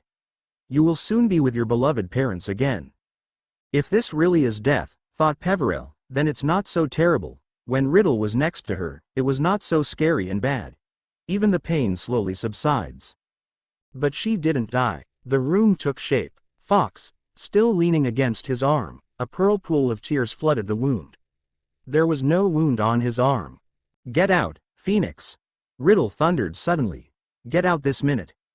The Phoenix took off in a red-gold whirlwind. Ariana stood up. Phoenix tears, Riddle said thoughtfully, looking down at her hands. Well, of course, how did I forget about them? But that doesn't change much. In fact, I prefer martial arts. Just you and me, Potter, you and me. Powerfully flapping his wings, Fawkes swiftly flew over the heads of her opponents, and something fell into her lap, a diary. For a fraction of a second both Riddle and Peverell looked at him. Then, determined to do so, Ariana grabbed a basilisk fang lying on the floor and stuck it right into the core of the diary. There was a long, bone-chilling scream. Ink spurted from the diary, streams are flooding the floor. Riddle writhed and twisted, he fought and squealed, and then he vanished. Complete silence, broken only by a stubborn drip, drip, drip. This ink was still oozing from the pages of the diary. The poison of the basilisk burned a hissing through hole in it. Ariana hardly calmed the trembling that shook her because of the horror of realizing her own actions. Last time, it was easy and not scary to do this because she didn't know who he was for her. But now she perfectly understood who she destroyed. She head was spinning, as if he had just waved it knows how many miles, picked up by flying powder. Suppressing the pain of loss, Ariana picked up the hat with a leisurely movement and hid it, and with incredible effort drew the shining sword from the basilisk's mouth. A faint groan was heard from the opposite end of the room. Ginny stirred. Ariana came up to her, but she had already sat down. A stunned look ran over the colossal size of the dead basilisk, her blood-soaked mantle, the black diary. She took a deep breath, and tears streamed down her face. Ariana, I didn't want this. Riddle bewitched me, commanded. How did you kill this beast? Where is Riddle? The last thing I remember is how he came out of the diary. It's okay, Ginevra. Ariana showed her the hole in the diary from the Basilisk's fang. Riddle is finished. Him and the snake. Let's go from here. Peverell helped her to her feet. I'll be expelled. Ginny cried. I've been dreaming of going to Hogwarts ever since Bill went to school. And now I have to leave. What will Mom and Dad say? The bird was waiting for them, hovering at the exit of the room. She nudged Ginny forward, and they climbed over the dead basilisk rings, passed through the resounding, echoing dusk, and were back in the tunnel. The stone doors closed behind them with a soft hiss. And after a few minutes they already heard the sounds of moving stones. She's alive, announced the Peverell heiress. The phoenix followed Ginny through the breach. Daphne and Pansy ran to hug her when they saw her. Ariana, you're finally back. Greengrass hugged her tightly. It seemed to her that her ribs were about to crack. We thought you might not come back from the Chamber of Secrets, Pansy said softly as she joined the hug. What kind of bird is that? Where did she come from? Blaise asked. Sort of like Dumbledore's bird, Peverell replied. Where did you get that sword from? Draco looked at the sword. Daphne and Pansy still let her go and her ribs were intact, almost. Then. We have to get out of here. Where did Lockhart go? He's in there, Draco grinned, waving his hand in the direction of the exit. Things are not important for him. Let's go, you'll see. Following the phoenix, whose wide wings emitted a soft golden glow in the dark, they soon reached the mouth of the pipe, where Lockhart sat with the most good-natured air and murmured something serenely under his breath.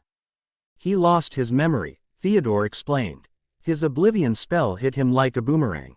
Nothing to us, but he has no idea who he is, or where he is, or who we are.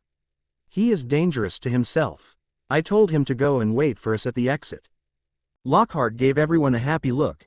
Hello, strange place, isn't it? What, do you live here? No. Draco looked at her and raised his eyebrows eloquently. Peverell leaned over and peered into the black, rising pipe. Have you figured out how to get out of here yet? She asked her friends.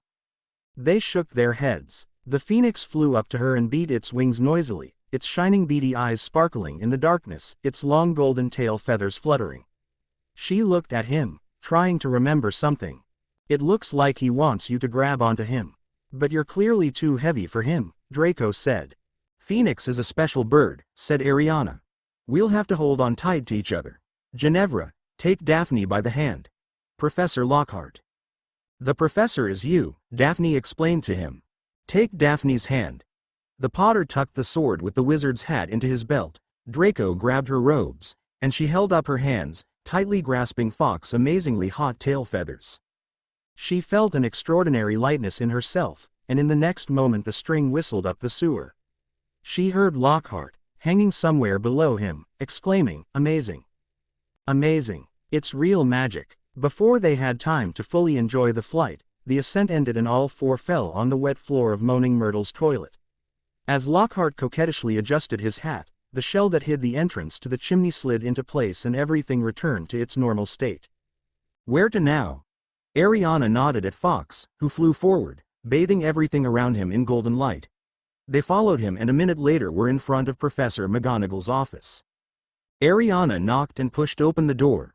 When 8 underground wanderers, Ariana, Draco, Daphne, Blaise, Theodore, Pansy Ginham and Locons, from head to toe wet, dirty, and Ariana also covered in bloodstains, entered the office, everyone who was there was stunned into silence, but the silence at that moment exploded with a cry. Ginny, a woman sitting in tears, most likely Mrs. Weasley in front of the fireplace, jumped up, followed by a red-haired man, most likely her husband and Mr. Weasley, and both rushed to the girl. The other parents didn't lag behind either. Narcissa clung to Draco. Lucius held on because there were too many strangers but also approached his son. Mrs. Greengrass hugged her daughter and Mr. Greengrass calmly asked Daphne something like Mrs. Greengrass. The same with Mrs. Zabini at that time. How Mr. Knott looked indifferently at his son and Theodore was obviously nervous, not knowing how to explain himself. Ariana suddenly felt embarrassed in front of her friend's parents. With the exception of Mr. Knott, who didn't seem to care at all what happened to his son. Ariana looked at them, Standing by the fireplace, smiling, was Professor Dumbledore.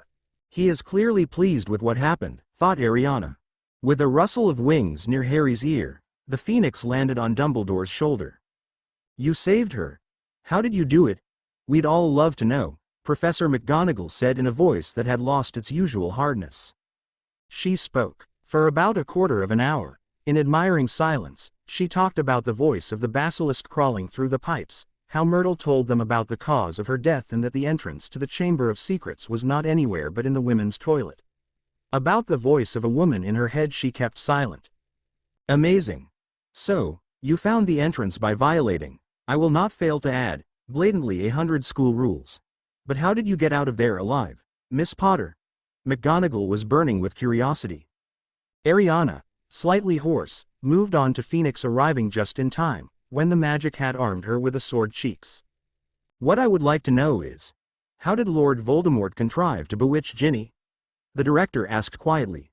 After all, according to my sources, he has now taken refuge in the Albanian forests. What? Mr. Weasley exclaimed in shock. You know who? Bewitched Ginny. But Ginny, wasn't she? The diary is to blame for everything. Riddle kept it when he was 16, Ariana explained to the adults. Amazing, he said softly. Yes, Riddle was one of the most gifted students at Hogwarts. Dumbledore turned to the Weasleys, completely bewildered. Very few people know that Lord Voldemort was once called Tom Riddle. I taught it here 50 years ago. After graduating from school, he disappeared, wandered in distant lands, hobnobbing with the most dangerous sorcerers and magicians, and deeper into the mysteries of black magic. He subjected himself to so many monstrous transformations that when he reappeared, already under the name of Voldemort, he was completely unrecognizable, famine between the sinister Dark Lord and the smart nice guy who had once been head boy. But what could have connected our Ginny to him? Exclaimed Mr. Weasley. His diary, Ginny sobbed. I wrote in it, and he answered, all this year. Mr. Weasley was shocked. Ginny, how could you? What have I always told you? You never know who or what can pretend to be kind and understanding. How can you be led by someone you don't even know? Why didn't you show the diary to me or Mom? Such a suspicious thing. It is clear that it is full of black magic. I didn't know that, Ginny sobbed. It was in one of the textbooks, remember, that Mom bought. I thought someone put it in a book and forgot. Miss Weasley should be sent to the hospital wing immediately, Dumbledore interjected in a tone that brooked no objection. It was too much of an ordeal for her. There can be no question of any punishment. Wizards much older than her have been deceived by Voldemort. He strode over to the door and opened it. Ginny needs sleep and maybe a mug of hot chocolate. It always gives me strength, he added, winking at the girl. Madame Pomfrey is still awake. She's handing out mandrake juice right now. I can say with confidence that the victims of the basilisk will come to their senses any minute. The worst is behind us, said Dumbledore. Mrs. Weasley, supporting Ginny, led her out of the office. Mr. Weasley, who could not come to his senses, followed them. Do you know, Minerva, smiled Professor Dumbledore, perhaps this story is worth a good feast. Can I ask you to go talk to the cooks? You can. Professor McGonagall nodded dryly, and already at the door she asked. I suppose in my absence you will deal with Potter and her friends, don't you? The true truth, Dumbledore assured her. She left, and they looked warily at Dumbledore. What does it mean to deal with them? You prove once again that even the best of us sometimes have to take back our words. Dumbledore chuckled. You will all receive special rewards for your services to the school. And, let's just think, yes, 50 points each for Slytherin. But for some reason, another person here is keeping too stubborn silence, and it would be interesting to hear about his participation in this risky enterprise. Dumbledore looked at Lockhart. Why this excessive modesty, Gilderoy? And she had already forgotten about Lockhart. He was standing in the corner of the room, still smiling a bewildered, slightly foolish smile. Hearing Dumbledore, he looked around, trying to figure out who they were talking to. Professor Dumbledore, said Ariana hastily. There was an accident, downstairs in the Chamber of Secrets, Professor Lockhart. What am I, Professor? Inquired Lockhart's with mild surprise. Here are those, and I thought I was an idiot. Not that it wasn't true, Ariana said it much more quietly. He wanted to cast an oblivion spell on us by drawing Ariana's wand, Draco continued, and the wand shot at him. Yeah. Dumbledore shook his head, his long silver mustache quivering. So, hit by Ariana's weapon? Weapons? Echoed Lockhart. Isn't her weapon a sword? The sword is very beautiful. She can lend it to you? Yeah, of course. Godric Gryffindor himself will roll over in his grave if his sword is in the hands of Dumbledore. Can you come out? Dumbledore asked her friends and their parents. I still have a few words to say to Ariana. When there was no one else in the office except them and the Phoenix, passing through the room to the fireplace, Dumbledore sank into one of the chairs. Sit down, Ariana, he suggested, and she sat down. Dumbledore smoothed his mustache. First of all, I have to thank you. His eyes flashed again. You showed real valor down there, otherwise Fawkes wouldn't have come to you. So her name is Fawkes. He ran his hand over the feathers of the phoenix, which lightly flapped its wings as it perched on his knee. So you met Tom Riddle there, said Dumbledore thoughtfully. I guess you were the one that interested him the most. I think we are somewhat similar, she said. Did he say that? Ariana shook her head. Is it because you both speak snake language? The hat told me that I would be best in Slytherin, and many thought that it was I who was the heiress of Salazar Slytherin. You speak the language of snakes, Ariana, Dumbledore replied calmly, because it is spoken by Voldemort, the only remaining descendant of Salazar Slytherin. If I'm not mistaken, he accidentally put some of his strength into you, the night he awarded you with this scar. I'm sure he didn't want that. Voldemort put a piece of himself into me, as it appears. So the hat sensed this particle in me, and Ariana was not allowed to finish. You see, Ariana, it so happened that you have many qualities that Salazar Slytherin appreciated so highly in his beloved students. Resourcefulness, determination, to be honest, disregard for school rules. Here the headmaster's mustache quivered again. And, finally, the rarest gift, the snake tongue. And if you need proof that you're different from Tom Riddle, read what it says here. Dumbledore walked over to Professor McGonagall's desk, picked up a blood-stained silver sword, and held it out to her. He turned it over in bewilderment. The sword flashed rubies in the firelight, and read the name engraved under the handle. Godric Gryffindor. No, Ariana, only a true Gryffindor can take out a sword from this hat. Both were silent for a minute. What you need right now, Ariana, Dumbledore switched to his usual tone, is food and rest. Go to your room, wash yourself, and at the festive table. We need a new defense against the dark arts teacher. Oh, they don't stay with us. 13. Areana Potter is an unusual girl. Firstly, she does not like summer holidays. Secondly, she likes to do homework in the summer at night. Thirdly, Ariana is a witch. It was already after midnight. Potter closed the inkwell, got up from the bed and pulled out an old pillowcase from under it. Slipped a flashlight into it, a history of magic, an essay, a pen, and a vial of ink. An old parquet floor was taken out under the bed, there was a large niche in the floor under it, and she hid everything there. Straightening up, Peverell stretched and glanced at the glowing dial of the clock on the bedside table. 1 o'clock in the morning. It's already 1 o'clock since she was 13 years old.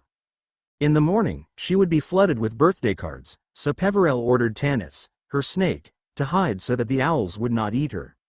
Ariana celebrated her 12th birthday with her friend and his family when she fled to the magic world.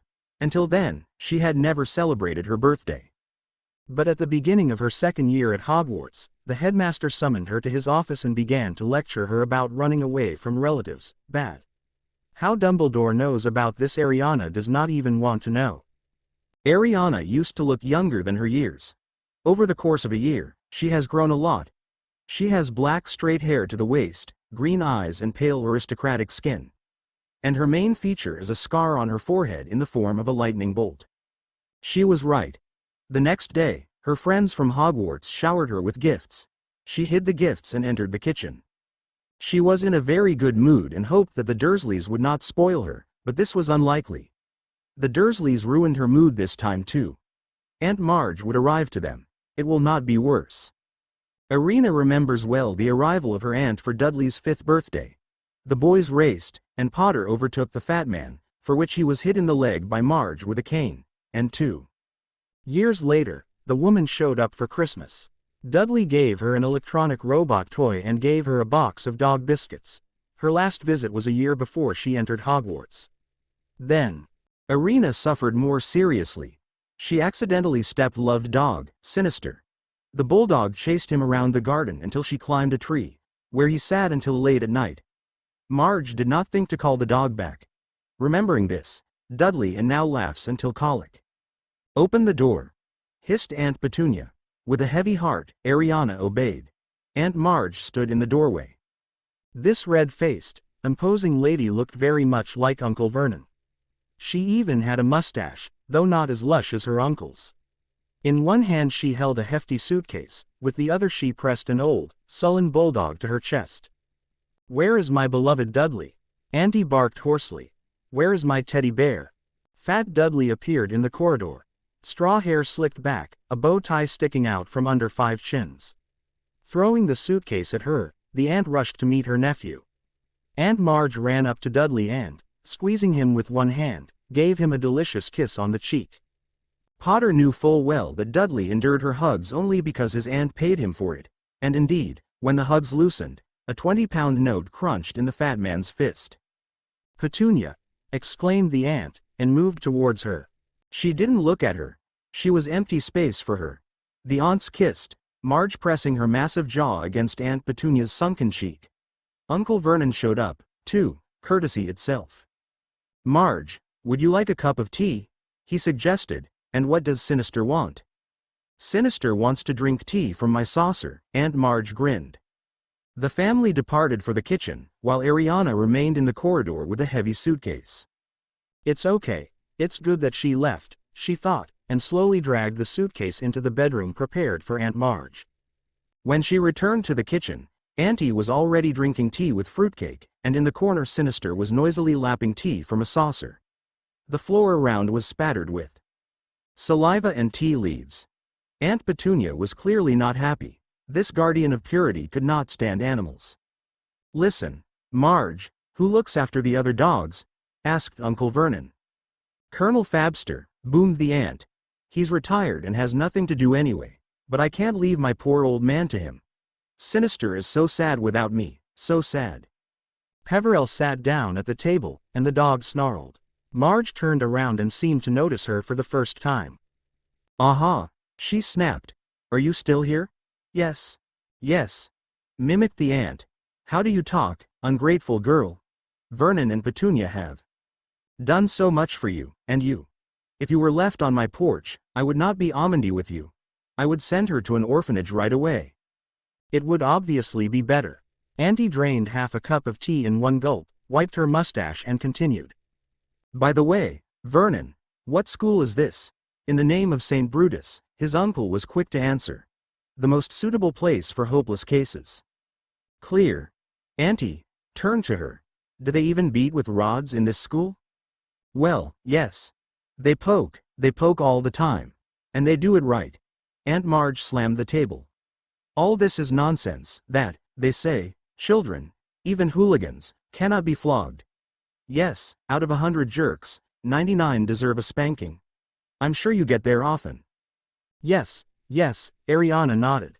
"Very often." Aunt Marge narrowed her eyes. "I don't like the way you talk," she muttered. "You talk too calmly about punishments. It seems to me that they beat you rather weakly there. If I were you, Petunia, I'd write a letter to the school asking them to beat that bastard harder. Such as she require especially strict treatment." So Aunt Marge settled down on Privet Street, and Areana suddenly realized that everything was not going so badly before her. To Uncle Vernon and Aunt Petunia, she tried not to catch the eye, and that suited everyone. This will not work with Marge. She constantly demands to be with her in order to annoy with moralizing. And don't feed her bread. Let me compare her to Dudley. She especially liked to fill up the fat man with expensive toys. He gives it and looks at her, waiting for her to ask, "Aunt Marge, what do I want?" And all the time she annoys. What a useless, lost creature she is. It's been 6 days since Aunt Marge's arrival.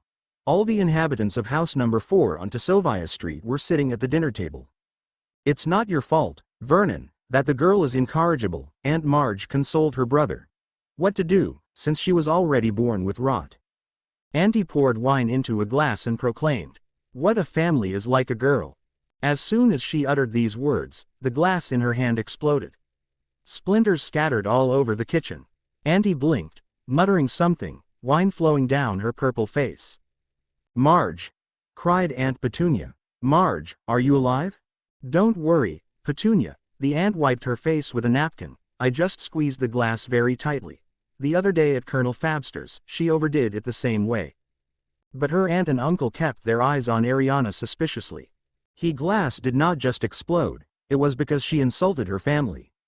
She needs to calm down. Otherwise, she will get from the Dursleys. She didn't care that she might be expelled from Hogwarts and her wand broken. It was random magic and she couldn't be expelled just for that." "Marge, you won't be tempted, will you?" Auntie had already drunk more than one glass of wine, and her face was filled with blood. "Splash a little," she giggled hoarsely, holding out a glass. "Well, why so little? Lay more. More. Yeah, now it will be." Dudley was eating his fourth piece of the pie. Aunt Petunia was holding a cup of coffee with her little finger sticking out.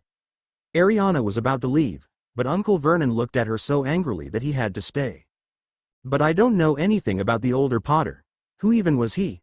Did he work?" His aunt and uncle's faces tightened so much that Dudley looked up from his pie and looked at his parents in surprise. "He did not work." Taking a deep breath, his uncle glanced at her. He was unemployed. Auntie emptied half a glass. "Not surprising. Bum." She wiped her chin on her jacket sleeve. "The beggar fool who—" "Lie." Silence reigned in the room. "More brandy," roared Uncle Vernon, pale as chalk. "March to sleep," he hissed at her. "No, Vernon," Aunt Marge hiccuped, throwing out her hand. Tiny, bloodshot eyes glared at her. "Go on, girl. I see you are proud of your parents. Poor. Died in a car accident. They must have been both drunk. How annoying she is." Even if Lily and James Potter were narrow-minded people, they were heroes of the war and do not deserve such a lie about their death. "They didn't die in a car accident," she said firmly. "No, in a car accident, you little bitch." She pouted like a turkey with rage. "And they put you on these good people. Your whole family, starting from your ancestors, does not stand." Marge was not allowed to finish. Ariana already knew what she wanted to say. She fell silent, as if choking. She continued to puff up. Her full red face was swollen, her tiny eyes popped out of their sockets, and her mouth stretched out to her ears. The tweed jacket burst, and the buttons whizzed out. Soon the aunt turned into a huge balloon. The skirt burst, the stomach fell out, and the fingers spread out like huge sausages. "Marge!" shouted aunt and uncle in unison. Marge was lifted from her chair and floated towards the ceiling. She was completely round, like an inflatable toy. Her arms and legs swayed limply, her eyes were almost invisible, heavy panting was torn from her chest. Woof woof woof. A stunned Sinister ran into the room. "Stop it!" Uncle grabbed Marge's leg and nearly took off on his own. And Sinister rushed at his uncle and poked him by the leg. Taking advantage of the commotion, the Peverell heiress ran out of the dining room and rushed to the closet under the stairs.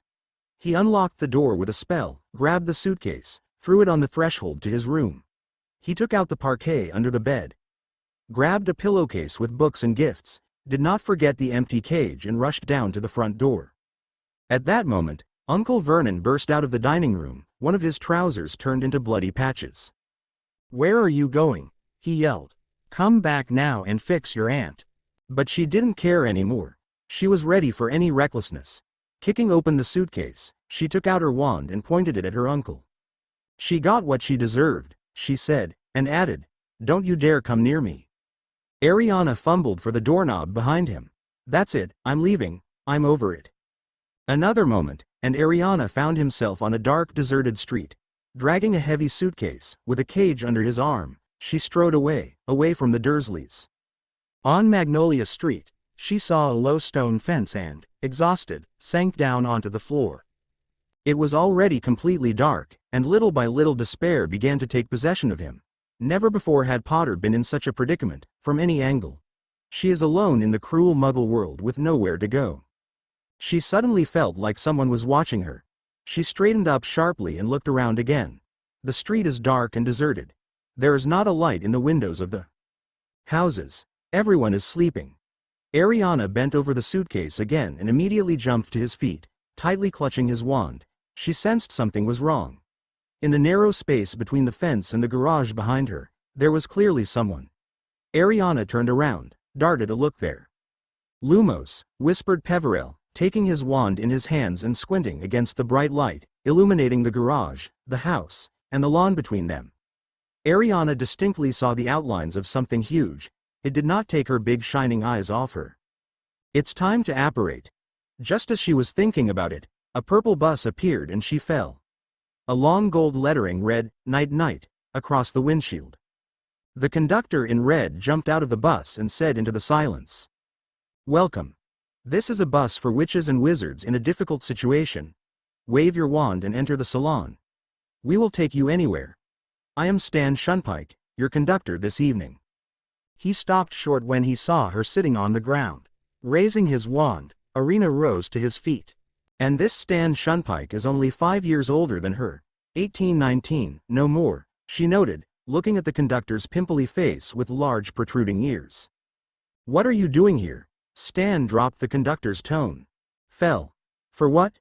Stan grinned. "Fell down and that's it." What did he grab onto? Remembering why she had fallen, she instantly turned around and looked around the space illuminated by the headlights behind the stone wall. It was empty. "What are you looking at?" Stan spoke up. There was something big, black. The Peverell heiress waved his hand uncertainly towards the house. "Like a dog, but bigger." "What is your name?" "Hermione Granger." She lied. "Will this bus really take me anywhere I want?" "Certainly," Stan replied proudly.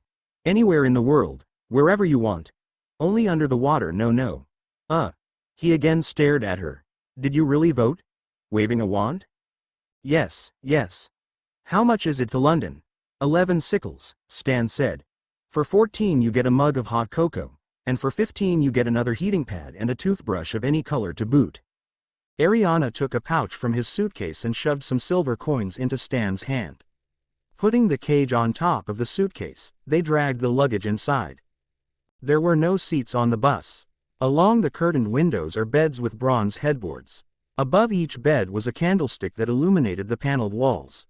Sleeping at the end of the bus, a tiny wizard in a nightcap grunted in his sleep.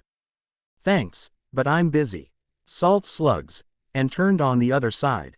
"Here's yours," Stan whispered and shoved the suitcase under the bed behind the driver's seat. "This is our driver, Ernie Prang. This is Hermione Granger." The bus roared and took off with such force that she collapsed onto the bed. Rising, he looked out the window. They were driving down a completely different street. "We were right there when you waved your wand," he said. "Are we, Ernie, already in Wales?" "Yes. Can't Muggles hear the bus?" "Muggles?" Stan chuckled disdainfully. "They can't hear or see anything. They are totally stupid." "Go on, Stan. Wake up Madame Marsh," said Ernie. "We'll be in Abergavenny any minute." Stan trudged up the narrow wooden stairs. She looked after him, the anxiety intensified. Ernie didn't drive the bus well, and they constantly skidded onto the sidewalk. However, so far there has been no accident. Lampposts, mailboxes, ballot boxes bounced off in front of the nose of the bus, and when it passed, they jumped into place. Soon Stan appeared, followed by a sorceress in travel robes with a slightly green face. "We've arrived, Madame Marsh," the conductor announced cheerfully. Ernie braked hard. The beds were shaking. Madame Marsh pressed her handkerchief to her mouth and rolled down. Stan threw out her bag and slammed the door. The bus roared and rumbled down the narrow country road, the surrounding trees shying away in horror as it approached. Now she would not sleep even in a simple bus, which rides calmly without a rumble, and does not fly hundreds of miles a second. Heavy thoughts swirled in her head. What awaits her and Marge, still hanging from the ceiling? Stan stuck out his tongue as he read the latest issue of the Daily Prophet. There was a big picture on the front page. The man in the photo narrowed his eyes at her. The tired face, with its long matted hair, was strangely familiar to her. It was his Muggles who were on the news, Potter said, forgetting her troubles for a moment. Stan grinned at the picture. Sirius Black, he nodded. Of course, the Muggles showed it. newspapers should be read more often. Ariana brought the prophet to the candle. Black is still on the loose. Today, the Ministry of Magic announced that Sirius Black, the most dangerous criminal in the history of Azkaban prison, has still not been caught. We're doing everything we can to find Black, Minister for Magic Cornelius Fudge assured him that morning. And we urge the wizarding community to remain calm. Some members of the International Federation of Wizards are unhappy that Fudge reported the incident to the Muggle Prime Minister. "What would you do in my place?" said Fudge, known for his irritable nature. "Black is crazy. It is dangerous for both wizards and Muggles." The Prime Minister swore that no Muggle would know of Black's magical origins. And if they find out, they will consider it a reporter's duck. Peverell peered into Sirius Black's dark eyes, the only living points on his emaciated face. She had never met vampires before, but she had seen portraits of them in her defense against the dark arts classes. Black, with his waxy skin, looked a lot like a vampire. "Well, how do you like this handsome man?" Stan asked. Ariana returned the newspaper and asked, "Did he really kill 13 people with one curse?" "Yeah," Stan nodded. "In broad daylight and in front of witnesses. That's the nightmare, isn't it, Ern?" "Really?" said Ernie grimly. Turning around in his chair, Stan put his hands behind his head and looked at her. "Black is one of you-know-who's closest associates," he said importantly. "The Dark Lord? Did Black serve him? Did you listen to me? Black was you-know-who's closest ally. And when little Areana Potter defeated you-know-who, the hunt began for his associates. Ernie won confirm. Well, most of them gave up. They realized that they were covered. But not Sirius Black. Rumor has it that he considers himself his successor. Do you know how it was? They surrounded Black in the street. The Muggles are swarm and wave his wand. Half the street is gone. Plus a dozen dead Muggles and one wizard. What do you think? And then he..." Stan's voice dropped to an anxious whisper. "What he?" Potter asked.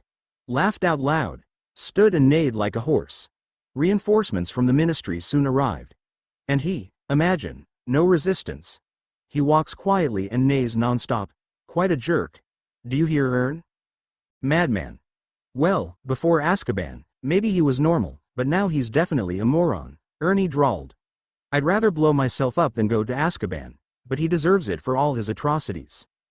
"Why yes, I bet the Ministry of Jobs was up to its neck," Stan said.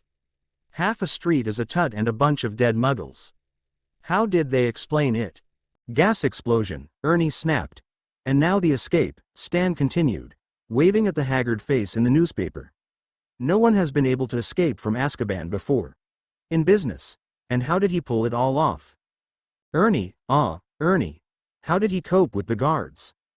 Ernie winced. "Be a friend, Stan, change the record." "Well, I cannot hear about the guards of Azkaban." Frustrated, Stan put down the paper and Ariana leaned against the window. The mood didn't get any better. Stan is a talker. When he finds out who he brought up, he will tell the passengers this. Wow. Have you heard? Areana Potter inflated his aunt.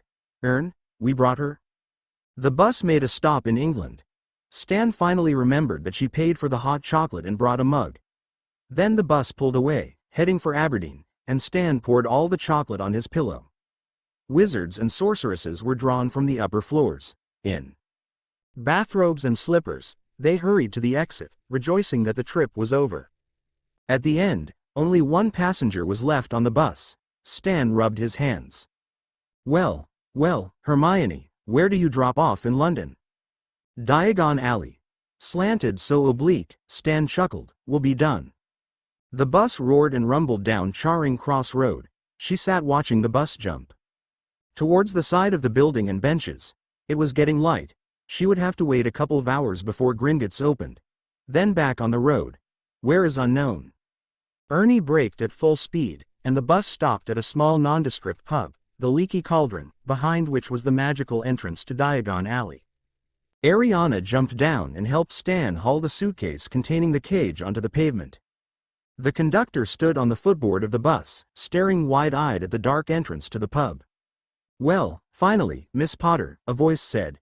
Before he could turn around, a hand was placed on her shoulder. Damn it! Stan screamed. Get over here, here. Turning her head, she saw the owner of the hand squeezing his shoulder. It was the Minister for Magic, Cornelius Fudge. An agitated Stan immediately landed next to them. Minister, it's not Hermione, is it?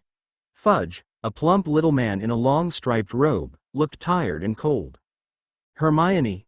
He raised his eyebrows. No, this is Areana Potter. I thought so. Stan yelled happily. Do you know who Hermione is? This is Areana Potter. Fudge said without much enthusiasm. Please accept my thanks for your bus bringing Miss Potter here. But we have to go. Fudge tightened his grip on her shoulder and led her into the pub. A toothless, round-shouldered old wizard appeared at the door with a lantern in his hand. It was Tom, owner of the Leaky Cauldron. You found her, Minister, exclaimed Tom. Would you like something to drink? Beer, brandy? Get some tea, Tom, said Fudge, not letting go of her shoulder. Stomping and panting, Stan and Ernie carried the suitcase containing the cage into the pub. Both, not hiding their curiosity, turned their heads around. Hermione, why did you hide your name from us? Stan broke into a smile. Ernie's owlish face peered curiously over his shoulder. Tom, private office, please, Fudge said. Tom showed me where to go. Farewell. Bye, Hermione, Stan said in turn. Sit down, Miss Potter. She sat down. The fire in the fireplace was blazing brightly, but goosebumps ran through Potter's body. Fudge removed his striped robe, pulled up his bottle-colored trousers, and sat down across from him.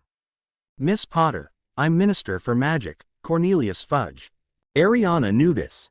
She heard about him and saw him in the newspaper. Tom, in an apron over his nightgown, brought a tray of tea and hot toast. Placing it on the table between the guests, he went out and closed the door.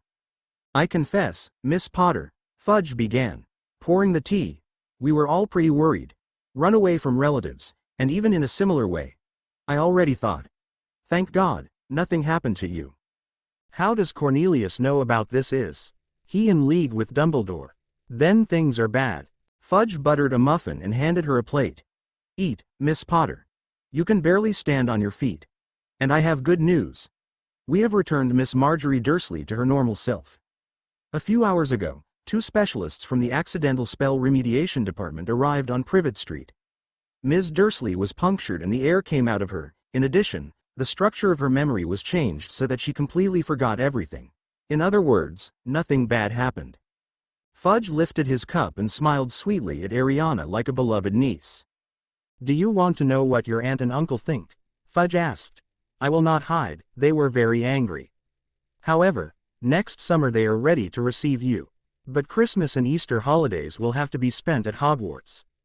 I always stay at Hogwarts for Christmas and Easter holidays, and I'm not going back to Privet Street at all. Don't say that, Miss Potter. You're just overexcited, Fudge said, puzzled. They're your relatives. I have no doubt that deep down you love each other. Disgusting. Now let's think. Fudge was spreading the second bun. Where will you live for the last 2 weeks of vacation? I advise you to stay at the Leaky Cauldron. Fudge soon returned with his master. The 11th room is free, Miss Potter. The minister said. You'll like it there. I will add just one. I'm sure you will understand me. Never go to Muggle quarters. Walk along Diagon Alley, and as soon as it starts to get dark, go home right away. Tom will look after you. Good, but what's the point of all this? We don't want you to get lost again. Fudge laughed merrily. Just kidding. We just feel better when we know your whereabouts. Well, in general. Just awful. Fudge suddenly coughed and pulled on a striped robe. So I went. I have work to do, you know. Have you caught Black yet? Fudge's fingers tightened on the silver clasp of his robe. I'm sorry, what? So have you heard? Alas, alas. Haven't succeeded so far. But we will definitely catch him. Certainly. This is the first time this has happened in Azkaban. Guards beside yourself. Fudge winced slightly. Goodbye, Miss Potter. They shook hands. 14. During her time at the Leaky Cauldron, she went shopping for new school robes with friends and bought new textbooks. At Quidditch All, he met classmates Seamus Finnegan and Dean Thomas. They couldn't take their eyes off Lightning and in Flourish and Blots, she ran into Neville Longbottom. It was not possible to chat. Neville had lost his list of books, and his grandmother, an imposing lady of a formidable appearance, loudly scolded her grandson. It was her last day in the leaky cauldron. Ariana. They're here. Sitting in Florian Fortescue's ice cream parlor with a girl they didn't know. Ariana sat down next to his friends. It hasn't even been a year. Blaise smiled. We were at the leaky cauldron, but they told us that you had gone somewhere. We went to Flourish and Blots, and to Madame Malkin, and... I bought everything last week, Ariana explained. How did you know I was in the leaky cauldron? Dad said. Draco replied. Lord Ministry of Magic and had heard about Aunt Marge's accident. Ariana. Did you really blow that muggle up? Zabini asks with obvious amusement. It was by accident. Ron rolled with laughter. That's not funny, Blaise, Daphne said sternly. Ariana, this is my little sister Astoria Greengrass. I mentioned her in my letters. Nice to meet you, Astoria smiled at her. In Draco's letters, he wrote that he had found his soul mate. And that person was Astoria Greengrass. She would lie if she said that Astoria was not suitable for him. Both purebloods, from ancient and wealthy families, study at the same faculty. Ideal. By the way, when we came to the leaky cauldron we met Arthur Weasley, Blaise said. What did he forget? We don't know ourselves. You know we don't talk to people like the Weasleys, Pansy said in disgust. People like the Weasleys were the so-called blood traders. Her friends were pureblood wizard children who were always told that Muggles were nothing but the Weasleys, who were all blood traders. And after that incident a year ago when she almost died because of the Weasley twins, they began to hate them even more. On this conversation ended and they came to the leaky cauldron. Mr. Weasley was sitting at the bar reading The Prophet. Ariana. He smiled. How are you doing? Friends frowned and Draco wanted to say something, most likely something insulting to the Weasleys, but Ariana gestured him not to say anything. Good, she replied. Mr. Weasley put down the paper. Sirius Black was looking at her from the photo. Has he been caught yet? She asked. No, Mr. Weasley became serious. The Ministry has diverted all of us to look for him, but so far no result. Mrs. Weasley, hung with purchases, entered the bar, followed by the twin fifth graders Fred and George, the new head girl, Percy, Ronald, and the youngest Ginevra, the only girl in the family.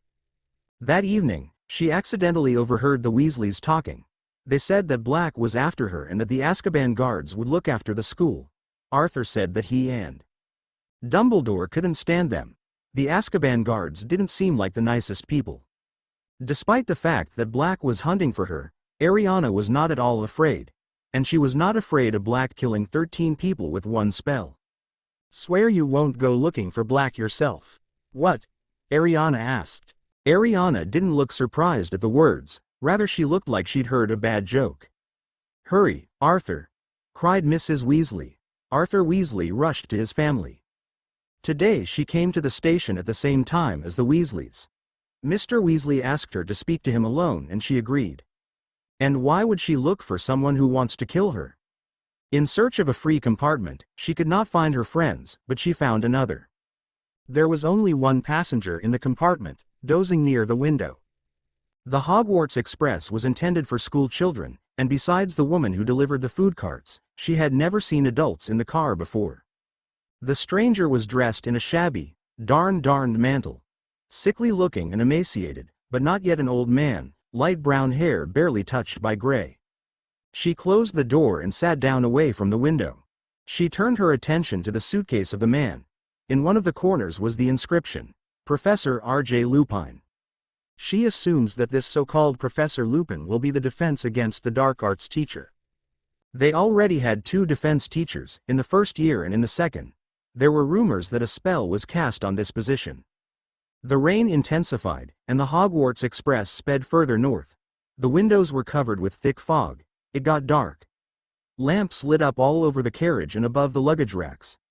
The wheels rumble, the rain drums against the windows, the wind howls, and Professor Lupin is all over the place.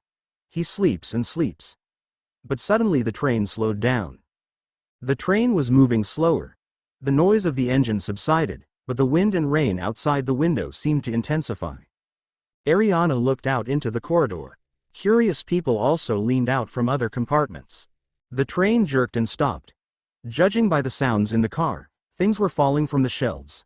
All the lights suddenly went out, and the train was plunged into pitch darkness. Someone entered the compartment. Ariana, Draco was looking for her. I'm here. You stepped on my foot. Sorry, you don't know what happened?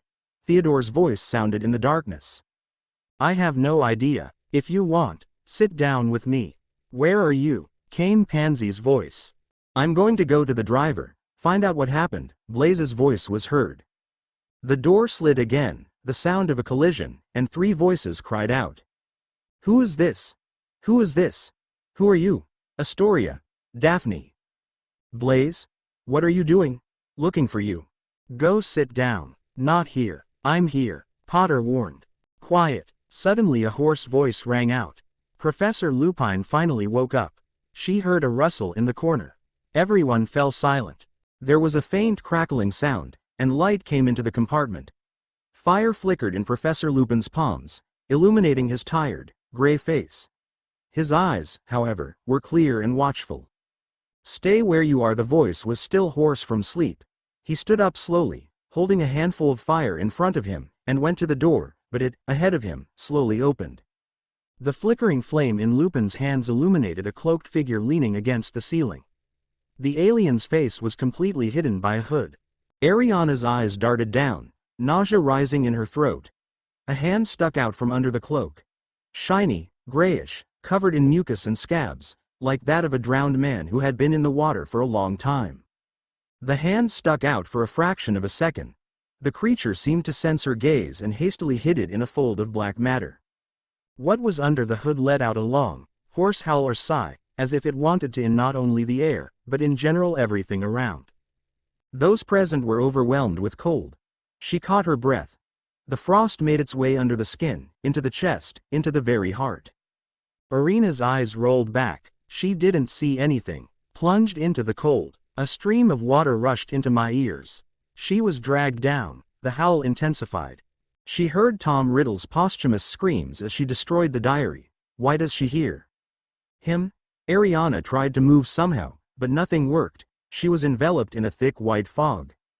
Ariana, Ariana, are you okay? I'm sorry, what? She opened her eyes. Lights are shining. The floor is trembling. The Hogwarts Express is on its way again and the lights are on. Did she fall off the seat? Daphne, Draco, Pansy leaned over her, kneeling, behind Theodore, Blaze, Theodore and Professor Lupin. She felt sick. A cold sweat broke out on her forehead. She was laid on the seats. How are you? Draco was worried. Fine. She glanced at the door. The hooded creature was gone. What was it? Something cracked loudly, and everyone flinched.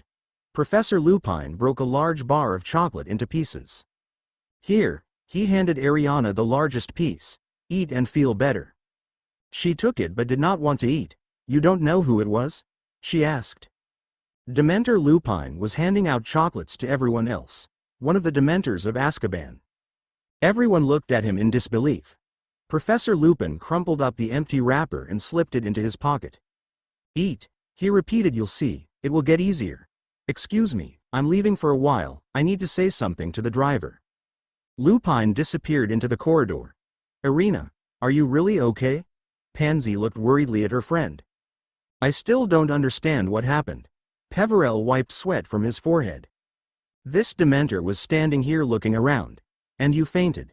And Professor Lupin walked up to This wand, and said, none of us hide Sirius Black under the robe. Leave. But the Dementor didn't move. Then the professor muttered something, and silver sparks fell from the wand on the Dementor. It turned around and immediately disappeared. Reported not. Horror. What? Pansy squeaked in a voice that wasn't his own. When this creature entered here, did everyone feel cold? I thought he came from the other world. Blaze winced. Such fear, as if there will never be any joy in life again. Astoria, cowering in a corner, looked little better than her. She suddenly sobbed loudly. Draco and Daphne leaned over to the girl and hugged her. You didn't fall out of your seats. No, said Theodore.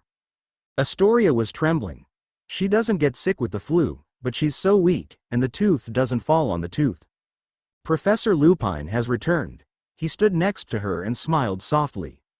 Eat chocolate, please, it's not poisonous. She took a bite. Surprisingly, warmth flowed through his veins. We'll be at Hogwarts in 10 minutes, the teacher said. Well, Ariana, is it easier now? Yes, Ariana wondered. How does the professor know her name? The incident was no longer mentioned. The train arrived at Hogsmeade Station. Landed long and noisy. Owls hooted, cats meowed. Neville Longbottom's pet toad croaked loudly under his hat. The tiny platform was icy after the rain. Unlike the others, they decided to ride the Thestrals. Ariana saw them because of the Peverell blood in her blood and was not afraid of Thestrals like the others. Potter, come to me, the voice of Minerva McGonagall roared. Professor McGonagall, Transfiguration teacher and head of Gryffindor, looked at them overhead demandingly. Her expression was, as usual, stern. Her hair is pulled back into a tight bun, and sharp, lively eyes peer through square glasses. Don't worry. I just want to talk to you in my office, she said, and you, go to the hall. Friends looked after her and went to the festive table. The professor led the friends through the hall and up the marble stairs to the corridor leading to her office. It was a small room with a large, blazing fireplace. The professor invited the guests to sit by the fireplace. She herself settled down at the desk. Professor Lupine sent a message by owl. She began, that you, Potter, passed out on the train. Before she could answer, there was a knock on the door, and Madame Pomfrey, the doctor from the hospital wing, burst into the office. Ah, it's you? Madame Pomfrey ignored her. Leaning down, she looked at her carefully. Are you in danger again? It was a Dementor, Pomfrey, McGonagall explained. Madame Pomfrey frowned. Putting Dementors around the school, Madame Pomfrey cackled in annoyance, brushing her hair back and touching her forehead.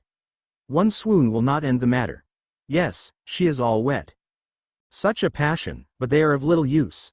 Yes, if you also consider what effect they have on people of fragile health. I don't have fragile health. Of course not, Madame Pomfrey said absently, feeling her pulse. I am well. Well, at least let him eat some chocolate then, said Madame Pomfrey, checking her eyes. I have already eaten. Professor Lupin gave it to me. He treated us all on the train. Is it true? Said Madame Pomfrey. Well, finally there is a defense against the dark arts teacher who knows his stuff.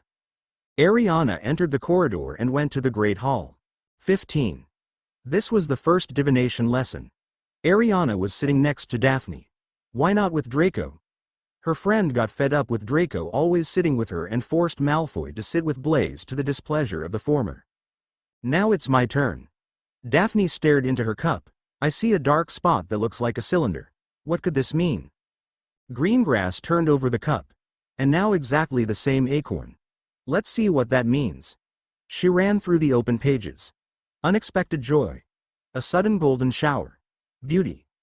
Daphne turned the cup over again. Now I see an animal. Looks like a head. Looks like running. No, more like a sheep. Ariana burst out laughing, to which Professor Trelawney turned around. Let me take a look, she said, looking reproachfully at the heiress of the Greengrass family. She went up to him and took the cup from his hand. The entire class fell silent, waiting for her explanation. The professor rotated the cup counterclockwise, carefully examining the patterns on its walls. This is a falcon. My girl, you have a mortal enemy. Who doesn't know this? Hermione whispered loudly. Professor Trelawney peered at her through her oversized glasses. Yes, all. Everyone knows about Ariana and he who must not be named. Ariana and Daphne were surprised. Hermione Granger hadn't allowed herself to talk to teachers like that before. Professor Trelawney chose not to answer. She brought her huge eyes closer to her cup and stared at it again, continuing to rotate. Baton, attack, my God, what an unfortunate cup. Wasn't it a top hat? Daphne whispered uncertainly. Skull. Danger on the road. The entire class looked at Professor Trelawney with bated breath. She swirled her cup for the last time and screamed. At the same moment, the sound of breaking china was heard again. Neville broke another cup.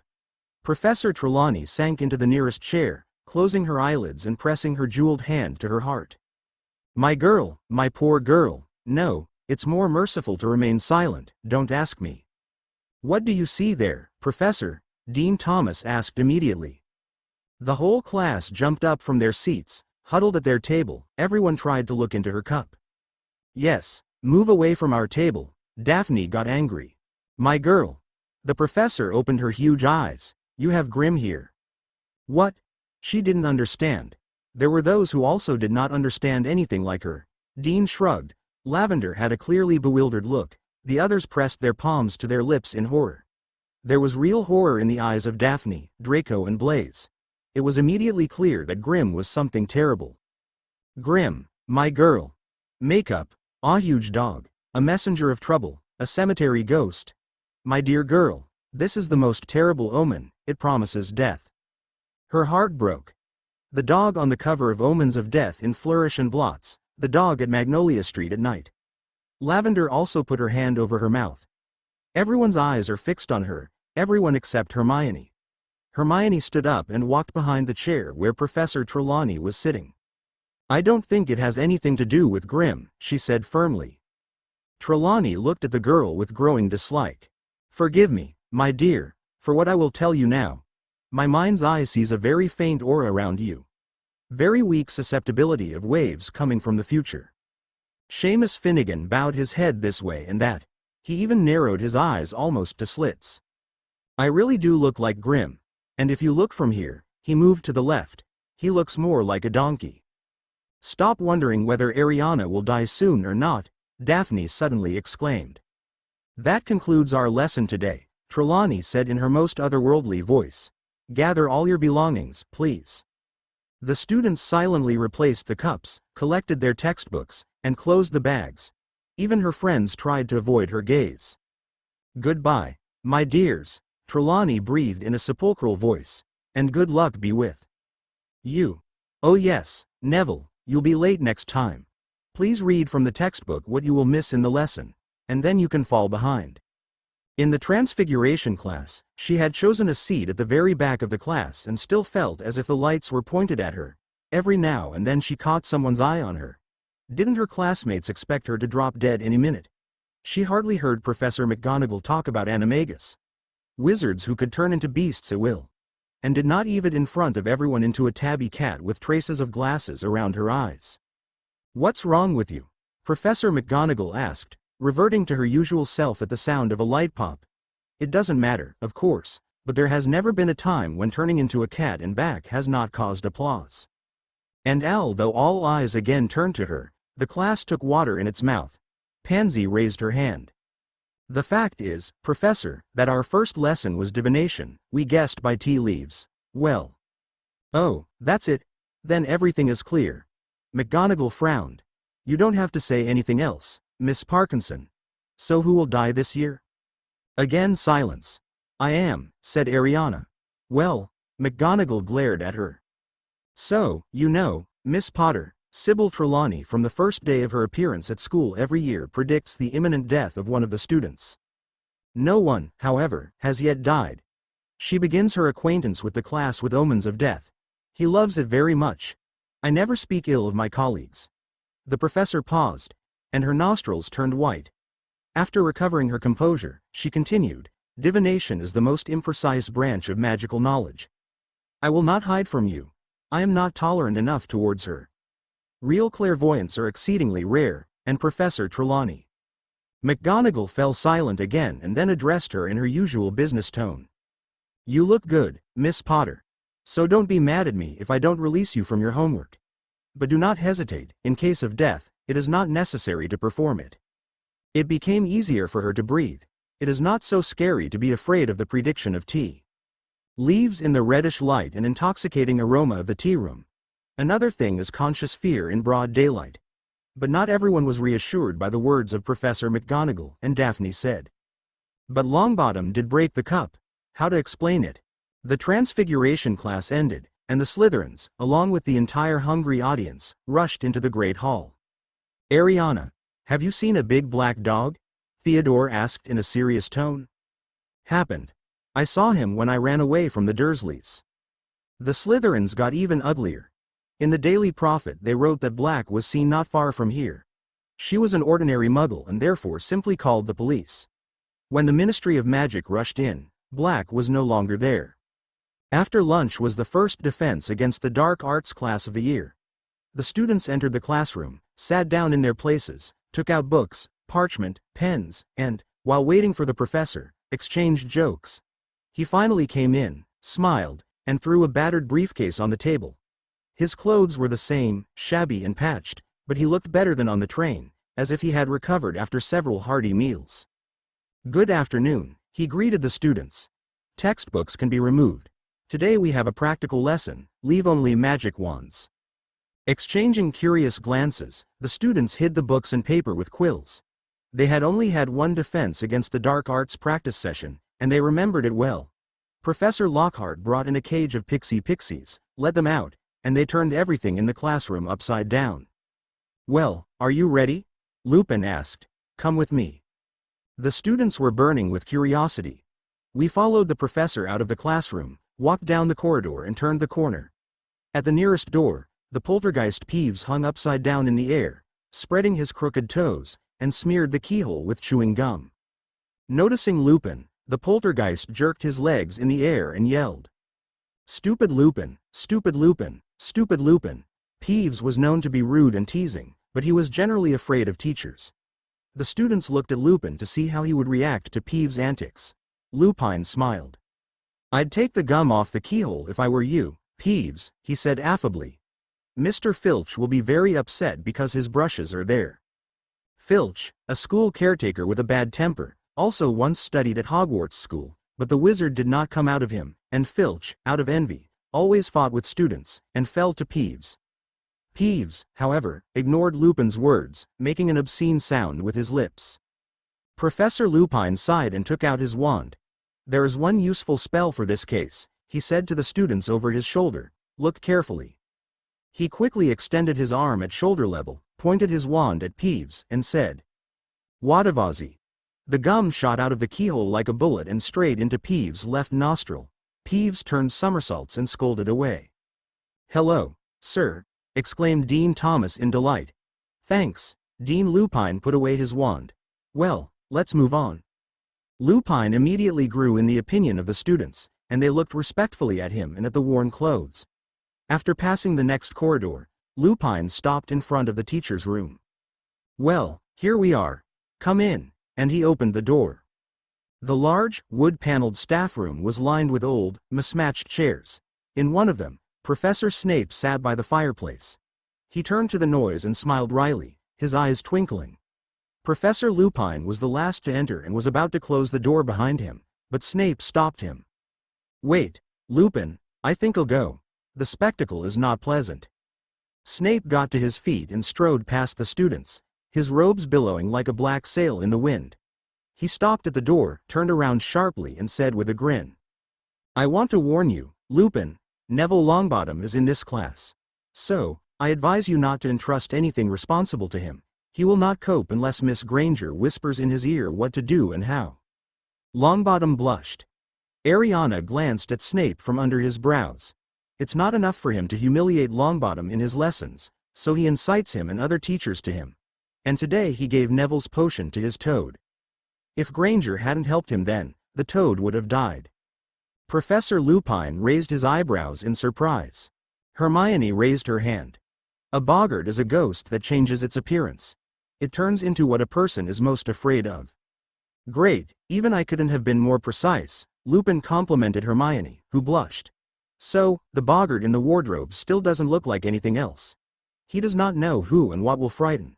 What he looks like is unknown, but as soon as he is released, he will immediately become what we fear more than anything in the world." Neville's eyes widened wildly and he muttered something. "Which means," the professor went on, ignoring Neville, "that we have a huge advantage over the boggart. Can you tell me, Ariana, which one?" Hermione raised her hand and even raised herself on her toes to be summoned. It was confusing, but Ariana still decided to answer. "There are many of us here." Hermione lowered her hand in annoyance. "Right," said Lupin. "Therefore, it is better to fight a boggart with 2, 3, in general, the more of you, the better. He is immediately lost, cannot choose who to turn into. A headless dead man or a huge carnivorous slug. Once, before my very eyes, A boggart wanted to scare two people at once and turned into half a slug. That was some laughter. The spell against the boggart is simple. You only need one thing. Good concentration. The best weapon against him is laughter. Turn it into something funny and laugh, it will immediately disappear. First, let's learn a spell without magic wands. Repeat after me. Ridiculous. Ridiculous. The students exclaimed in unison.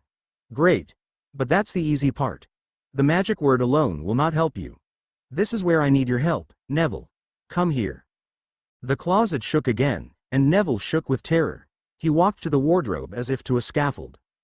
Stand right here. Tell me, what are you most afraid of in the world? Neville mumbled something indistinctly. What? I did not hear. Neville looked pleadingly towards his comrades and said in a whisper. Professor Snape. The Gryffindors laughed. Neville smiled guiltily. Professor Lupin considered this. Well, Professor Snape, do you, Neville, seem to live with your grandmother? Why yes. I just don't want the boggart to turn into my grandmother. No, I don't want that either, Professor Lupin smiled. Tell me, what does your grandmother usually wear? Neville was surprised, but replied. Well, always the same high hat, on it is a stuffed vulture. Long dress, green. Sometimes a fox stole. And of course, a handbag, the professor prompted. Yes, a big red one.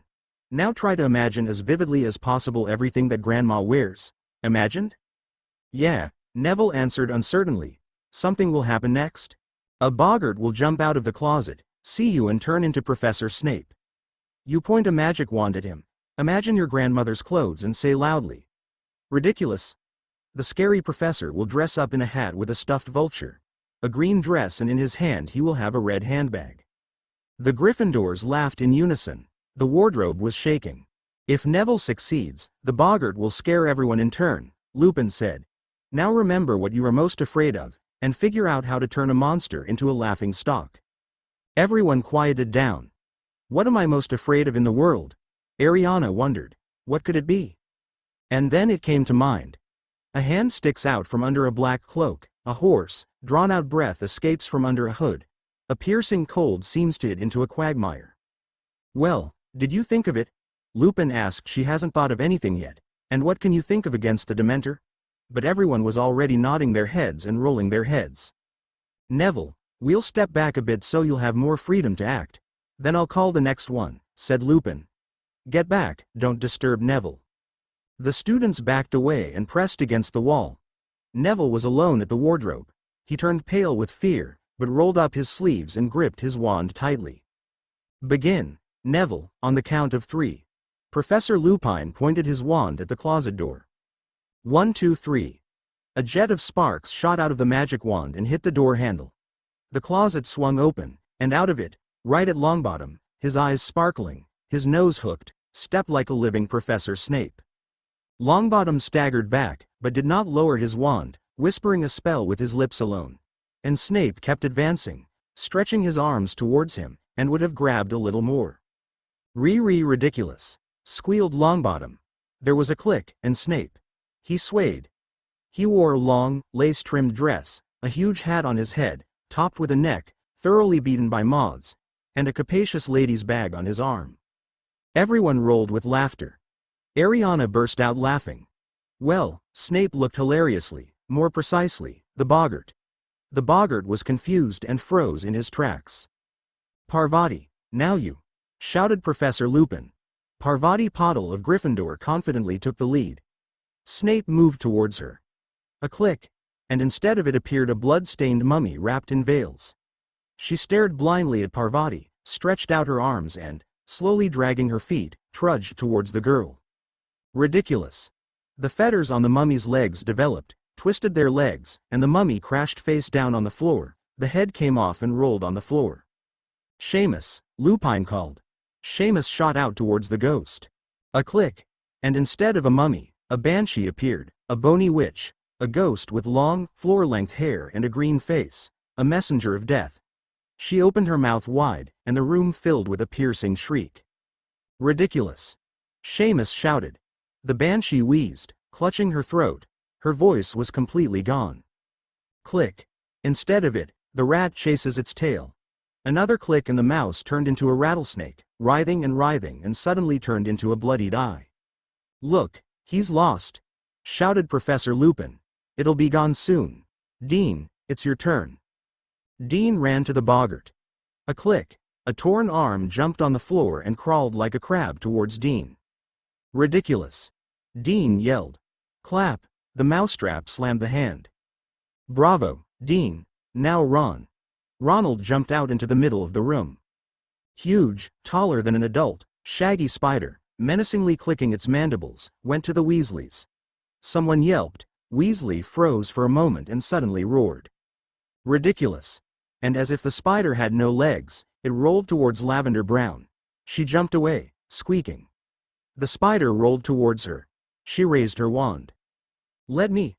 Professor Lupin suddenly called out, and stepped between her and the spider. A click and the legless spider was gone.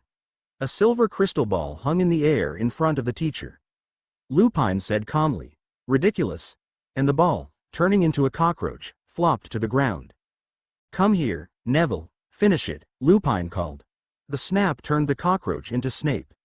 Neville, confidently this time, lunged at the boggart. "Ridiculous," he shouted, and for a moment Snape appeared before the class again in the long dress. Neville laughed, the boggart burst, and for a minute only tiny wisps of smoke hung in the air.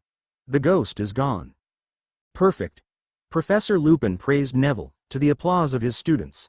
"Excellent, Neville. All good fellows." Ratings. 5 points to each who fought a boggart. Neville. 10 for 2 times. And 5 points each for Hermione and Ariana. Well done. Great lesson. Homework. Read in the textbook about boggarts, take notes and hand in on Monday. All.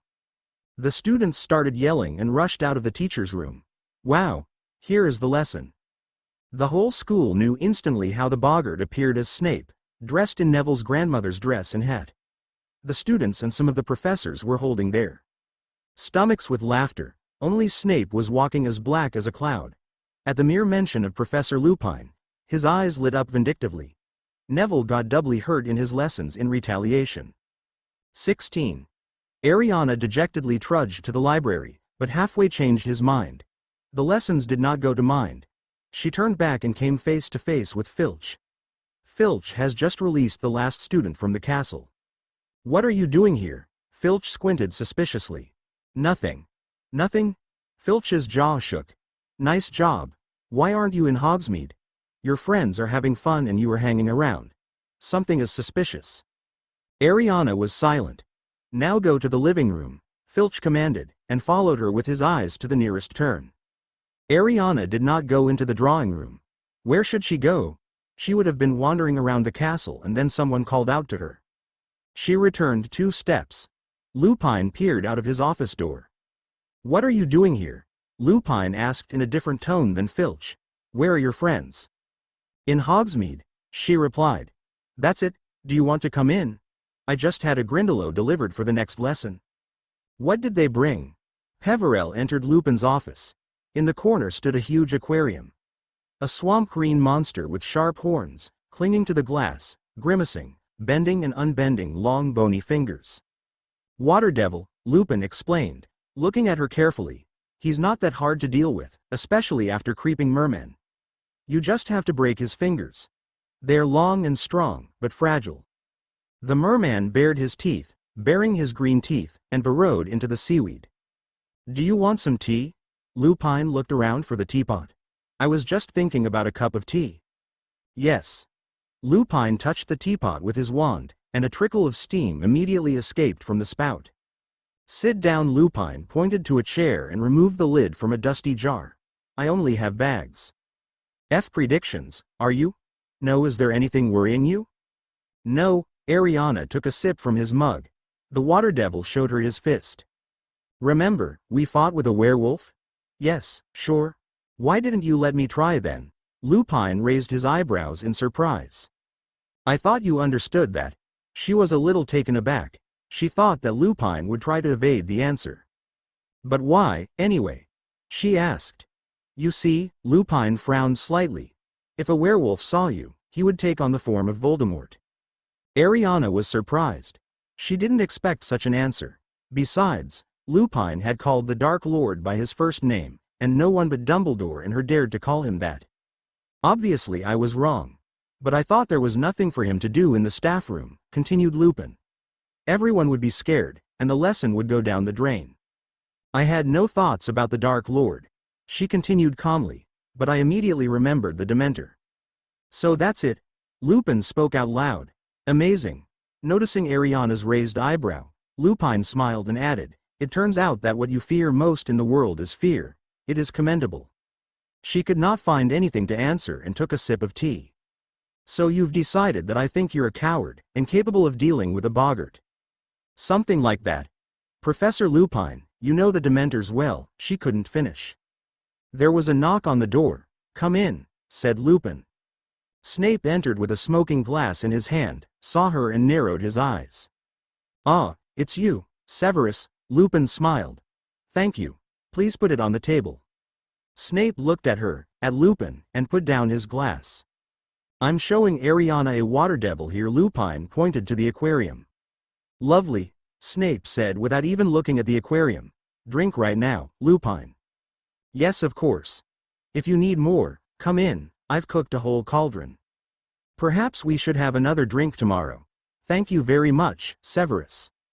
Don't, Snape said dryly, but she didn't like the look in his eyes. Wary, not smiling, Snape turned and walked out. Potter looked at him curiously and then at the glass. Lupin smiled. Professor Snape kindly prepared this drink for me. I myself am not a master of brewing them, and this potion also has a very complex composition. Lupin took the glass, sniffed it, drank a little, and shuddered. Too bad you can't add sugar. Are you sick of something? She asked. I can't do it lately, and only this potion helps. Few people know how to cook it, but I was lucky. I work with Professor Snape. And he has no equal in potions. Lupin took another sip. Professor Snape is very interested in dark magic, she said calmly. Is it true? Lupin took another sip. They even say that he is ready for anything, if only to teach defense against the dark arts himself, and then added, a complete stranger. Lupin gulped down the rest of the potion and grimaced. What a mess. Okay, Areana, it's time for business, an hour for fun. See you in the Great Hall for a gala dinner. See you. She put an empty mug on the table. Lupin's empty glass was still smoking. They passed the hall and entered the Great Hall. Hundreds of pumpkins glowed with candles lit inside, a flock of bats hovered under the cloud-covered ceiling, bright orange banners snaked like lightning. The tables were crammed with food, so much so that the children who had eaten too much sweets in Hogsmeade not only tasted everything, but also took supplements. Ariana kept glancing at the professor's desk. Professor Lupin was cheerful and casually talking to Spellmaster Flitwick. And Snape looked at Lupin very often. It was very strange, or maybe she was just imagining things. After dinner, the ghosts of Hogwarts put on a whole show. They suddenly flew out of the walls and tables, presenting scenes about how they became ghosts. Nearly Headless Nick, the ghost of Gryffindor House, was a huge success. He very vividly depicted how they ugly cut off his head. A wonderful evening did not spoil even the Weasleys. Greetings from the Dementors, Potter, he shouted as he left the room. Dumbledore ordered the Gryffindors to return to the Great Hall immediately, just like the other students from other houses. 10 minutes later they were joined by all the students of the school, who could not understand anything. It turned out that Black made his way to the school, and not just made his way, but made his way into the Gryffindor common room. We will thoroughly search the entire castle, Dumbledore announced as McGonagall and Flitwick locked up all entrances to the Great Hall. I'm afraid you'll all have to spend this night here for your own safety. The heads of the faculties will take turns guarding the door to the hall. The heads of the school remain in charge, the departments of girls and the departments of boys. Report all incidents to me immediately. The headmaster turned to Percy, who puffed out his chest importantly. Send ghosts with messages. Dumbledore thought for a moment and added, yes, there's one more thing you need. He lightly waved his wand. Long tables flew up, lined up against the walls, waved again, and plump purple sleeping bags covered the floor. Good night, the professor said, closing the door behind him. How did Black get in here? Pansy whispered fearfully. Not only she was worried about this question. What if he transgressed? The Ravenclaw guessed. He took it and was transported as if by magic from one place to another. Maybe change clothes? Suggested the fifth-year student from Hufflepuff. Just arrived, and that's it, Dean Thomas said. Looks like I was the only one reading a history of Hogwarts, Hermione snorted. For sure, Weasley exclaimed. And what? That the castle is protected by something else besides the walls. It's bewitched, you can't get in here that easily. You cannot transgress through the castle walls. Dressing up Dementors won't work.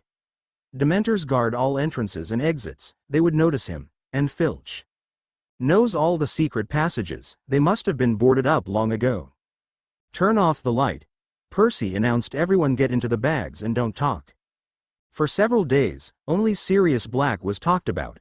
One after another, unthinkable guesses were born. Hannah Abbott of Hufflepuff insisted throughout her herbology class that Black had turned into a rose bush. The tattered canvas of the fat lady was removed and in its place a portrait of Sir Cadogan mounted on a fat grey pony was erected. And all Sir Cadogan was rumored to do was challenge each and everyone to a duel, invent ridiculous passwords and change them 2 or 3 times a day. Ariana felt bad without Black. She was not left alone for a second.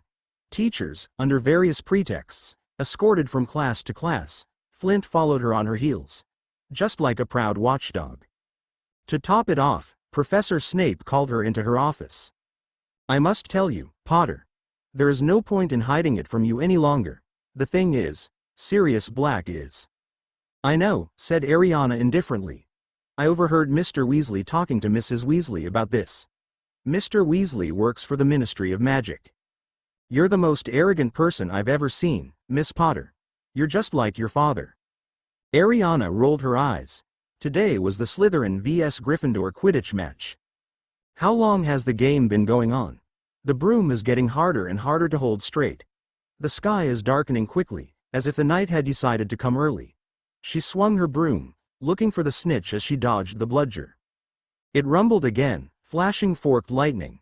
It was becoming dangerous to play, but he had to catch the snitch as soon as possible. Ariana turned his broom and rushed to the middle of the field. A new flash lit up the stands, and she saw in the empty upper row, against the background of the sky, the motionless figure of a huge shush hand slid over the wet broom shaft, and she fell 2 meters down. He shook his head, threw back his hair and looked at the stands. The dog had disappeared. Ariana! Flint shouted from behind. She looked back. The Gryffindor was rushing up. A tiny golden ball hung between them. Potter was struck by lightning. She pressed herself against the shaft and rushed down. Come on, he wheezed. Faster. And suddenly something strange happened. Dead silence reigned in the stadium. The wind blew with the same force, but silently, as if someone had turned off the sound. Or did she suddenly go deaf? A familiar chilling wave of terror washed over her and pierced her through. Down in the field something was moving. Ariana suddenly forgot about everything in the world, tore his eyes from the snitch and looked down. About 100 Dementors turned their hooded heads up towards her. Ariana's chest seemed to be wrapped in an icy hoop. The last minutes of Riddle's life sounded in his head. She fell lower and lower through the icy mist. It's lucky that the ground is soft. I thought it was over. She heard someone's voices, whispers. And he didn't understand anything. Where is she? How did you get here? What did you do? Everything hurt, as if she had been beaten. I have never seen anything more terrible. Nothing more terrible. Scary black hooded figures, cold, scream. Peverell opened his eyes. She was lying in the hospital wing, her team around her, all covered in mud from head to toe. Her friends were there too, wet as if they had just come from a pond where they were bathing in their clothes. How are you? Flint asked. He was as pale as a sheet, even the streams of dirt could not hide it. Draco seemed to be holding back his tears, but the girls just couldn't help it. Blaise and Theodore, like the rest of the team, looked scared and worried. Pictures flashed through her mind. Lightning, shaggy dog, golden snitch, Dementors. What were the Dementors doing there? She asked in an even more hoarse voice than usual. We don't know. We were frightened by your condition and didn't ask anything, Daphne whimpered. Professor Dumbledore conjured a stretcher and put you on them. The stretcher itself carried you, and he walked beside you to the school itself. Everyone thought that you. Blaise could not finish the sentence. Where's my broom? You know, it was blown away by the wind. Astoria began from afar. And what happened to her? Broken. Ariana hoped that she would be answered in the negative, her broom. She fell, you know, Ariana, hit the Whomping Willow. Her heart sank. Whomping Willow is a terrible tree. It rose alone in the middle of the meadow and crushed everything that came under the blows of its branches. Is there anything left of her? Anxiously waiting for an answer. Professor Flitwick just brought your broom, Pansy said in a barely audible voice, bent down, picked up the sack from the floor, and dumped a pile of wood chips and broken twigs onto the bed, all that was left of the faithful Nimbus 2001, invincible, but in the end all still defeated. 17. Sirius Black innocent at the urging of Madame Pomfrey, Ariana was in the hospital all weekend. She did not complain about anything, did not argue. Friends visited her and tried to cheer her up. Ginevra Weasley, blushing furiously, handed over a homemade get-well card. The card opened by itself and sang in a heart-rending voice, so she had to press it down with a bowl of fruit. On Sunday morning, the entire faculty team burst into the ward. Friends sat at Potter's from morning till night. And Ariana was still depressed, and no one guessed that it was not only the broom. When she returned to the room, she jumped onto the bed and hugged Tom Riddle's diary. Few knew about him and there were no fears that Dumbledore would find out about it. The director most likely thinks that the diary was left in the Chamber of Secrets, but Ariana took it with yourself. She didn't tell anyone about Grim, not even her best friends. They'd get scared, but you can't get away. Grim has already appeared twice, and twice Ariana almost died. The first time she almost fell under a magic bus, now she fell from such a height. Looks like the dog ghost won't leave until she breaks her neck. Well, so all my life and look around with apprehension, is Grim nearby? And Dementors. She returned to school on Monday. In the school hustle and bustle, there was no time to think about the voice. True, she had to endure the Weasleys' taunts. He was over the moon with happiness that the Slytherins had lost the match. The bell rang. Collecting the bags, everyone moved towards the exit. Wait a minute, Ariana, I have something to say to you. She returned. Lupine covered the box with the swamp monster with a rag. Heard about your match. Lupine began stuffing books into his briefcase. Sorry about your broom. Can it be repaired? No, said the Peverell heiress. Only splinters are left of it. Lupine sighed. The Whomping Willow was planted the year I entered Hogwarts. I remember we came up with a game. Who will be the first to run up to her and touch the trunk? One boy, named Davy Gudgeon, had her eye gouged out, and we were forbidden to go near her. It's better not to touch her. No broom would have survived. Have you heard of the Dementors? Lupine gave him a sharp look. Yes. Professor Dumbledore has never been seen in such a rage. The Dementors have been complaining for a long time. Furious that they are not allowed on the school grounds. Did you fall because of them? Yes, she admitted. And, not expecting it himself, he asked. Why? Why do they make me faint? No, you're not a coward. The Dementors have such a strong effect on you because you've experienced things that others never even dream about, said Lupin. A slanting ray of the winter sun fell on his young, albeit deeply wrinkled face, framed by gray hair. Dementors are the most disgusting creatures in the world. They live where there is darkness and rot, they bring despondency and death. They happiness, hope, peace from everywhere. Even Muggles feel their presence, although they do not see them. When you are near a Dementor, all good feelings and happy memories disappear in you. This is their food. They eat all the good that is in a person, and he becomes the same as they are, the embodiment of evil. Only the most terrible memories remain in it. If, of course, it lasts long enough. So it's not surprising that you faint at the sight of them. It's hard to think of something worse than what you experienced. Anyone in your place would fall, and there is nothing to be ashamed of. Ariana didn't even think she was a coward. On the contrary, she considered herself very brave, and Lupin's words about what she experienced. He could not know that her soulmate was the Dark Lord Voldemort. How could he know this? No one but her friends saw her bare wrist and they wouldn't tell anyone about her mark. Why did they come to the match? They're hungry, Lupine replied, and snapped the briefcase shut. Dumbledore doesn't let them go to school, and they have no one to joy from. They feed on it. And there are so many fans in the stadium. Exultation, joy, for the Dementors this is a real feast. They didn't hold back. Azkaban must be worse than awful, she said dully. Lupin frowned and nodded. Yes, the fortress stands in the sea on a small island, but the Dementors do not need thick walls or water. The prisoners will not escape anyway. They are imprisoned in the dungeon of their own thoughts. Almost everyone goes crazy very soon. But Black escaped. Lupin's briefcase slid off the table and Lupin caught it in midair. Yes, he ran away, he answered, straightening up. Black seems to have found a way to fight them.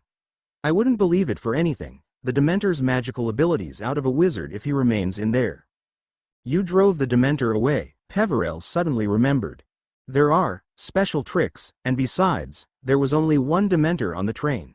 The more of them, the more difficult it is to deal with them. Teach me these tricks. I, Ariana, am not really good at fighting Dementors.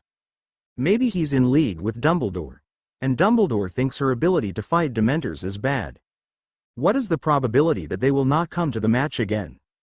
All right, he said. I will help you, only, I'm afraid, I'll have to wait for the next half year. I have a lot of things to do. And I managed to get sick at the most inopportune time. Definitely Dumbledore's agent. To the delight of everyone except Ariana, it was announced that the last weekend of term could be spent in Hogsmeade. Once walking around in the invisibility cloak, she saw the Weasley twins using some kind of card. And it wasn't just some kind of map. It was an artifact.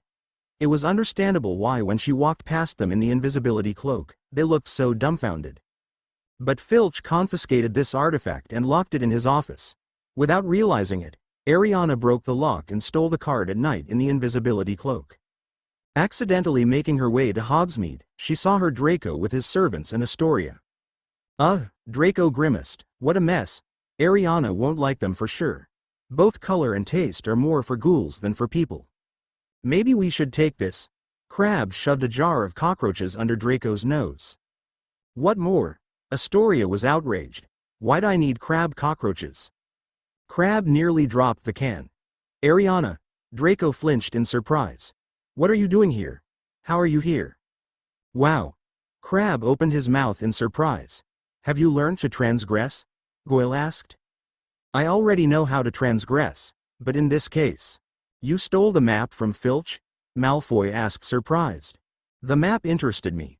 It is a very powerful artifact and with it I will be able to find out where Black is when he sneaks into Hogwarts again. Goyle coughed importantly and pointed to the sign on the shop door. By decree of the Ministry of Magic we inform the buyers that the Dementors are ordered every night after sunset to bypass the streets of Hogsmeade. This temporary precaution will be lifted once Sirius Black is caught. We advise customers to stay at home after sunset. Merry Christmas. Now Black will definitely not make his way to Hogsmeade, Draco said. Let's go to the Three Broomsticks and have some butter beer, suggested Crabbe. She was delighted. A piercing wind was blowing, and his hands were completely numb. It would be very handy to sit in the warmth. The friends crossed to the other side of the street and entered a cozy pub, the first floor of a tiny hotel. The pub was crowded, noisy and smoky. Behind the counter was a company of merry fellows. They were laughing and talking loudly. A plump, pretty woman barely had time to fill the glasses. I'm going to go get us all a mug, Goyle said before disappearing. Ariana drank in long sips. The miraculous drink warmed his whole body to the tips of his fingers. Suddenly the front door opened, and a draft tousled the hair on her head. She glanced towards the door and nearly choked. McGonagall and Flitwick entered the bar, followed by Hagrid and Minister for Magic Cornelius Fudge. All four of them were talking enthusiastically about something. In the blink of an eye, Astoria and Draco both pressed their palms on the top of her head. She slid off the chair and found herself under the table, spilling the last of the beer on herself.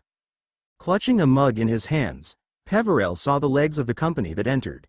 Here they came to the bar, stood a little and, turning around, moved straight towards him.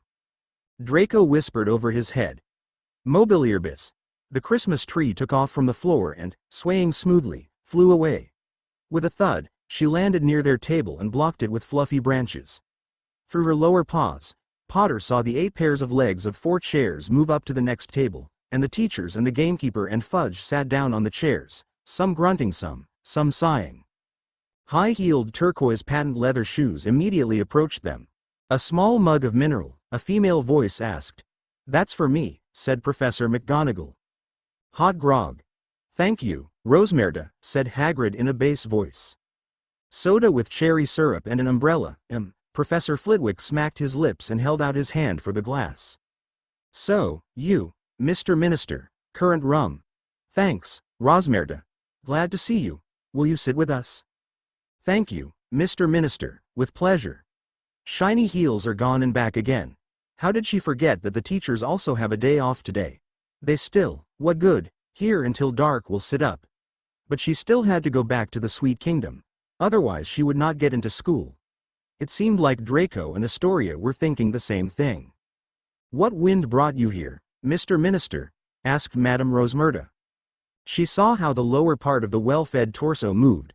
Fudge seemed to turn around to see if anyone was eavesdropping. "Clearly what? Sirius Black, my dear, we are looking for. You heard what he did at school on Halloween, didn't you?" I heard. Did you manage to tell everyone, Hagrid, the whole pub?" McGonagall asked reproachfully. "Do you think Black is still around?" the innkeeper asked anxiously. "Sure. The Dementors have already ransacked my pub twice, scared away all the customers, nothing but losses." "Rosmerta, dear, I don't like Dementors myself. But what can you do? How else would you order to protect you?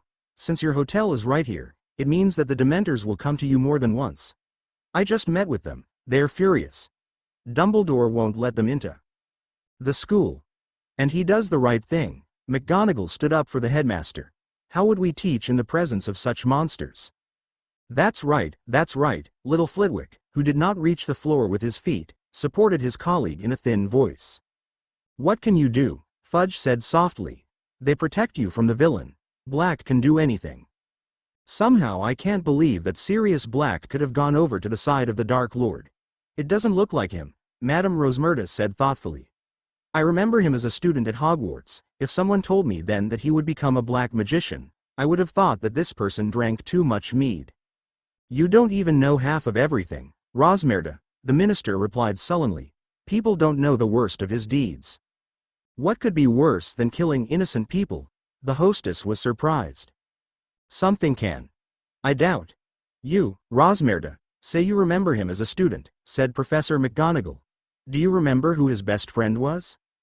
"Well, how?" Rosmerta chuckled. "Two inseparable friends. They were here often. So much fun from them. Friends. Do not spill water. And stand before my eyes, Sirius Black and James Potter." Ariana was not surprised. She already knew from memory that the Potters and Black knew each other, but to be best friends? Yes, McGonagall confirmed. Black and Potter. Instigators of all sorts of mischief. Both brilliant students, extremely brilliant, but desperate daredevils. There were none before or after. "Well, that's still unknown," muttered Hagrid. "Fred and George Weasley will probably give them a head start." "And they were like brothers," Flitwick put in. "Like two inseparable brothers." "Exactly," Fudge confirmed. "Potter trusted no one more than Black. They were friends after school. Black was best man at James and Lily's wedding. Then Ariana was born, and Black became her godfather. Ariana, of course, knows nothing about this. If she finds out, she will suffer greatly." "Of course, because Black became an associate of you-know-who," whispered Madame Rosmerta. "Worse." Fudge lowered his voice. "Not many knew then that the Potters knew you-know-who was after them. Dumbledore, who of course always fought against you-know-who, had many secret agents, and one of them reported that James and Lily were in danger. Dumbledore immediately let them know and advised them to hide in a secret hiding place, and for fidelity, he suggested using the spell of trust." "What it is?"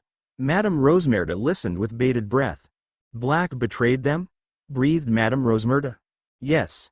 He was tired of being a double agent. He wanted to openly declare which side he was on, which is why he betrayed the Potters.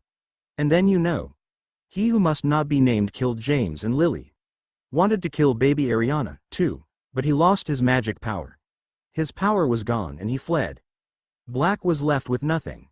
His patron was gone just as his treachery was discovered. The only thing left to do was to escape." Vile, soul-stinking salesman, growled Hagrid across the bar. The neighbors fell silent and turned in their direction. McGonagall shushed him. I saw him then. Hagrid lowered his voice. Probably the last one before that murder. It was I who saved Ariana, carried her out of the ruins. Lily and James had already died. I then pulled her out, and she had a wound on her forehead. And hear this. Sirius Black on his motorcycle. I didn't know then why he had come. That he was the keeper of the secret. I thought he, flew in to help. Pale as death, all shaking. And me, I began to console him. Hagrid burst into tears. Hagrid, please tone down your voice, McGonagall pleaded. How was I to know that he didn't care about Lily and James, that he was a spy, and he also says, I am the godfather of Ariana, give her to me, they say, will take care of her. Huh? I didn't give Ariana away. Dumbledore told me to take him to my aunt. Black argued, and agreed. And he gave me his motorcycle to take Ariana. I don't need it anymore, he says. And how did I not guess? Why is he giving away his favorite bike? And how is he no longer needed? Oh, I'm a cudgel. Dumbledore knew that Black was James's keeper. Black thought to sneak out that night, thought he had 2 hours before the ministry found out. And if I give him Ariana, he would take him on a motorcycle and throw him into the sea. Daughter of your best friend. Why, the wizard has gone over to the side of the dark forces. There is no matchmaker or brother for him.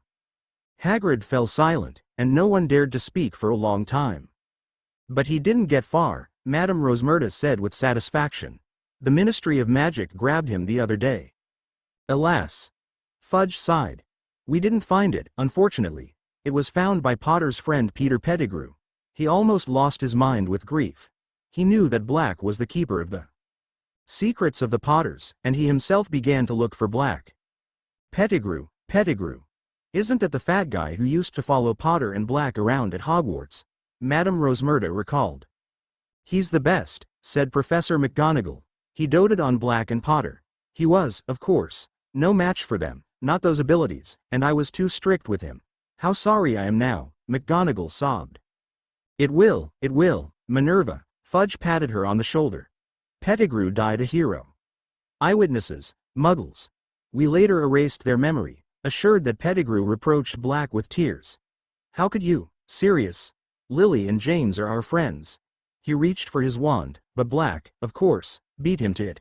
There is almost nothing left of Pettigrew.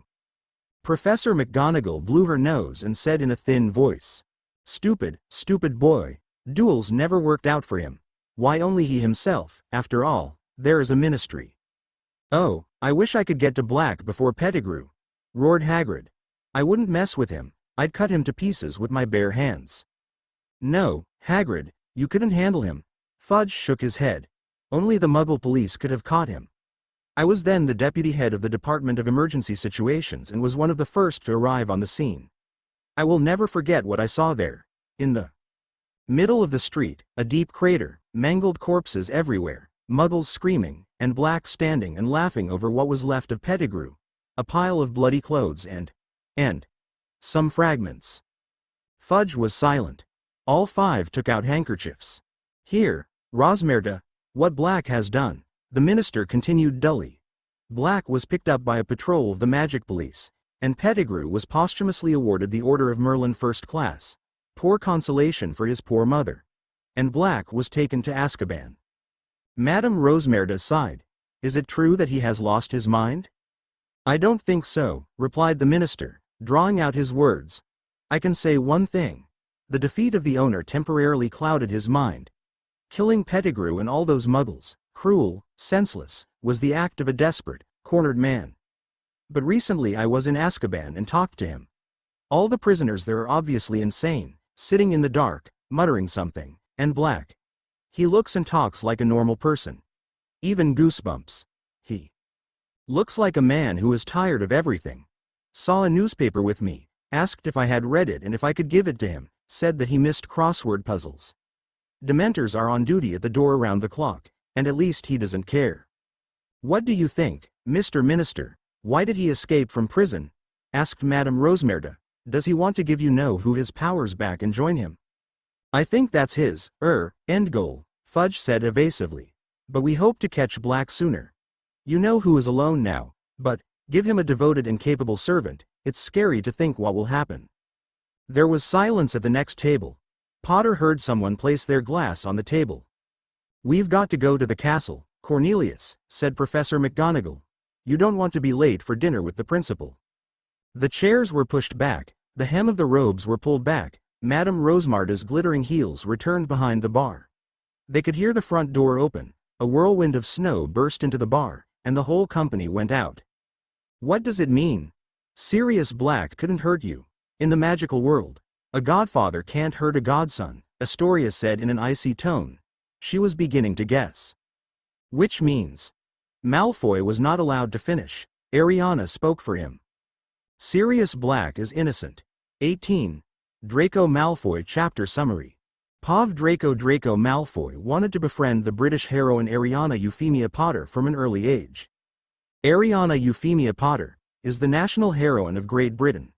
The Dark Lord Voldemort attacked her parents and wanted to kill her, but instead he died for unknown reasons. At the same moment, Ariana, being a small child, became a heroine. Ariana was the heiress of the previously pureblood Potter family, because her father James Potter married the mudblood Lily Evans and they had Ariana. He knew that Areana was a half-blood, but he didn't care about that fact. His godfather is also a half-blood and he is friends with his parents. In general, Draco is indifferent to half-breeds. He couldn't wait to befriend Ariana when he arrived at Hogwarts. For some reason, he thought they were both in the same house. Without knowing it, he met her in a clothing store. Their acquaintance was interrupted by Madame Malkin, but later they met in a carriage and they became friends and even ended up in the same faculty. Draco had never been so happy in his life. Unfortunately, he did not become her only friend. Ariana quickly became friends with other Slytherins. This Greengrass girl is almost also together next to Ariana. Pansy Parkinson, who is also Ariana's roommate, is not as sticky as Zabini, and Theodore Nott were more reserved but maintained friendly relations with Ariana. Crabbe and Goyle just followed them, but even they took a liking to Ariana. For some reason, the Godfather hates Ariana. He publicly insults and humiliates her. To the questions, "Why do you hate Ariana?" he always changed the topic, ignored it, or asked to be left behind. How could Ariana deserve this? After what they saw on the third floor, they became a full-fledged company and each one was different from each other. Pansy was a cowardly and Greengrass was smart and bold. Nott was attentive and cold. Blaise was cheerful and playful. Draco himself was similar to Nott but was much louder and more cheerful. And Ariana. Dot and Arena was smart, brave, kind, steadfast, quick-witted, strong inside and out. A person you could always rely on. She was their leader leading them. Surely her soulmate will be the same as her, so he thought. He was absolutely sure that Ariana had a soulmate, and he was right. The other half of Ariana was the Dark Lord. No one knew how it happened. This information did not become known to anyone except their company. Soulmates. Sooner or later they will always be together. Draco knew this very well and wondered how Ariana could be with the Dark Lord if she killed him, twice. In his second year, Draco learns that Pansy and Blaise are soulmates. This doesn't surprise him much. Soulmates become people who are like each other. And it wasn't unusual for two pure-blooded wizards to be soulmates. Ariana rushes to save the blood traitor Weasley and they follow her without understanding why. They end up finding out that the diary was the Dark Lord himself and Ariana had to destroy it, again. After his second year, he has a soul mark. At a ball organized by his parents, he meets with her, with Astoria Greengrass. He did not personally know Daphne and Astoria because his parents did not invite Greengrass to the balls. It was the first time they appeared and it was fate. Astoria turned out to be his soulmate. When he entered the third year, Astoria was in the first year. His uncle, Sirius Black, escaped from Azkaban and the Dementors began to guard the school. Ariana nearly dies due to the Dementors and her broom is no more. According to her, she heard the death cries of the Dark Lord and because of this she faints. Ariana steals some kind of artifact and Draco hopes that it all ends well. He will remember the incident with the diary for a long time.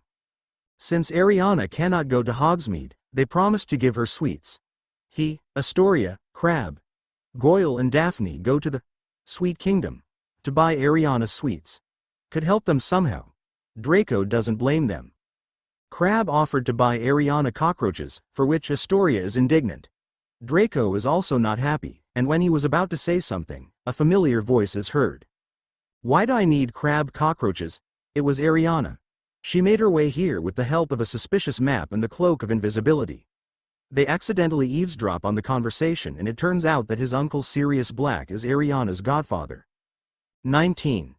Meeting with Sirius. Ariana took a new wand from the Peverell vault. It was made from elderberry and a basilisk claw. It lay inside a chest that had Iolanta Peverell written on it. She was very interested in what was in her magical mother's chest. Opening the chest with anticipation, she came across various dark books and artifacts. But that was not all. There was also a thick old diary on which the name was written in beautiful handwriting. Iolanta Peverell. Opening one of the last pages, she read, "Today Grandpa Ignitus and I performed the blood and gift through time ritual, since I, like my other sisters, got married and no one else will continue the Peverell genus, and Uncle Godric created his own genus, like Uncle Salazar, Aunt Rowena, Aunt Helga and their children will continue their genus. We decided to perform this ritual. The ritual was very dangerous and dark, and despite the fact that we are descendants of the Lady of Death, we can get hurt or, even worse, die from the ritual. Due to the fact that we were very powerful wizards, we were able to perform this ritual. In the distant future, our descendant will be born, who has become our magical child. The founders of Hogwarts, Uncle and Aunt Iolantha. Now it is clear why she is their heir. She thought that it was because of the close relationship due to that ritual, but she did not expect it to be so close. After running for a couple of dozen pages back, she stopped. Today I turned 13 and Grandpa Ignitus gave me his old wand as a gift. He stopped using it a few years ago and started using a regular wand. And why does he give it to me? He is so priceless. It consists of a basilisk claw and elderberry. Ariana chuckled. Who would have thought that the wand in her hands served not only Iolanta Peverell but also Ignitus Peverell? So it turns out that the wand was passed on to Iolantha from Ignitus. The former wand of Iolanta is not only very ancient but also beautiful. And now Ariana wanted to kill Dumbledore with this wand. Ariana knew that even at that time Dumbledore led the Wizengamot. Obviously, he knew that Black was innocent. He deliberately did not conduct a due trial so that Sirius could not see her and take her into custody. It's ironic that Albus Dumbledore is a light magician. On Yule, someone sent her a new broom, and it was not just a broom, but lightning. This broom was very expensive and Ariana had no idea who could give her lightning.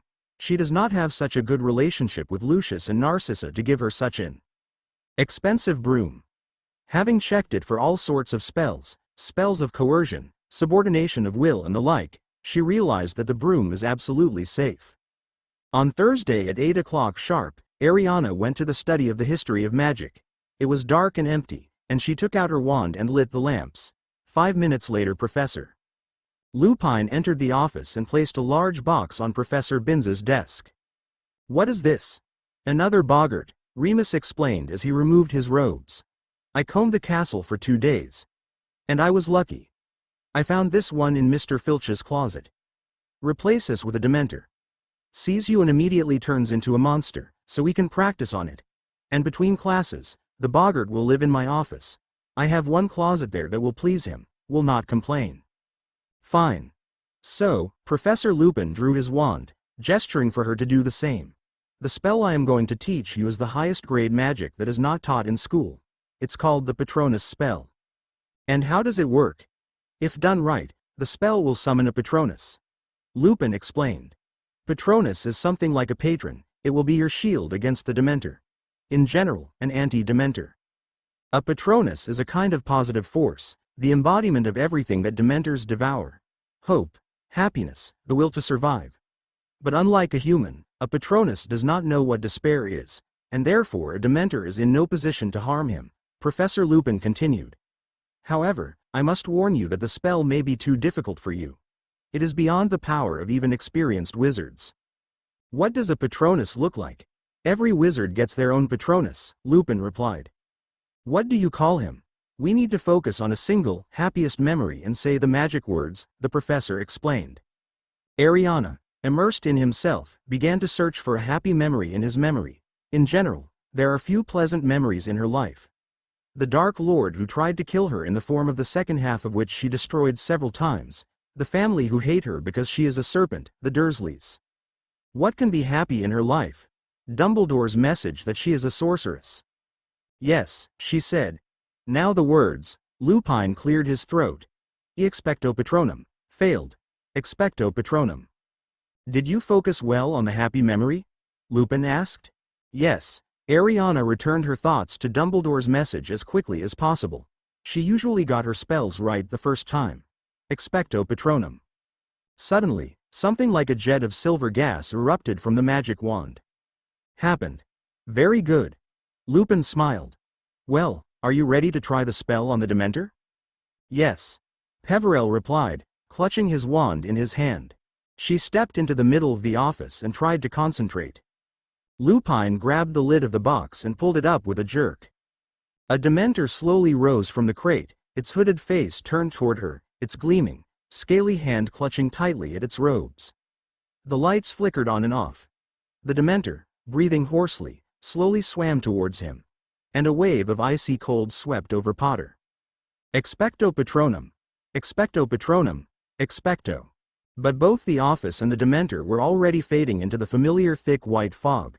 The screams of her soulmate echoed in her head. Ariana. A voice called from somewhere. Peverell returned to reality. She lay prone on the floor. Lights were on in the room. And she didn't even have to ask what had happened. Sweat beaded profusely on his forehead, covering his eyes. How do you feel? Lupin asked worriedly. Nothing. The heiress of death grabbed the nearest table, somehow got to his feet and leaned against it. Eat. Lupin handed her a chocolate frog. Must eat before the next try. I knew it wouldn't work the first time. Moreover, I would be extremely surprised if it worked out. Worse than then, she said, biting off the frog's head. Ariana, if you don't want to continue. I want to. I have to. The Dementors might show up for the next match. I can't let myself fall off my broom again. In this case, I can die and lose. All right. Lupin said understandingly. Then you should probably choose another happy memory. It looks like the first one wasn't strong enough. She thought about it and decided that perhaps her happiest memory was how at the end of last year she received 200 points and thanks to her Slytherin won first place in the competition between houses. She clutched her wand again and returned to the middle of the office. Ready? Lupin asked, placing his hands on the lid of the box. Ready, she replied, doing her best to fill her head with happy memories of Slytherin's victory rather than gloomy thoughts of what would happen when the box was opened. Started. Lupin yelled, flipping the lid back. Darkness and icy cold again reigned in the room. The Dementor swam towards her, breathing hoarsely and stretching out his rotting hand towards her. Expecto Patronum. Ariana screamed. Expecto Patronum. Expecto Pat. A thick white mist reappeared in front of his eyes. Large blurry shadows moved around him, and then Riddle's screams were heard again. Ariana. Ariana. Wake up. Ariana opened her eyes and realized that Lupin was hitting her hard on the cheeks. It took her almost a full minute this time to figure out why she was lying on the dusty floor. Listen, Ariana, probably enough for today. The spell is extremely complex. I should not have suggested it to you. No, Potter rose to her feet. I'll try again. I guess I'm thinking about not too happy things, that's the whole point. She was lost in thought again. She needed a truly happy memory, one that could turn into a strong Patronus. You can use the memory when it was revealed that she was the heiress of the Peverells. If it is not be called a happy memory, then there were no happy moments in her life at all. Ready? Lupin asked. He looked like he was already regretting letting Peverell try again. Concentrated? Well, let's get started. He lifted the lid a third time, and a Dementor rose from the box. The room filled with darkness and cold, and Expecto Patronum. Ariana yelled. Expecto Patronum. Expecto Patronum. The screams echoed in his head again, only now they sounded like they were coming from a badly tuned receiver. They became quieter, then louder, then quieter again, but Ariana still clearly saw the Dementor in front of her. The hooded figure froze, and suddenly a huge silvery shadow shot out of her wand and hovered between him and the Dementor. Her legs trembled, but she still held on to them, though she did not know how long she could stand. Ridiculous! Lupin exclaimed, jumping forward. There was a loud crack, and the Patronus and the Dementor disappeared. His legs buckled, and Ariana collapsed into the nearest chair. She felt as if she had just run a few miles. Squinting her eyes, she watched as Professor Lupin pointed his wand at the boggart, how it, as always, at the sight of Lupin, turned into a silver ball, and how the professor drove the boggart back into the box. Fabulous! Lupin said as he approached her. Just great, Ariana. This is the beginning. Shall we try again? Ariana asked, taking a breath. One more time? No, Lupin replied firmly. That's enough for you tonight. Here you are. Lupin handed her a large bar of the finest chocolate. Eat it all or Madame Pomfrey will kill me, he smiled. Well, see you in a week at the same time. A week after the start of the semester, the first match took place. Slytherin met Ravenclaws and defeated them. It was very easy. Classes with Lupin were not going as well as she had hoped. In the end, she learned to summon an indistinct silvery shadow when a Dementor appeared, but this Patronus was still weak and could not drive the Dementor away. He only loomed ahead in a matte cloud, feeding on her energy and draining her. You're too demanding of yourself, Lupin pointed out in the fourth lesson. For a 13-year-old wizard, even a ghostly Patronus is an amazing accomplishment. You don't lose consciousness anymore, do you? I thought the Patronus could drive it away. Ariana lost heart. More powerful Patronuses can do all this. But you really achieved a lot in such a short time. If the Dementors show up for the next match, you'll be able to contain them and land safely. But you said when there are a lot of them, it is more difficult to deal with them. I have complete confidence in you, Lupin smiled. Take this drink, you deserve it. This is from 3 broomsticks. You will not be able to buy it yourself soon. With these words, Lupin took out 2 bottles from his briefcase. They drank the lemonade in silence, but there was one question on her tongue. What's under the Dementor's hood? Professor Lupin looked up from the bottle and frowned. You see, the few who know this are not in a position to tell you about it. The fact is that Dementors throw back their hood only to use their last and most terrible weapon. What weapon? It's called the Dementor's kiss, Lupin said with a heavy laugh. The Dementors use it on those they want to utterly destroy. I think that under the hood they have something like a mouth. They press their jaws to the mouth of the victims and the soul out of them. Ariana choked. Is this their way of killing? No, much worse. Do you know that a person can live without a soul as long as his brain and heart are working? But he doesn't feel anything anymore. He doesn't remember anything. And you can't fix it. The person simply exists. Empty as a rotten egg. The soul has left the body forever. Forever. Lupin took a few more sips. That's the fate that awaits Sirius Black. This was written today in the morning issue of the Prophet. The Ministry has given permission to use the kiss if they find it. A few days later, the Masters Black had infiltrated Gryffindor Tower. Tighter security measures were taken throughout the castle. Professor Flitwick taught the main entrance doors to recognize Black from the enlarged portrait. Filch rushed through all the back streets and corridors, boarding up all the cracks and mouseholes. Sir Cadogan was fired. His portrait was sent back to the deserted area of the 8th floor. At the entrance to the Gryffindor Tower, the fat lady reappeared, restored by specialists. She was still nervous and agreed to return to work on one condition. They would give her extra security. Menacing-looking trolls were hired especially for her, who walked along the corridor, grunting angrily and measuring clubs. On Saturday she was walking with her friends and they accidentally met with Gryffindors. Namely Ronald Weasley, Seamus Finnegan, Hermione Granger, Justin Finch-Fletchley. While wearing an invisibility cloak, she calmly threw snowballs at the Gryffindians when they began to verbally provoke the Slearscenes. Ariana put a foot on Seamus to make him stumble and fall to the ground. His legs shot up and grazed the edge of his robes. The hood fell off, and her head became visible. For a fraction of a second, Ronald stared at the floating head. "Triple A!"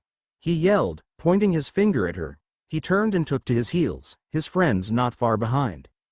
And Granger reported everything to McGonagall, who, in turn, took a map of the castle from her pocket and told it to Lupin. Why did McGonagall think I got the map from its makers? You see, Lupin seemed to be searching for an answer. I guess I thought those fabricators really wanted to lure you out of the castle. They would probably be happy about that. Do you know them? We've dated, Lupine answered curtly, looking at her as sternly as ever. Don't expect, Ariana, that I'll ever come to your rescue again. I failed to convince you that Sirius Black is very dangerous. But I was sure that the words you heard as the Dementors approached you would still have an effect on you. Your parents, Ariana, gave their lives to save yours. And how did you repay them? I staked a bag of magic items against their great sacrifice. It was disgusting to hear such words from Remus, but Ariana kept a cool expression on her face. Put your lives on the line? Very funny, Remus. Those were her thoughts as she walked towards the Slytherin common room. Slytherin won the match and won the school cup against Gryffindor by defeating them. The euphoria of winning the cup lasted for a whole week. It will happen tonight. Ariana turned around. Professor Trelawney sat upright in her chair, her eyes fixed on an unknown destination, her lower jaw dropped. I'm sorry. She was a little taken aback, but Professor Trelawney didn't hear her. Her eyes began to roll. Ariana froze in horror. It seemed that the soothsayer was about to break into a fit. Get help in the hospital wing. But then Professor Trelawney spoke again, in the same harsh voice, so unlike her own.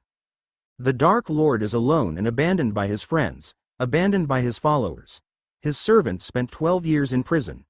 Tonight, before midnight, the servant will be free and set out to be reunited with the Master. The servant will try to resurrect the Master, but he will fail. Professor Trelawney let her head fall on her chest and wheezed, started up again and, waking up, looked at Ariana. For God's sake, excuse me, dear girl, she said, as if she had not yet fully woken up, it's so hot today. I seem to have dozed off for a minute. But Ariana stood stock still, staring at her. What happened, my dear? You just said that the Dark Lord's servant would try to bring you know who back to life. I think you took a little nap too, my dear, interrupted Professor Trelawney. Of course I would never have allowed myself to predict such an absurdity. Dazed, Ariana walked away. The words of the prophecy were still ringing in her head, and Ariana understood. This was a true prediction. Walking with her company, she did not stop thinking about the prediction. Daphne interrupted her thinking. Ariana, are you all right? Before she had time to answer something, she saw Ronald Weasley in the distance, Hermione Granger with a huge black dog. Ariana immediately understood. The dog was not domestic and not ordinary. Weasley had to be saved. The black dog was dragging the Weasleys into a wide underground pit between the roots. Ronald resisted desperately, but his head and half of his body had already slipped into the hole.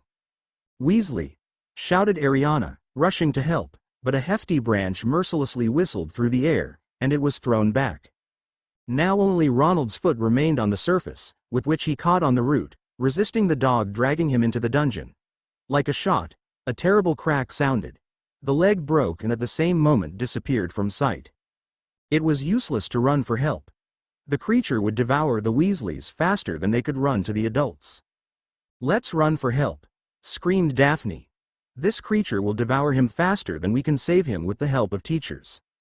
We can't get there alone. Another whip whistled, trying to get them, thin branches intertwined into a knotted whip.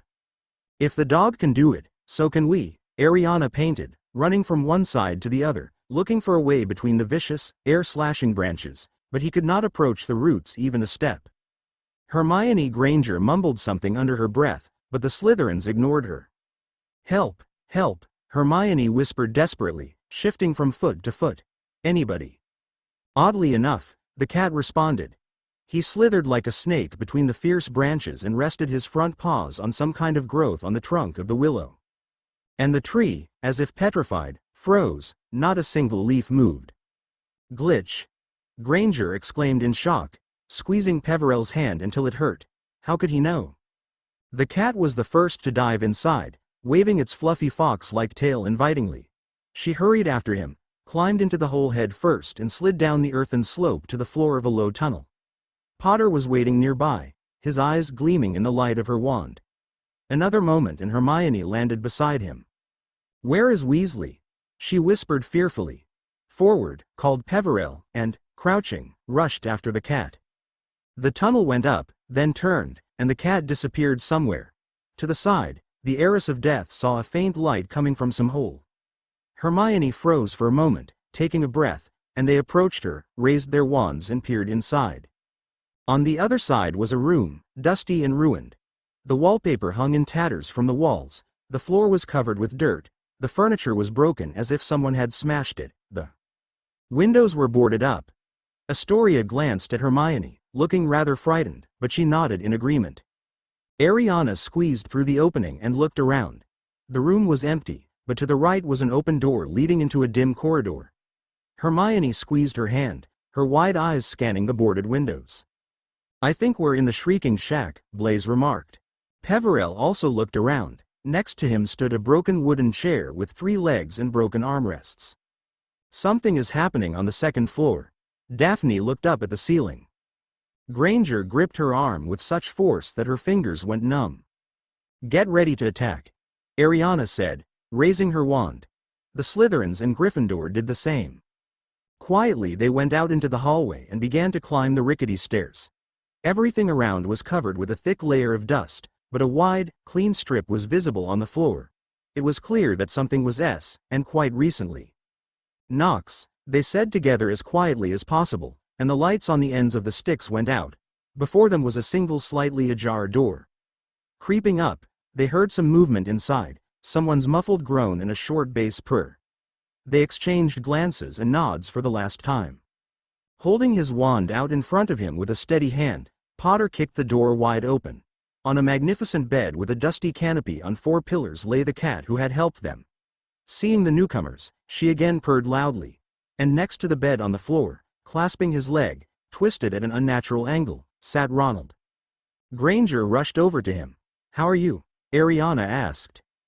"Where's the dog?" Blaise asked. "That's not a dog at all," Weasley breathed, gritting his teeth in pain. "It is a trap." "What?" Draco, like the others, did not understand his words. "It's him, Animagus." Ron's gaze was fixed over her shoulder.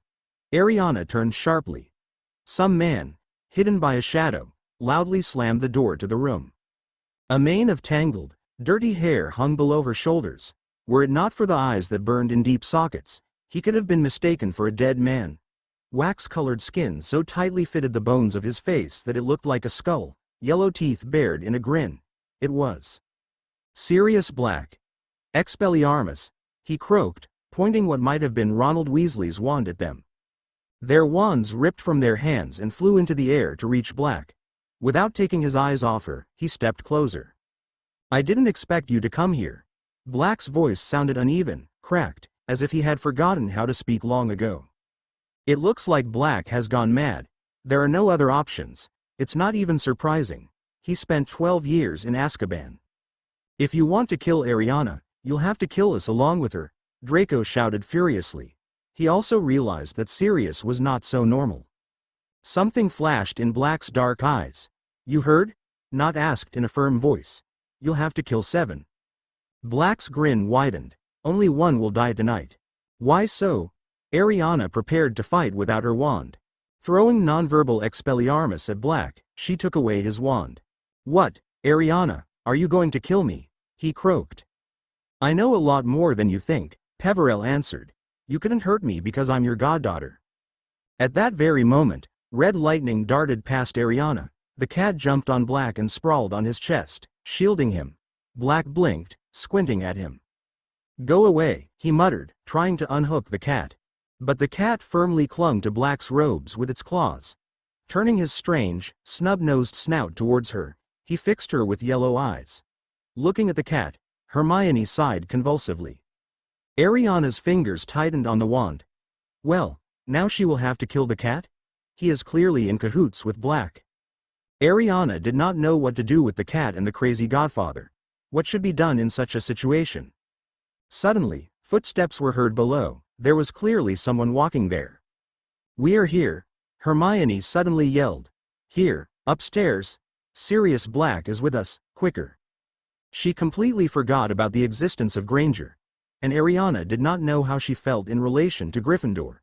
Will the situation get worse or better? Footsteps were already sounding on the stairs, but she still stood, unable to move. The door swung open with a bang, and Ariana turned around quickly. Professor Lupin burst into the room in a shower of red sparks, his face bloodless, his wand held up in his hand. His fiery gaze flickered from Ron lying on the bed to Hermione pressed against the wall, from her friends to her, who stood with his wand over Black, and settled on Black himself. Prostrate and bloodied at Ariana's feet. Expelliarmus, Lupin ordered. Her magic wand flew out of her hands again. The same fate befell the 7 others held by the other Slytherins and the Gryffindor. Lupin snatched them up nimbly and walked into the room, keeping his eyes on Black. Granger's cat was still sitting on his chest. Lupin spoke in an unusually excited voice. "Where is he, Sirius?" Ariana looked up at Lupin. "What is he saying about whom?" She looked back at Black.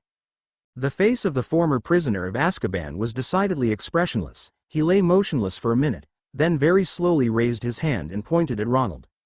Ariana looked puzzled at the space to the right and left of the enemy, who was also clearly confused. But then, Lupin looked at Black as intently as if he were trying to read his thoughts. Why hasn't he discovered himself yet? Unless, Lupin's eyes widened, as if he saw something behind Black that no one else had seen. Unless it was him, and not you, but you didn't get to tell me. Black, without taking his unblinking glance from under his brows from Lupin, slightly perceptibly nodded. "Professor Lupin, what's in here?" He failed to finish the question. Lowering his wand, Lupin went up to Black, took his hand and helped him up. The cat flew off to the floor, after which he hugged Black in a brotherly way. "So Black is still in his mind?" "Can't be," gasped Hermione. Lupin released Black and turned to her. Hermione jumped up, glaring wildly at Lupin. "You were with him." "Hermione, calm down." "I didn't tell anyone," Hermione exploded. "I hid the truth for you." "Hermione, please listen to me," Lupin yelled. "I will explain everything now." "I believed you." His voice cracked with excitement. "And you've been his friend all this time." "This is wrong," Lupin objected. "I haven't been his friend for 12 years, but now I've become him again. Let me explain." "Do not trust him," said Hermione. "Do not believe it, Ariana. It was he who helped Black get into the castle. He wants to kill you too. He's a werewolf." There was a ringing silence. Now all eyes were on Lupin, and he remained surprisingly calm, although he turned pale.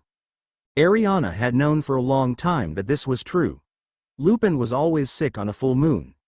And his boggart was a full moon. So it was not so difficult to compare the facts, and she quickly realized that Remus Lupin was a werewolf. When she realized this, she realized another fact. Dumbledore had gone mad after all. When she realized this fact, it was already a fact. At that time, she already went to him for additional classes. Therefore, on the full moon, she simply went to the bedroom more quickly. Not everything is measured by ordinary standards, Hermione. You guessed right out of 3 times only 1. I didn't help Sirius get into the castle, and I certainly don't want Areana dead. An unusual spasm ran across his face. But I will not argue. I really am a werewolf. Ronald made another heroic attempt to get up, but with a groan, he immediately fell back. Lupin anxiously hurried towards him, but he only recoiled in disgust. "Get away from me, werewolf." Lupin's face hardened. With visible effort, he turned to Hermione and asked, "How long have you known?" "For a long time," she admitted reluctantly, "when I was writing a paper for Professor Snape." "He'll be delighted," said Lupin coldly. "Snape started this essay because he was hoping someone would figure out what the symptoms of my illness mean. You probably followed the lunar calendar, that I always get sick on a full moon.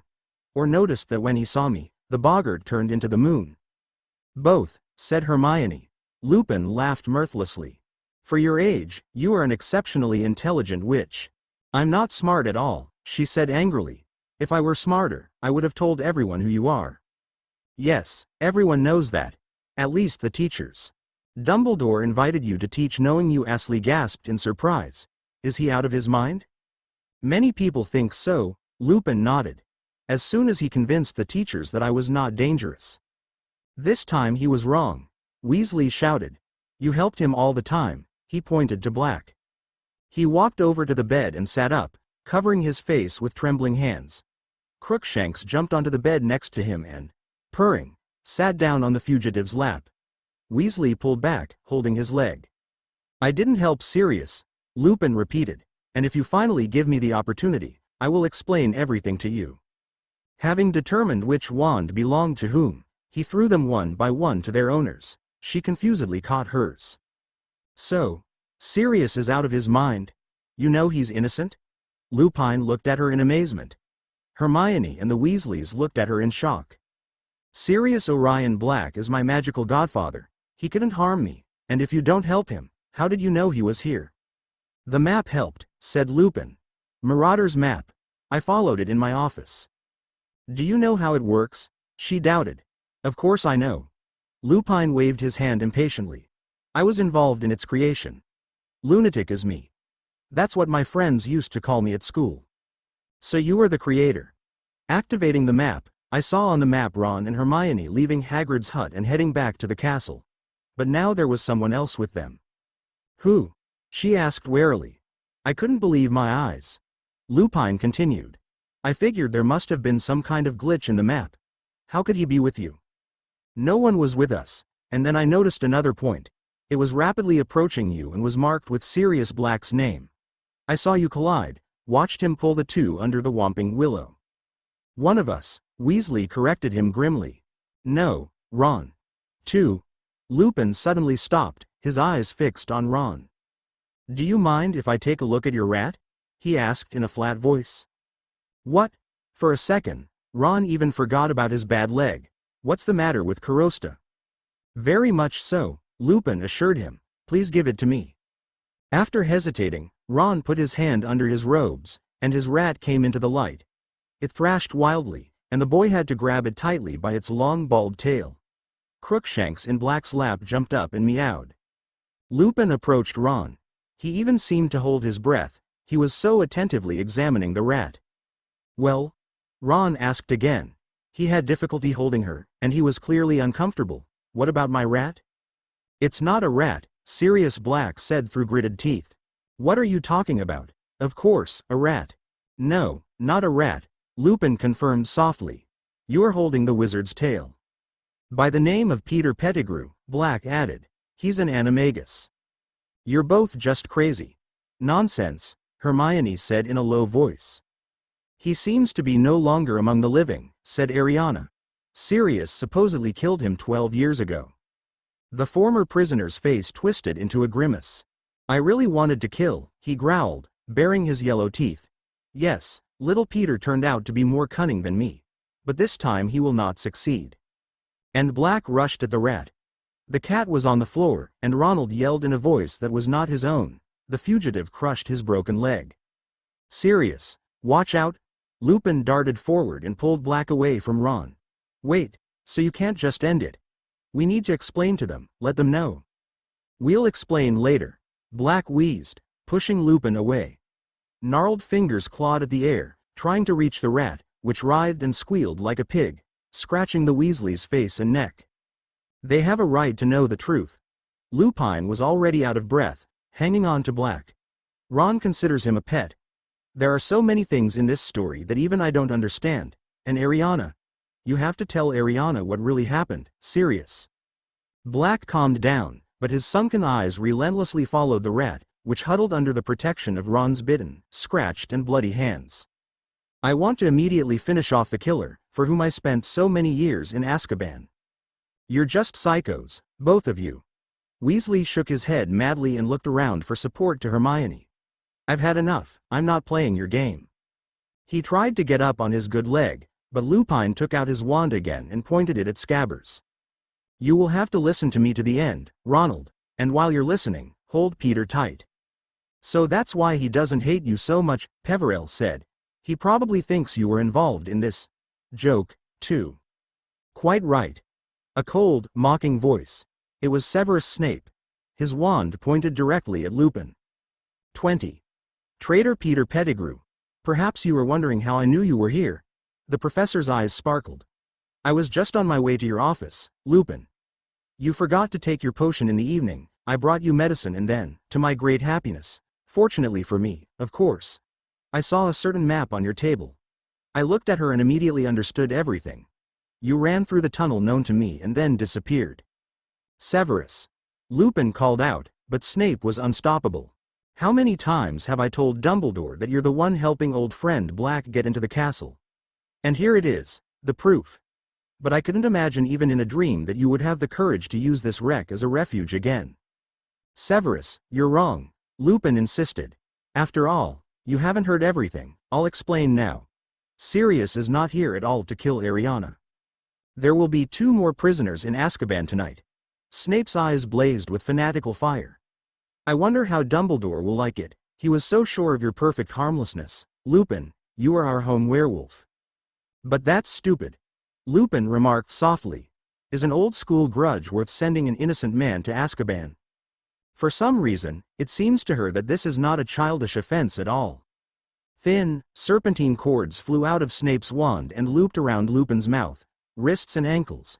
He lost his balance and collapsed to the floor, unable to move. Roaring furiously, Black rushed towards Snape, but he aimed his wand directly at his forehead. Just give me a reason, Snape hissed. Give me a reason, and I swear I'll kill you. Blake froze.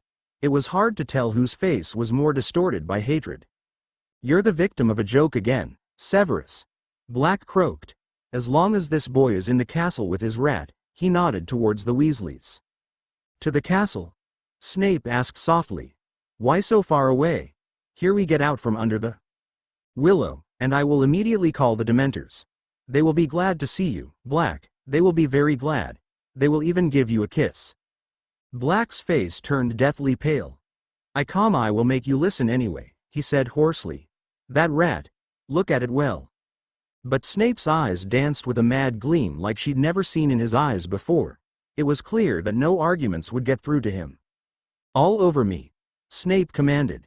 He snapped his fingers, and the ends of the cord that entangled Lupin were in his hand. I'll bring the werewolf too. The Dementors have a kiss for him too. Ariana crossed the room in 3 leaps and blocked the door. Get out of my way, Potter, you're in serious trouble as it is, Snape sneered. If I hadn't come here in time to save your skin. Professor Lupin could have dealt with me 100 times this year. Ariana tried to reason with Snape. He taught me how to defend against Dementors. We were always alone with him. If he's helping Black, why didn't he kill me? I'm not going to guess Werewolf's head, Snape hissed. Let's go, Potter. I realized that this is far from being an old childhood insult, but something more serious. But I can't give them to you to be sent to the Dementors for a kiss. Shut up, don't you dare talk to me like that. Snape freaked out. What a father, such a daughter. I just saved your life, Potter. You should thank me on your knees. And you should have been killed. Would have died like a father, too self-confident to admit that Black fooled you. Now get out of the way, Potter, or I'll make you get out. Ariana sighed heavily. There was no other choice.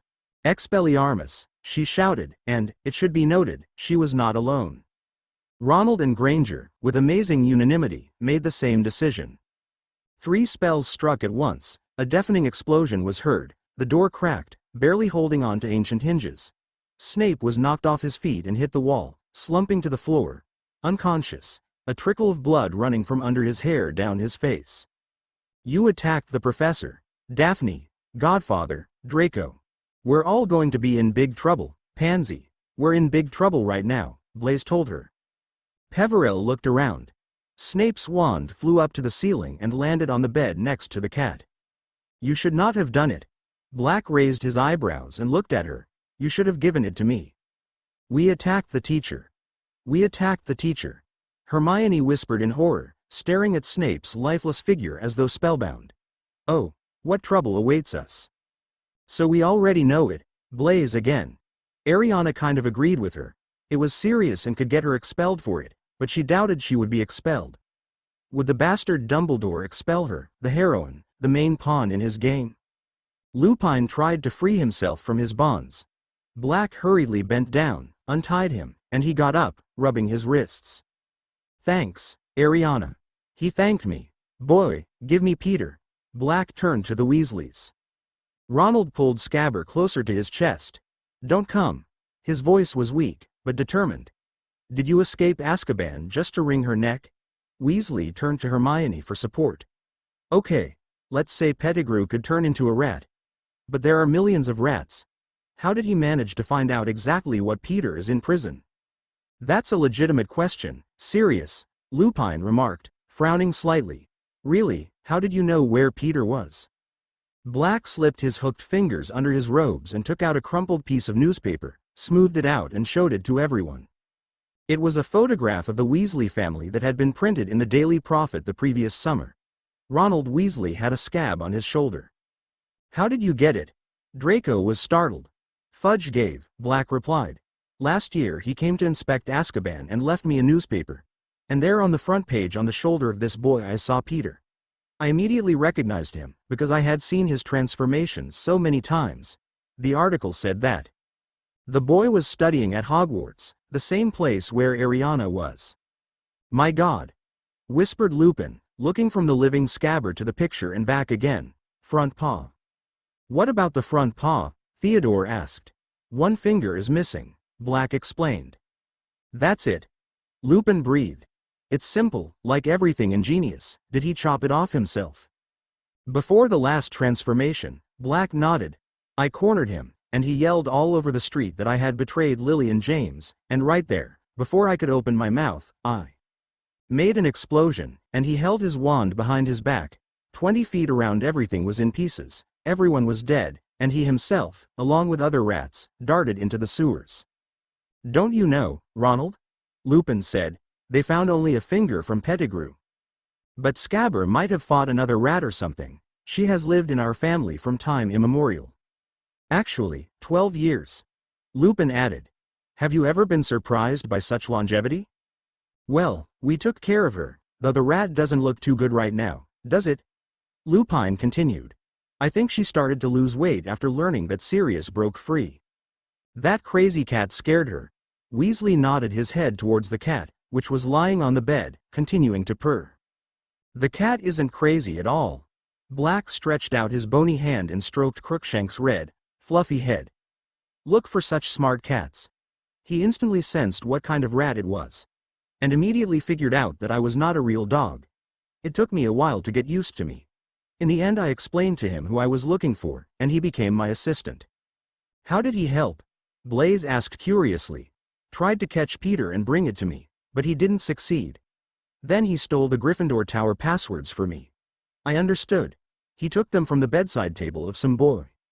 But Peter figured out what the smell was and ran away. The cat informed me that Peter had left blood on the sheets. Most likely he bit himself. Well, faking his own death once worked for him." "How is it that as my magical godfather you betrayed us Potters?" she asked. "Ariana, I was like killing them. At the last minute, I persuaded Lily and James to change their minds, to make him the keeper of the secret. That's my fault. The night they died, I wanted to check on Peter, make sure he was safe. I came to him in the shelter, but he is not there. And no sign of a struggle. I suspected something was wrong and immediately rushed to your parents. I saw their destroyed house, their bodies, and understood everything. Peter had betrayed them. That's my fault." Black's voice broke and he turned away. "Enough of that," Lupin said in a stern tone she had never heard from him. "There is only one way to find out what really happened. Ron, give me a rat." "What are you going to do with her?" Weasley asked apprehensively. "Let's make him take on his true form. If it's really a rat, it won't hurt her." After a brief struggle with himself, Ronald finally made up his mind, held out Scabbard, and Lupin took it. The scab was already screeching non-stop, spinning and floundering. Her little black eyes bulged out of their sockets. "Let's go to the count of 3. 1, 2, 3. Everything around was lit up with a blue-white flash from 2 magic wands. For a second, Scabbard hung in the air, her black body writhing wildly. Ron howled, and the rat fell to the floor with a soft thud. There was another blinding flash, and then, instead of a rat, they saw a man crouched in fear and wringing his hands. The cat on the bed hissed and grunted. The fur on its back stood up. Before them appeared a short man, scarcely taller than Granger. Thin colorless hair is disheveled, on the top of the head there is a fair bald spot. His skin hung like a fat man who had lost weight overnight. The view was shabby, like that of Scabbard. And in general something rat-like was preserved in the sharp nose, in the round, watery eyes. Breathing raggedly, he looked around the room and took a quick glance at the door. "Well, hello, Peter," Lupin said affably, as if at Hogwarts 3 times a day rats turned into old school friends. "Long time no see." "SS Sirius, RR Remus." Even Pettigrew's voice remained squeaky. He glanced quickly at the door again. My friends, my good friends. Black's wand-wielding hand flew up, but Lupin caught it, giving Black a warning look, and turning to Pettigrew spoke again in his most casual tone. We've been talking here, Peter, about how James and Lily died, and about that night in general. I'm afraid you missed some details while squealing on the bed. Remus, Pettigrew gasped, and she saw sweat beading his puffy face. You don't believe him, do you? He tried to kill me, Remus. We've heard that before, Lupin replied, much colder now. I'd like to clear up a few tea if you don't mind. He has come here to torture and kill me again, Pettigrew suddenly yelled, pointing at Black. She noticed that he pointed at Black with his middle finger. The index finger on his right hand was missing. He killed Lily and James, and now he's after me too. Help me, Remus. Black fixed Pettigrew with an icy gaze, and his face became especially like a skull. No one will torture and kill you, Lupin reassured his school friend. First, we need to sort things out. Figure out, squealed Pettigrew, still glancing around furtively, glancing first at the boarded-up windows, then at the single door. I knew he would follow me, knew he would be back. I've been waiting for this for 12 years. Did you know Sirius was going to flee Azkaban? Lupin furrowed his eyebrows. But no one has ever escaped from there? He has dark forces on his side like we never dreamed of, howled Pettigrew piercingly. How else could he get out of there? He who must not be named must have taught him something. Black's eerie laughter filled the room. So it was Voldemort who taught me something. Pettigrew flinched as if Black threatened him with a whip. What, is it scary to hear the name of the old master? Black asked. I don't blame you, Peter. His team wasn't very happy with you, am I right? I don't understand you, Sirius, mumbled Pettigrew, breathing faster. Now his whole face was glistening with sweat. You haven't been hiding from me for these 12 years. Black chuckled. You've been hiding from Voldemort's old cronies. I heard something in Azkaban, Peter. They all think you're dead, otherwise you would have to answer to them. They talked about a lot of interesting things in their sleep, especially about one trickster who tricked them. Voldemort went to the Potters on your tip, and there he was expected to collapse. But not all of Voldemort's supporters ended up in Azkaban, did they? I don't know. What you mean, Pettigrew repeated again. He wiped his face on his sleeve and looked up at Lupin. You don't believe this? All this nonsense, Remus?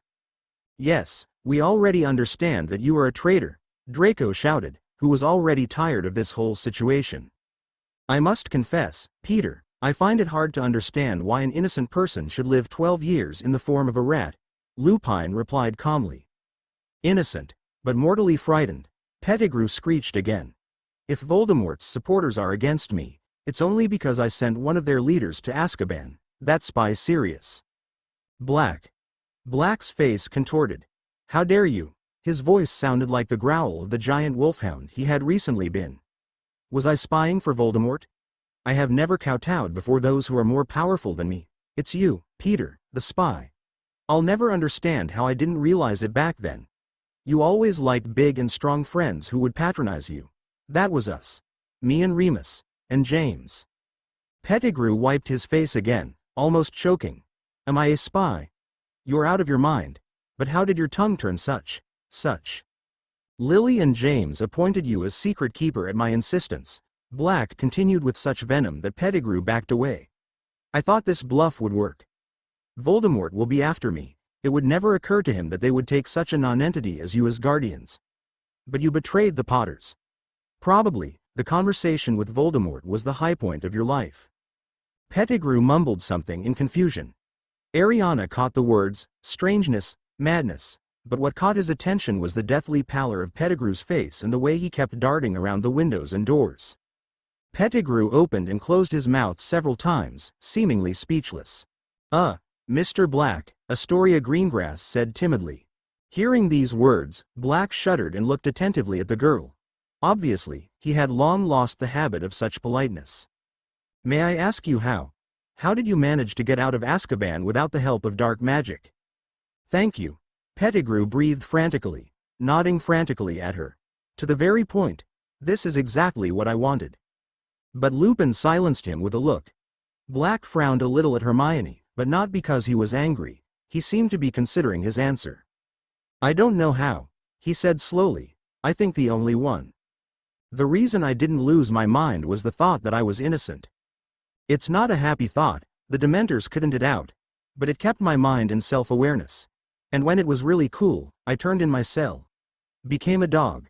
You know, Dementors don't see anything, he swallowed. They perceive people only through their emotions, and they only felt that my feelings during these hours become less human, less complex. Most likely, they thought that I was going crazy, like all the other prisoners. It didn't bother them, but I was very weak, and there was no hope that I could cope with them without a magic wand. In the summer I saw Peter in that photo. I guessed that he was at Hogwarts, like Ariana. Lily and James have signed a contract for you to attend Hogwarts, Black explained. An ideal position to attack if one day he hears that the Dark Lord is gaining strength again. I had no doubt he would strike when there were allies. Seldom the last Potter, who then dares to say that he betrayed Voldemort, and he will be received back with honors. So you see, I had to act. After all, I was the only one who knew that Peter was still alive. And a light went on in my head. The Dementors couldn't stop me. It was not a happy feeling, it was an obsession. It gave me strength, cleared my mind. And one evening, when the Dementors brought food, I slipped out through the open door in the form of a dog. It is so difficult for them to catch the feelings of animals that they were confused. I was so exhausted that I managed to climb through the bars. In the form of a dog, I swam across the strait, ran north and so got around Hogwarts. All this time he lived in the forest. Only once he went out. He really wanted to watch Quidditch. You fly as well as your father, Ariana. Not true. Pettigrew fell to his knees. Leaning forward, he crawled towards Sirius, hands folded in prayer. Sirius. It's me. Peter. Your friend. You won't. Black pushed him away, and Pettigrew tipped over.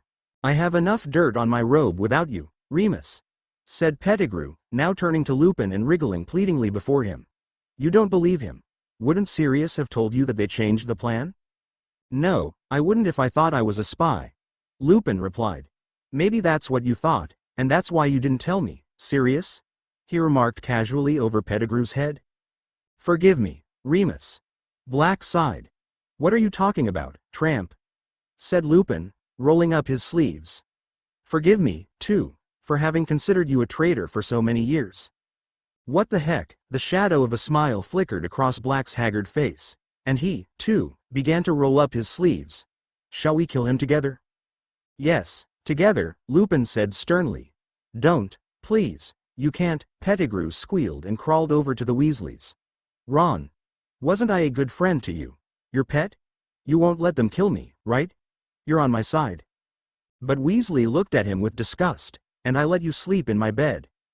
My good boy, good master, you won't let this happen. I was your rat, gentle animal. A rat, apparently, you turned out better than a man.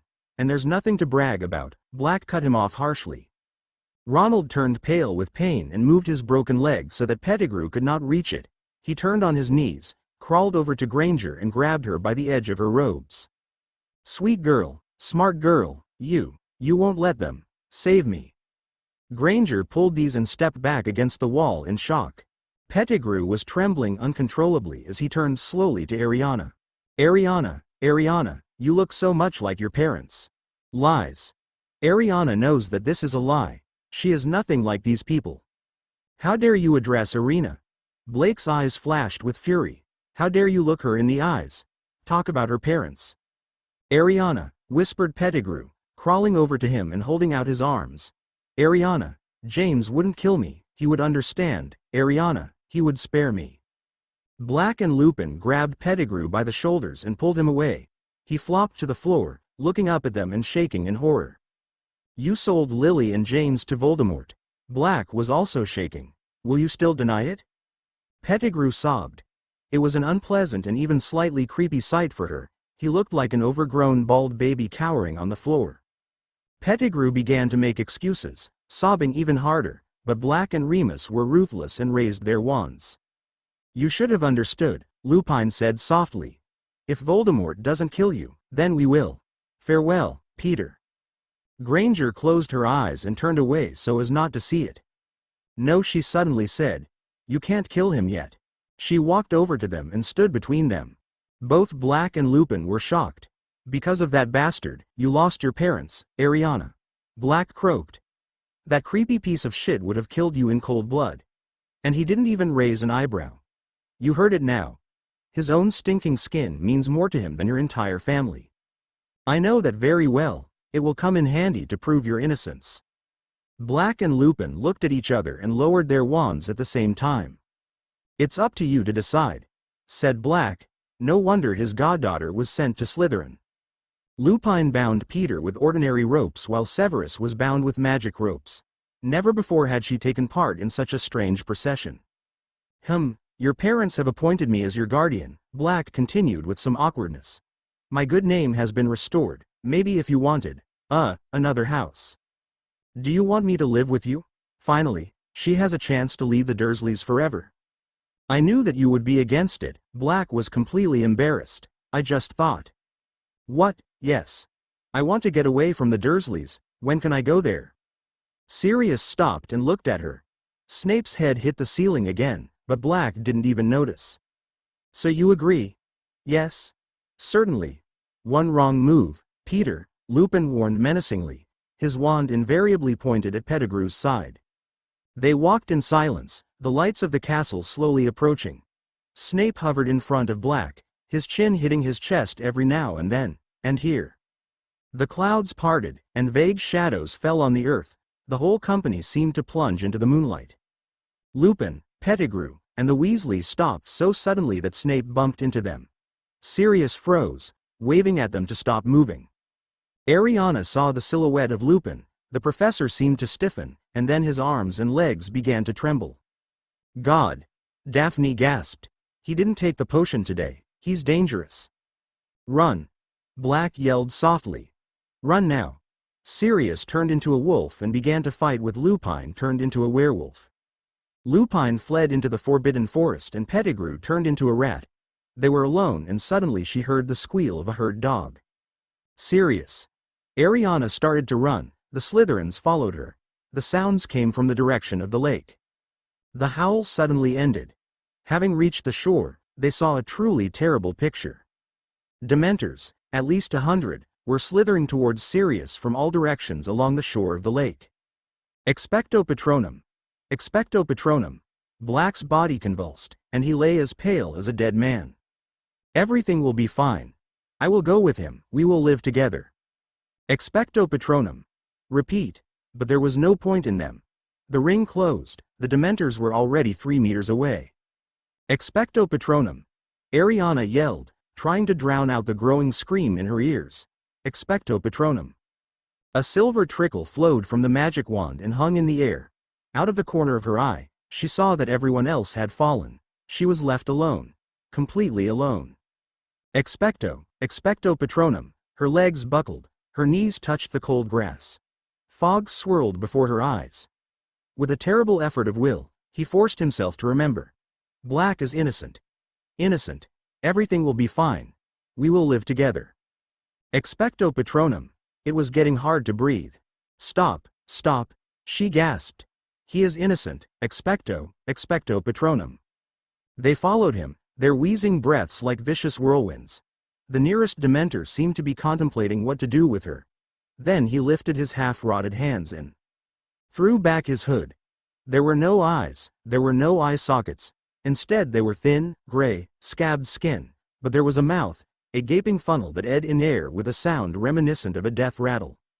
Ariana was numb with horror. She was unable to move, to utter a word. The Patronus flared up, but then faded away. All around was shrouded in mist. But the fight cannot be stopped. Expecto Patronum! Not even a thin stream. Familiar cries were heard.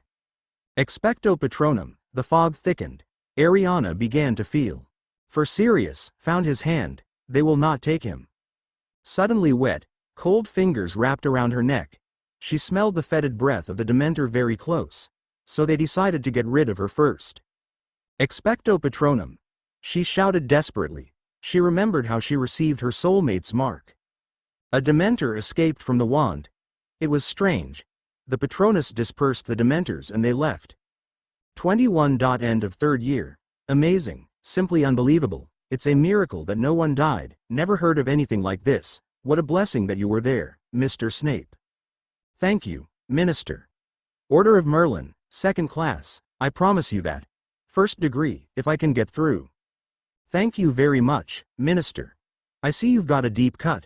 Black's work, presume? No, Minister. This is Potter, Weasley and Granger. It cannot be. Black enchanted them. I immediately understood that. A darkening spell, judging by their behavior. Apparently, he convinced them that he was innocent. They did not know what they were doing. Their intervention, however, could help Black escape. It seems that they decided on their own, without outside help, to catch him. So far, Potter managed to get away with it, and I'm afraid she's thought too much of herself. And of course, the director allows Potter unheard of liberties. Naturally, Areana Potter, you understand, we all have a soft spot for her. Nevertheless, is such excessive attention to her person salutary to her? Personally, I treat her like other students. And any other student would be expelled, at least temporarily, for putting his fellows in such danger.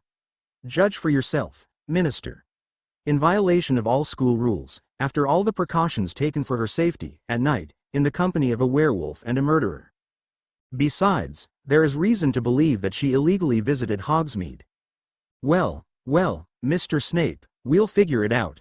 The girl, no doubt, did stupid things.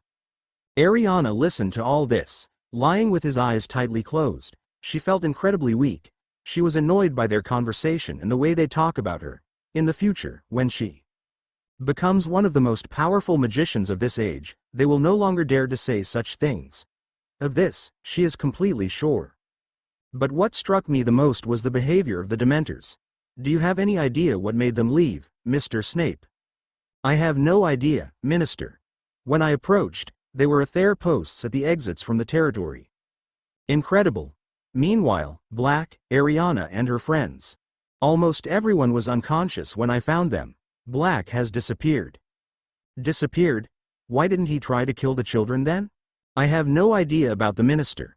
She remembered. Sirius, as soon as he woke up, said goodbye to her and left. A few minutes later, from weakness, she lost consciousness. The year ended with Lupin giving her the Marauder's map and quitting. Dumbledore, it turns out, knew that it was she who scared the Dementors away and began a speech about how she looks like her father and the fact that her eyes are from her mother. Ariana, who knew that it was not so, restrained herself while maintaining her composure. The lack of news about Black was reassuring. It meant he hadn't been caught. But, thinking about life with her godfather, which was soon to come true and now became an unattainable dream, she almost fell into despair. Exam results were announced on the last day of the semester. Ariana, Draco, Daphne, Astoria, Theodore, Blaise, Pansy all passed successfully. Draco suggested that she come to them to go to the Quidditch championship together, to which she agreed. Then a letter came from Sirius. It said that he was in a safe place and it was he who gave her a new broom. And the dog she met when she ran away from the Dursleys was he and gave permission to visit Hogsmeade. Ariana wants to believe in a better future. 22. Triple Wizard Tournament. Today Ariana woke up from a nightmare. The Scar was terribly sick. She dreamed of Peter Pettigrew and her significant other, Lord Voldemort. Everything was so real. There was also an unfamiliar man and a huge snake. The snake looked like her animagus form. Her animagus form was an anaconda that was too big even for anacondas. When Draco saw her in the form of a snake, he screamed so much that even Astoria and Daphne, who had come to his family for a week, heard him even though they were at the other end of Malfoy Manor. Having escaped from the Dursleys once again, she went to the Malfoys. A summer in the company of the Dursleys would be a real horror. She hates them and they hate her. And it was precisely because of her soulmate that she lived with these vile muggles. Lord Voldemort in the past, Tom Riddle killed her parents and wanted to kill her, but something went wrong and he died.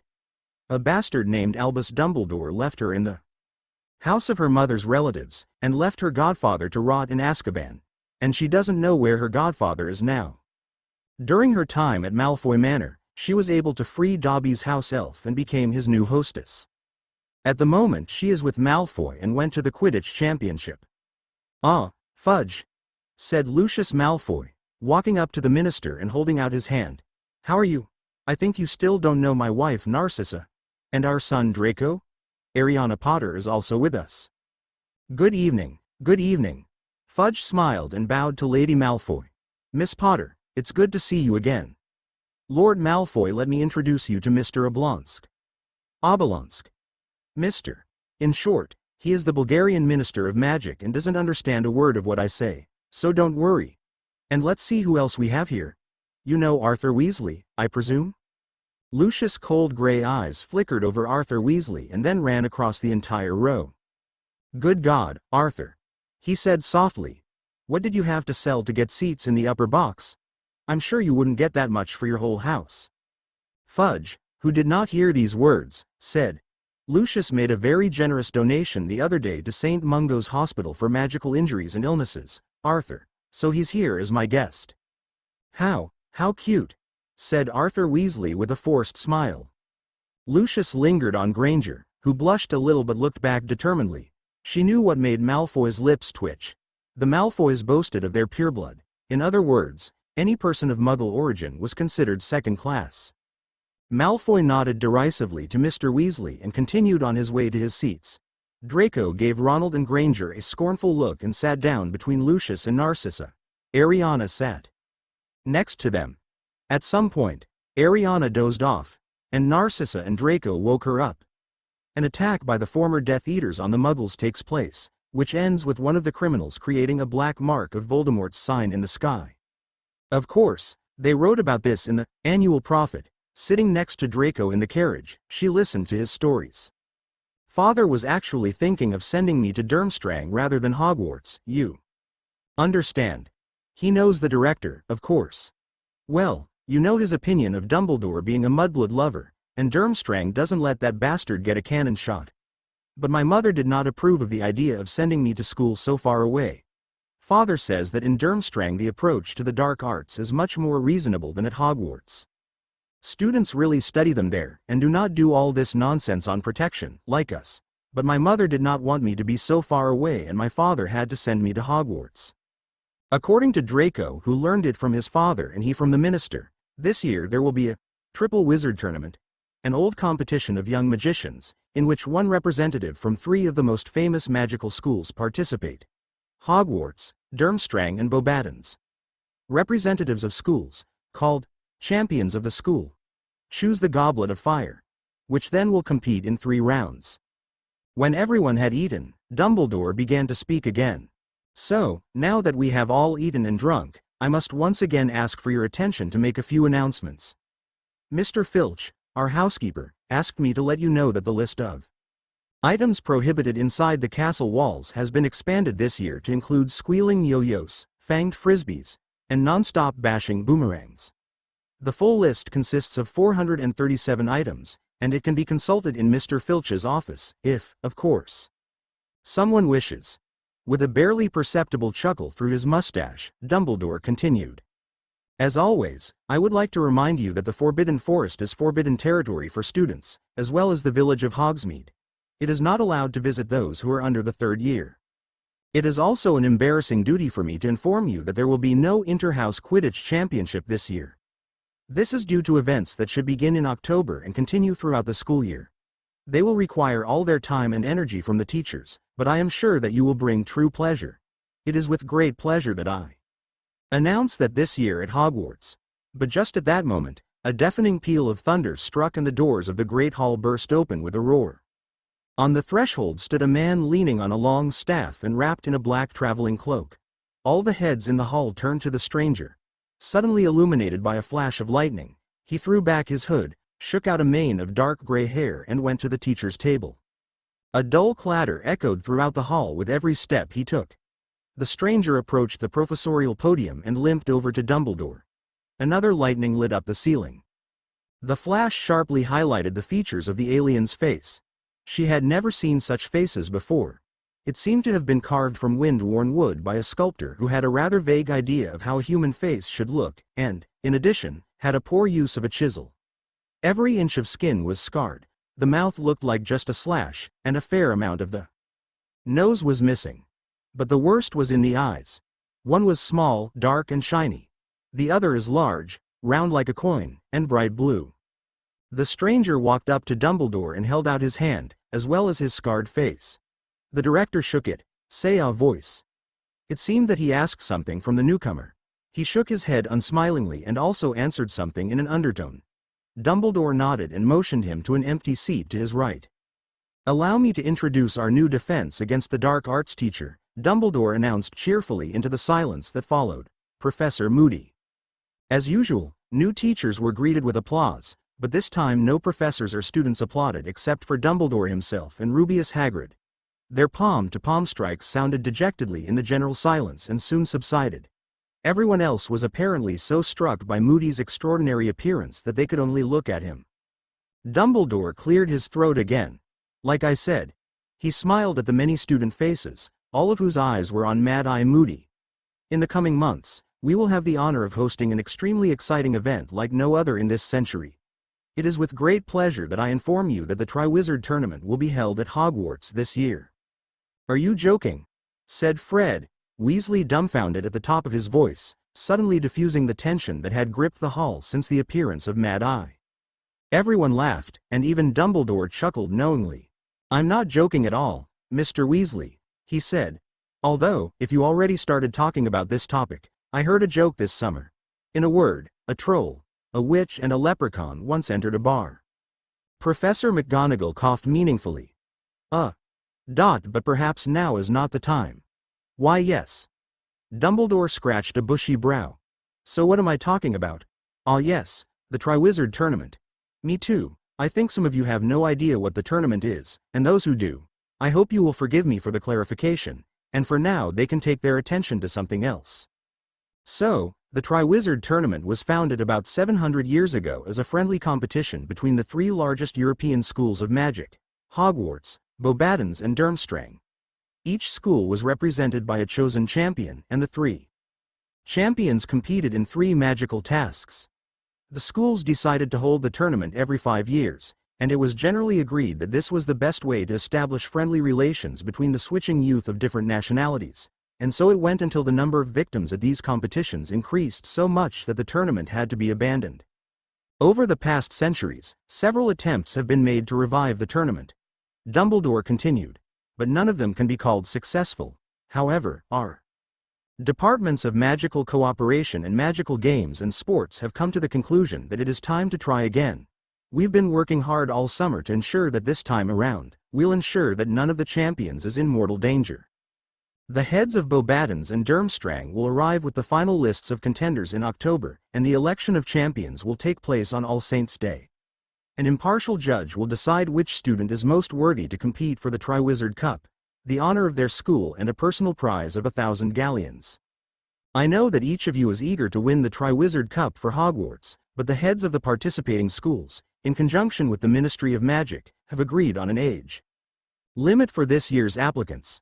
Only students aged, I emphasize this, 17 years of age and older will be allowed to put forward their nominations for discussion. Dumbledore raised his voice slightly, as an indignant murmur arose at such words. The Weasley twins, for example, immediately became furious. It is unlikely that students under the 6th and 7th years will be able to cope with them. I will personally see to it that none of the underage students, by some trick, plant their candidacy for the election of the champion on our independent judge. His radiant blue eyes flashed as they flickered over the defiant faces of Fred and George Weasley. That's why I urge you. Don't waste time putting ourselves forward if you are under 17.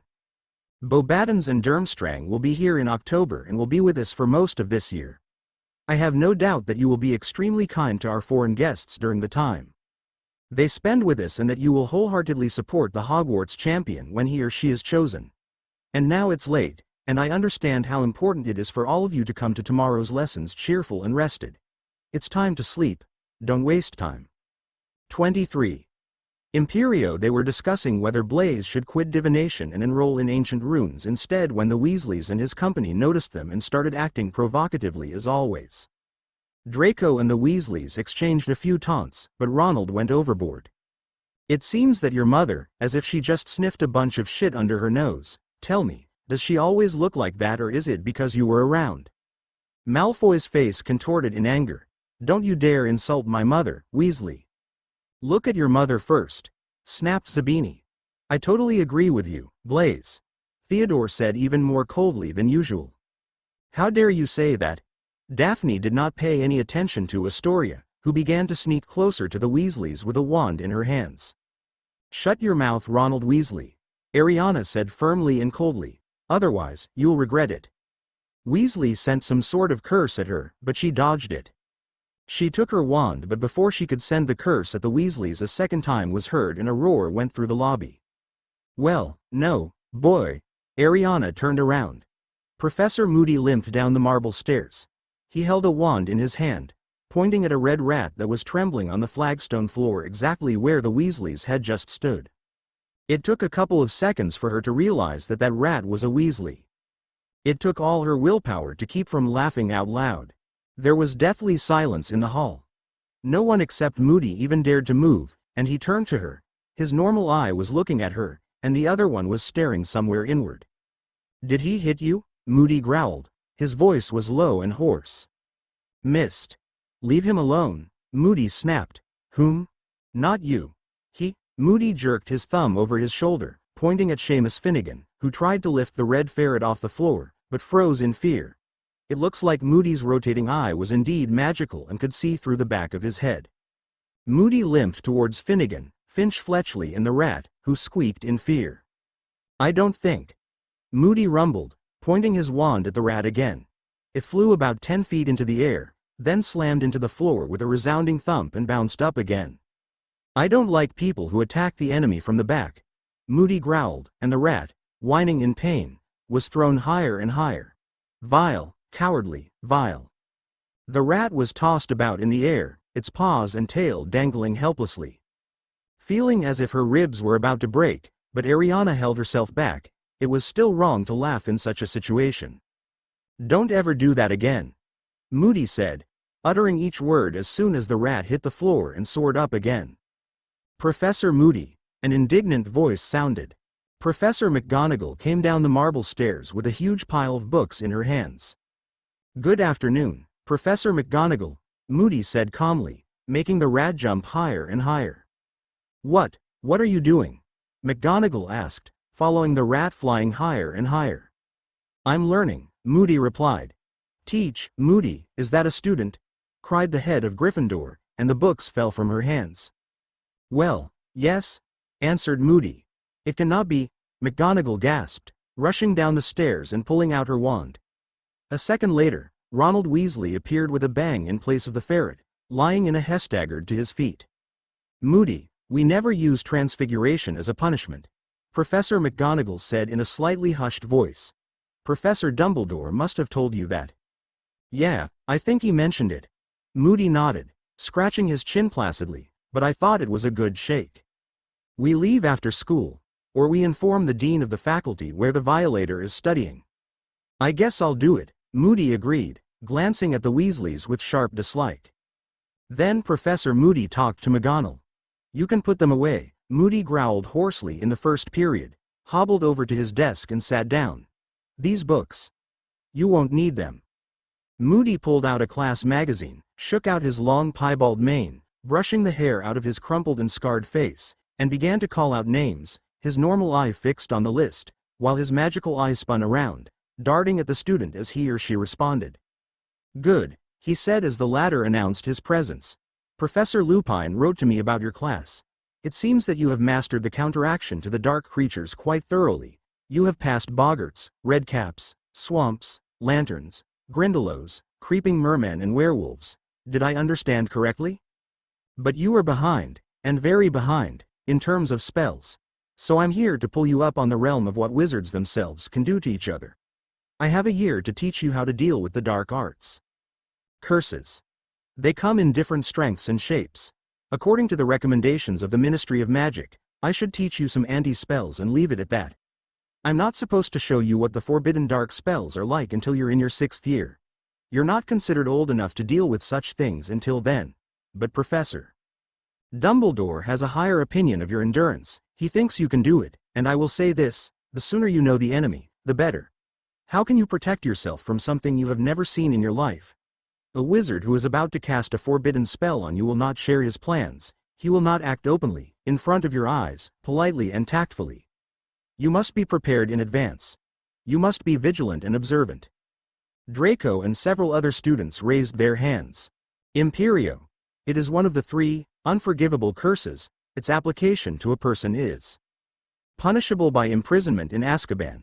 Completely subordinates the person to the will of the wizard who cast this spell. Draco explained. Moody struggled to his feet, alive and wooden, and pulled out a drawer and took out a glass jar. Inside ran 3 hefty black spiders. Moody caught one and put it in his palm so that everyone could see, then pointed his magic wand at him and said in a low voice, Imperio. The spider jumped from the palm of his hand and hung on a thin silk thread, swinging back and forth as if on a trapezoid. He stretched out his legs tensely and did what looked like a backflip, then bit the thread and landed on the table, where he began to tumble erratically. Moody moved his wand, and the spider, standing on its 2 hind legs, no doubt hit the tap dance.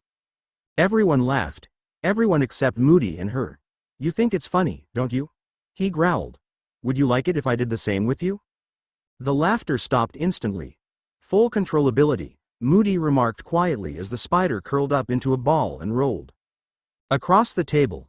I can make him jump out the window, drown himself, jump down the throat of one of you. There were times when a lot of witches and wizards were controlled by the Imperious Curse, Moody went on, and she knew he was talking about the days when Voldemort was at full strength. That was the concern of the Ministry. Try to figure out who is acting on coercion, and who of their own free will. The Imperious Curse can be overcome, and I will teach you how, but it requires real strength of character and not everyone can do it. If possible, it is better not to fall under it. Constant vigilance, he barked, and everyone jumped. Moody picked up the tumbling spider and put it back in the jar. Who else knows anything? Other forbidden spells? Nobody raised their hand. The Cruciatus Curse, Moody said. You need a little more to get the gist of it. He pointed his wand at the spider and commanded, Engorgio. The spider had grown. Now it was bigger than a tarantula. Moody raised his wand again and whispered, Crucio. At that very moment, the spider's legs pressed against its body, it rolled over onto its back and began to twitch terribly, swaying from side to side. Of course, there was no sound coming from him, but she was sure that if the spider had a voice, it would squeal with all its might. Moody didn't remove his sticks, and the spider shook and twitched even more violently. Finally, he stopped torturing the spider. Reductio. Moody ordered, and the spider shrunk to its normal size. Moody put it back in the jar. Pain, he said quietly. You don't need finger grips or knives to torture someone if you can use the Cruciatus Curse. It was also once very popular. So, who knows anything else? Ariana raised her hand. Well? Moody looked at her. Avada Kedavra. The spell of death. After applying this spell on a person, all human organs remain intact, and the cause of death cannot be established. No decency, he said calmly, and courtesy, and no opposition.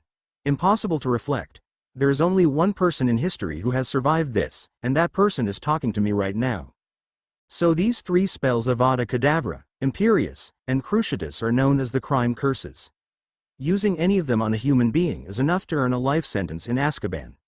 This is what you must resist. This is what I have to teach you to fight. You need preparation. You need to be fully armed. But most importantly, you need to accustom yourself to constant, vigilant vigilance. Get out your feathers. Write it down. They spent the rest of the lesson writing notes for each of the criminal curses. No one said a word until the bell rang, but as soon as Moody let them go, they left the classroom. In the evening her crow brought a letter from Sirius. Ariana, I'm flying north immediately. The news of your scar is the latest in a string of strange rumors that reach me here. If he gets sick again, go straight to Dumbledore. It's said here that he called Mad Eye out of retirement. This means that he reads the signs, even if no one but him does. Of course she didn't tell Dumbledore that. Having sent a letter to Sirius about not having to come here, she went to bed. In the next defense against the dark arts lesson, Professor Moody decided to test the students' ability to resist by demonstrating the Imperious Curse. When one of the students said that this was a violation of the laws, Moody said, Dumbledore wants you to experience the dangers of this spell firsthand. But if you prefer a more difficult path, The path of a slave who is completely devoid of his own will. I will not object, this is your choice. And what is the probability that someday someone will impose Imperius on them? Moody called the students in turn and cast spells on them. Only the students did not get up, being in his power. Potter, Moody finally wheezed. It's your turn. Ariana, very nervous, walked into the middle of the classroom. The professor pointed his wand at her and said, Imperio. It was an amazing feeling. The anxiety disappeared somewhere and was replaced by a light, inexplicable happiness. Bliss washed over her like a wave, and yet she felt as if in a fog. She is being watched closely. And then Mad Eye's order echoed in the empty skull. Jump on the table. Jump on the table. Ariana obediently bent his knees, preparing to jump. Jump on the table. But why? Somewhere in the depths of consciousness another voice was heard. This is just stupid. Jump won't. Thank you. The second voice sounded a little harder. I really don't want to. Jump. Alive. Intense pain pierced her. She jumped, while desperately resisting. Hit his head on the table, overturned it. It looks like she broke both of his kneecaps. It already looks like something. Moody's loud voice was heard. The emptiness in her head, full of echoes, suddenly disappeared. She clearly remembered what had happened to her. The pain in my knees got worse. Everyone, look at the Ariana. She fought and damn near made it through. Victory was very close. Let's try again, Potter. And you watch her, especially her eyes. Everything is reflected in them. Well done, Ariana. It won't be easy to make a slave out of you. Moody forced her to practice to the bitter end, and after the fourth attempt, Ariana easily overcame the spell. The lesson was slightly painful due to the broken kneecaps, but overall the lesson was very valuable. The whole fourth year noticed that this year they began to ask a lot more at home. Blaze, thanks to her fantasies, was able to pass the highest score, poison one of them. Flitwick ordered 3 thick books from the list of additional reading about alluring spells. Entering the hall, she got stuck at the threshold. She couldn't take a step further. On a stand near the marble stairs, there was an announcement, near which 50 students crowded. Triwizard Tournament. Delegations from Beauxbatons and Durmstrang arrive at Hogwarts this coming Friday, October 30th at 6 p.m. Lessons that day will end half an hour earlier. After the lessons, all students should take their bags with textbooks to their bedrooms and gather in front of the castle to meet overseas guests. Wherever she went, she heard about the upcoming tournament everywhere. At last, this day came and the students from Beauxbatons and Durmstrang arrived. The tourney will begin. For some reason, she seems to be very unlucky. 24. Fourth champion. The students from Durmstrang sat down with them. Draco, overjoyed, immediately began a conversation with them. The Durmstrangians took off their shaggy fur coats and gazed curiously at the dark, star-studded ceiling. Some, not hiding their admiration, turned golden plates and goblets in their hands. Finally, everyone took their seats, and the professors filed for the professor's table, with Professor Dumbledore, Professor Karkaroff, and Madame Maxime bringing up the rear. Seeing their director, the Beauxbatons hurried to get up. Laughter erupted from nearby tables. But Madame Maxime's wards remained unperturbed on their feet until the giantess sank into a chair to Dumbledore's left, who stood at the table waiting for silence. Good evening, ladies, gentlemen and ghosts, and most importantly, our guests, he finally began, beaming at the foreign students. It is with great pleasure that I welcome you to Hogwarts. I am sure you will have a good time with us. I have no doubt that you have already appreciated the conveniences of our castle. One of the Charmbaton girls giggled loudly. The official opening of the tournament, continued Dumbledore matter-of-factly, will take place tonight, immediately after dinner. Help yourself, dear friends, to glory. Eat, drink and make yourself at home. At last the golden plates were empty and Dumbledore rose from his chair again. The hall was frozen in anticipation. The solemn moment has drawn near. Dumbledore looked around, smiling at the faces turned towards him.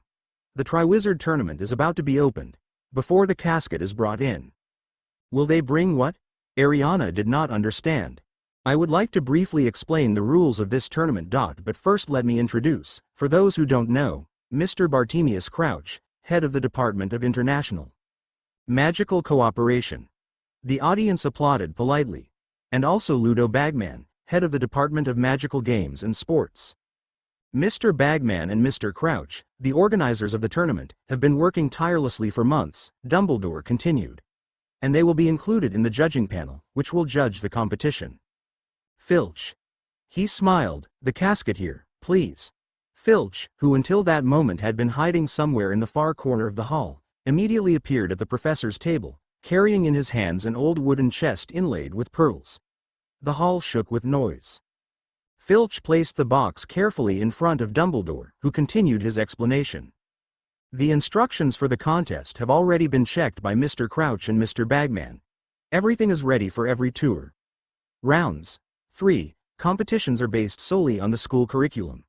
Champions will have to demonstrate mastery of the magical arts, personal courage and the ability to overcome danger. As is known, 3 champions participate in the tournament, 1 from each participating school. They will be judged on how they coped with the next competition. The champion with the most points in all rounds is the winner. Participants of the tournament are selected from school teams by an impartial elector, the Goblet of Fire. Dumbledore took out his wand and tapped the lid of the box 3 times. The lid slowly creaked open. Dumbledore reached inside and took out a large, roughly carved wooden goblet. The goblet would have been ordinary if it hadn't been filled to the brim with bluish flames dancing.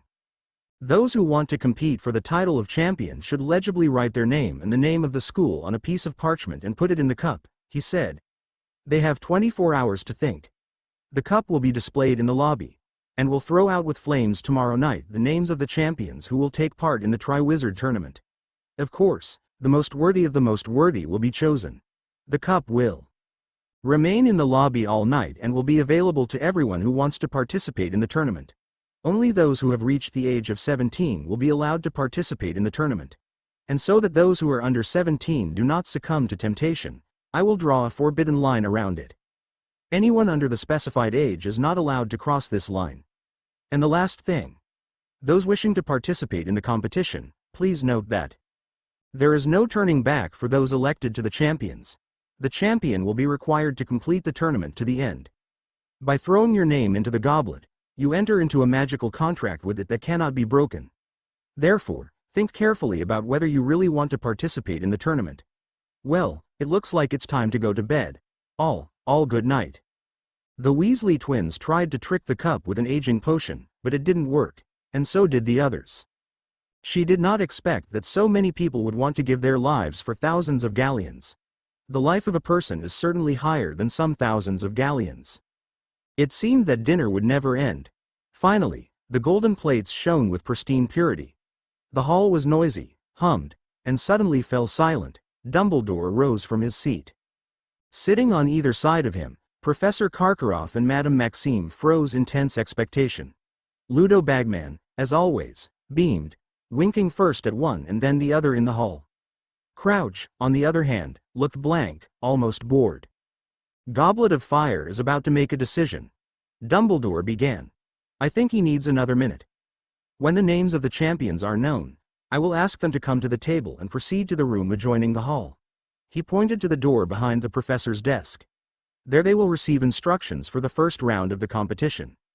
He took out his wand and waved it widely. Immediately all the candles in the hall, except for those that burned in the gourds, went out. The hall was plunged into darkness. The Goblet of Fire shone brighter, the sparkling bluish flames blindingly beat on the eyes, but everyone's eyes are still live flames suddenly turned red, a column of sparks shot up, and a burnt piece of parchment jumped out of the cup. The hall is frozen. Dumbledore reached out and picked up the parchment, lit by fire, again bluish-white, and Dumbledore read in a loud, clear voice. Champion of Durmstrang, Victor Krum. The hall shuddered from the roar of applause and enthusiastic shouts. That's how it should be, shouted Ronald Weasley the loudest. Victor Krum got up and, hunching his shoulders, waddled towards Dumbledore, turned right and, passing the professor's table, disappeared into the next room. Bravo, Victor. Bravo, shouted Karkaroff over the applause, so that the whole hall heard him. I knew you had audacity. Gradually, the noise in the hall subsided, everyone's attention was again riveted to the cup. The flames turned red again, and the goblet fired another piece of parchment. Champion Beauxbatons, Fleur Delacour, said Dumbledore. The Vila-like girl rose lightly from her chair, tossed back a wave of blonde hair, and strode between the Gryffindor and Hufflepuff tables in a flying gait. Fleur Delacour retired into the adjoining room, and the hall fell silent again. But the tension, which seemed palpable to the touch, intensified. It remains only to find out the champion of Hogwarts. Everything happened again. The fire turned red, sparks fell. A third piece of parchment flew out of the cup. Dumbledore caught it and read. Champion of Hogwarts, Cedric Diggory. Hufflepuff's table exploded with shouts. Every last one of the Hufflepuffs jumped to their feet, stomping, yelling until they were hoarse, greeting Cedric, who was walking towards the professor's table. The applause didn't stop for long. Dumbledore stood and waited. Finally, the hall calmed down, and he, smiling contentedly, began his opening speech. Perfect. We now know the names of the champions. I'm sure I can rely on all of you, including the students of Beauxbatons and Durmstrang. It is your duty to give all possible support to the friends who have fallen to defend the honor of your schools. By supporting your champions, you will make a truly invaluable contribution. Dumbledore stopped abruptly, and everyone immediately understood why. The goblet of fire suddenly turned red. Sparks flew. Flames shot up into the air and threw another parchment out. Dumbledore reached out without hesitation and grabbed it. He brought it to the fire and looked at the name. There was a long pause. Dumbledore was staring at the parchment. The whole room was staring at him. Finally he coughed and read. Areana Potter. She must have misheard. But everyone, teachers and students, all looked at her in astonishment. No applause, only buzzing, as if a swarm of angry bees had flown into the hall. Someone stood up to get a better look at her. Professor McGonagall quickly got up from the table, bypassing Ludo Bagman, walked over to Dumbledore and whispered something to him fervently. The school principal frowned. Ariana turned to Draco and the rest of her friends. All the Slytherins stared at her in shock. I didn't put my name in the cup, you understand? Professor Dumbledore at the professor's desk straightened up and nodded to Professor McGonagall. Areana Potter, he said, come up here, please. Go. Daphne whispered, pushing. Peverell wandered over to the staff table. The buzz gets louder, everyone's eyes following it. Like spotlights. An eternity has passed. And finally, he looks straight into Dumbledore's eyes, under the eyes of everyone around the table. That door for you, Ariana, the director said without a smile. Victor Crumb, Cedric Diggory and Fleur Delacour were standing by the fireplace. Against the background of the bright flames, their dark silhouettes looked strangely imposing. Crumb, hunched over and thinking about something intently, leaned back against the mantelpiece. Diggory put his hands behind his back and looked at the fire. Fleur Delacour, pushing back a wave of blonde hair, turned to her. What's the matter? Delacour asked. Should I go back to the gym? Delacour must have thought that the judges had sent for them. How can she explain to them what happened? She silently stood and looked at the three champions, not knowing what to say. Behind her, there was a thump of footsteps, and Ludo Bagman rushed into the room. Incredible! He exclaimed, seizing her hand. An extraordinary occurrence. Gentlemen, ladies, he called to the champions, dragging her towards the fireplace. Let me introduce you, no matter how surprising it may sound, the fourth champion, participant of the tournament. Victor Crumb straightened his shoulders, looked her up and down, and his gloomy face darkened. Diggory looked inquiringly from Bagman to her, as if he had misheard. As for Fleur, she waved her shiny wave of hair and said with a smile. Oh la la. Very funny joke, Monsieur Bagman. Joke? Bagman hasn't recovered yet. No. What a joke. Ariana's name just popped out of the cup. Crumb raised his thick eyebrows slightly. Diggory was politely perplexed, and Fleur frowned. This is mistake. There was contempt in her voice. She can't compete. She is very small. Yes, but a miracle happened. Bagman rubbed his smooth chin and smiled at her. You know, the age limit was imposed this year for safety reasons. And since her name popped out of the cup, I guess there's nothing to be done now. Contrary to the rules. You owe. And Ariana will have to make every effort. The door behind them opened again. Professor Dumbledore, Mr. Crouch, Professor Karkaroff, Madame Maxime, Professor McGonagall, and Professor Snape entered, and for a moment a murmur of excited voices burst through the open door from the hall. Madame Maxime. Delacour exclaimed indignantly. They say that this petite fille will also take part. Little girl. Of course. Madame Maxime drew herself up to her gigantic height. The top of her beautiful head touched a candelabra with candles, an impressive bust covered in satin suede. Dumbledore. Qu'est-ce que c'est? What does CE mean? She said authoritatively. I would like to know that too. Professor Karkaroff supported the French. A stony smile froze on his face. Blue eyes turned into ice flows. 2 champions from Hogwarts? I don't remember that the host school of the tournament ever fielded 2 champions. Maybe I'm not familiar with the rules? A sly chuckle escaped his lips. Impossible. Madame Maxime placed a huge hand studded with beautiful opals on Fleur's shoulder. Hogwarts can't put up 2 champions, that's not fair. We were sure, Dumbledore, that the forbidden line would only allow senior students to enter the contest. The stony smile did not leave Karkaroff's face. Otherwise, we would have brought a lot more applicants here. Karkaroff, this is all Potter's tricks. Snape said ingratiatingly, his black eyes gleaming evilly. It's not Dumbledore's fault that Potter broke the rules of the tournament. This wretched girl from the first day of the appearance at school does nothing but break the rules. Ariana felt furious and looked at the potion's master with a murderous look, but he was not impressed. Can't he just shut up? Thank you, Severus, said Dumbledore. Snape fell silent and stepped aside, but his eyes continued to throw angry sparks. Dumbledore looked at her shrewdly, but he didn't look away. She sensed it immediately. He was trying to get inside her head. She immediately pushed him roughly out of her head. Is it you, Ariana, who threw your name into the cup? No, she answered under the gunpoint of all eyes. Snape chuckled sardonically, expressing the incredulity of some of those present. Maybe you asked one of the elders to throw your name into the cup? No, she answered firmly. She's telling lies, exclaimed Madame Maxime. Snape shook his head, and a snake-like grin spread across his face. Potter couldn't cross the forbidden line, McGonagall interrupted too. There is no doubt about this. Then, perhaps, Dumbledore himself was mistaken, Madame Maxime shrugged. Probably wrong. Dumbledore agreed. Mr. Crouch, Mr. Bagman. A flattering note appeared in Karkaroff's voice. You are our impartial judges. And you, of course, agree that what happened is contrary to the rules of the tournament. Crouch spoke.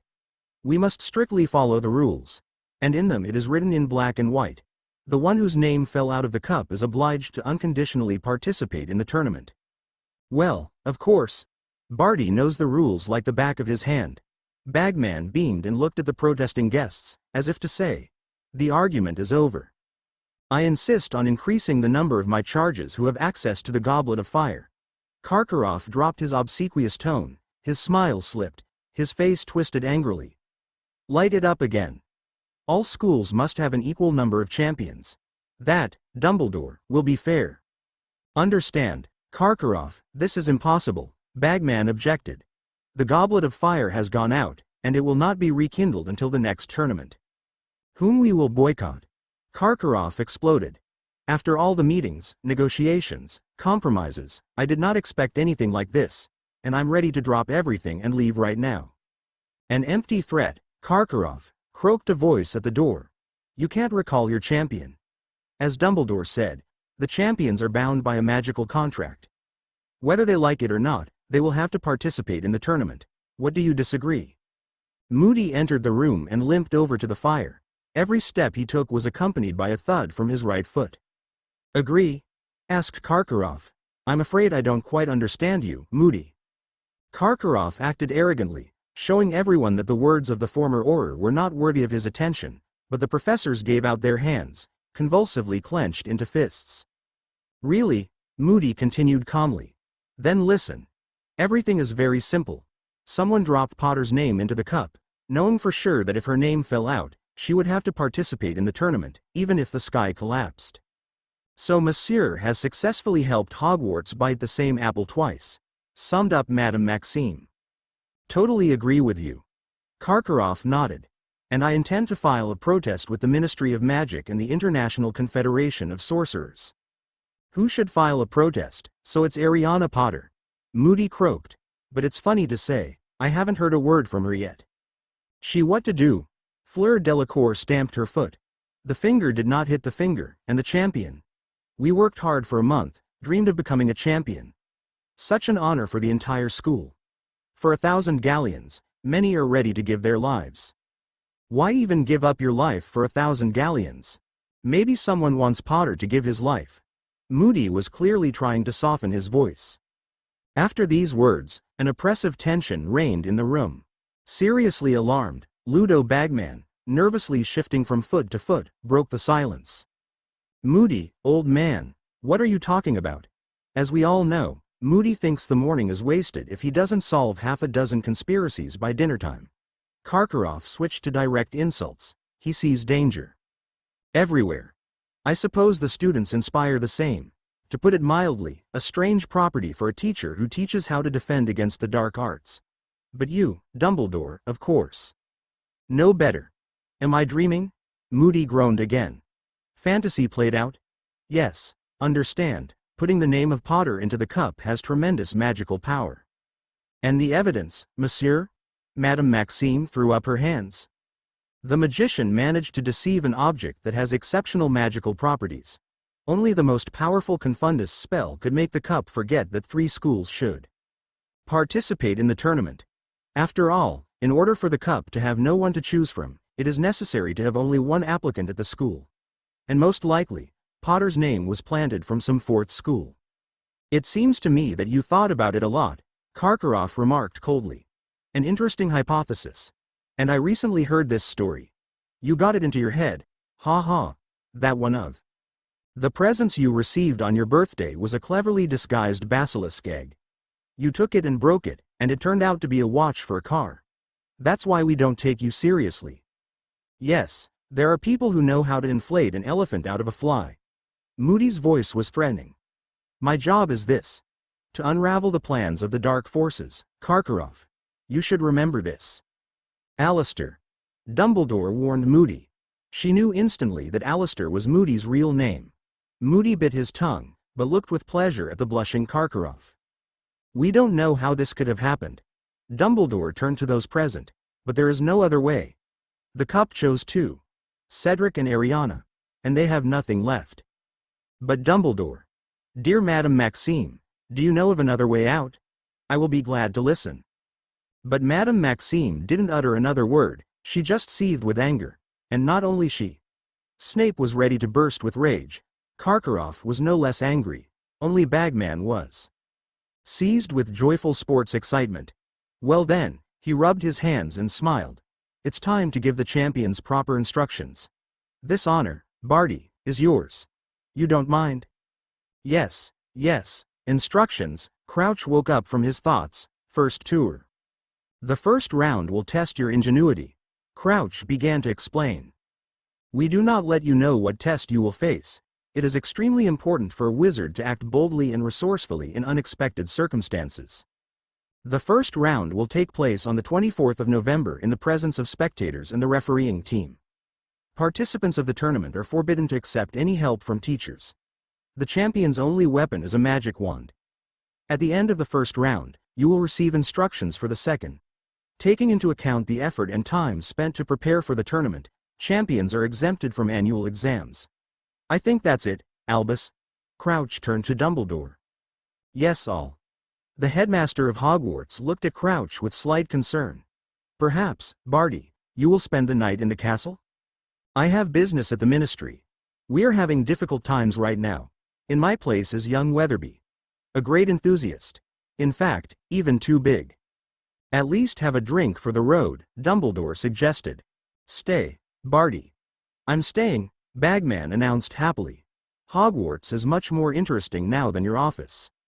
No, Ludo, I can't, Crouch refused in his usual categorical manner. Professor Karkaroff, Madame Maxime, I hope you won't refuse a glass for the night? But Madame Maxime had already put her hand on Fleur Delacour's shoulder, and they walked quickly towards the door, speaking in French. Karkaroff beckoned to Crumb, and they, without another word, hurried away as well. Ariana, Cedric, I advise you to go to your room at once, Dumbledore smiled at his champions. I'm sure both Gryffindor and Slytherin are eager to celebrate your success. It is impossible to deprive friends of an excellent excuse to arrange a noisy and cheerful pandemonium. Both moved towards the door. The great hall was empty. The candles in the gourds were dying down, giving their zigzag smiles a flickering, eerie look. "Well, Ariana." Diggory smiled slightly, "we are now rivals." They went out into the hall. Instead of the goblet of fire, it was lit by ordinary torches. "Tell me, Ariana, how did you manage to throw your name into the cup?" asked Diggory. "I didn't quit. Is it true?" He doesn't believe her. She doesn't have to think long. There is a human wad wanted this for a long time, ever since she was a year old. Lord Voldemort. But how could he throw her name into the goblet of fire? He is far away, hiding in unknown lands, alone, weak, infirm. The Slytherins, of course, realized that she didn't do it. They knew her too well to understand that she would not do such a thing. She sent a letter to Sirius about the news. The following days were terrible. The other houses, especially Gryffindor, wanted to make her life hell. And of course Ronald Weasley was one of them. Gryffindors crowded outside the Transfiguration room. They had a badge on their chests. "Let's support Cedric. He real champion. Do you like it, Potter?" Weasley noticed her. "But that is not all, admire." He clicked on the icon, the red inscription disappeared, it was replaced by green. "Areana Potter, you stinker know-it-all and fool." The Gryffindors chuckled. Everyone clicked on the icons as one, and shiny green letters were now staring at her from everywhere. At one of the potions lessons, when she imagined Snape's death and Snape tried to look into her head, which ended for him only with a headache, Colin Creevey came in the door and said the bagman was calling all the champions. It would be better if she didn't go there. Do you think they would be happy to know that their daughter is a participant in the Triwizard tournament? Would they be proud? Worried? Or would they not like it? Ariana was angry. How could she know the opinion of her parents, stay alive? And this witch is glaring at her. When our conversation touched on her parents, those emerald eyes filled with tears, she barely remembers them. "There are no tears in my eyes." Rita Skeeter did not have time to answer. The door opened. She blinked from the bright light and turned around.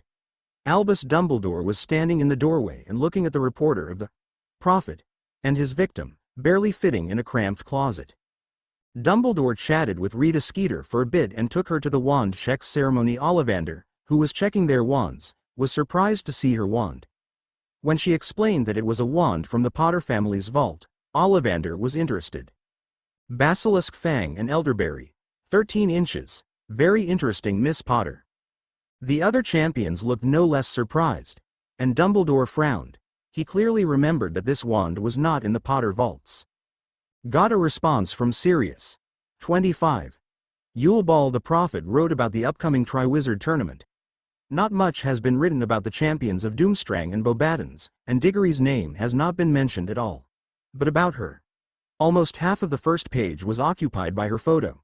In fact, the entire article, which is continued on the 2nd, 6th and 7th pages, is devoted only to her.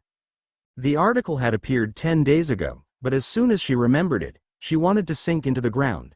Skeeter wrote things that she not only in the closet, but never said in her life. "My strength is a gift inherited from my parents." The article said, "If Mom and Dad saw me now, they would be very proud of me. Yes, I still cry at night thinking about them, and I'm not ashamed to admit it. I know nothing will happen to me at the tournament because my parents are watching me from heaven." Not only did Skeeter turn her into long, tedious sentences, but she also interviewed other students at Hogwarts, wanting to know their opinion of her. In a word, it was ed up.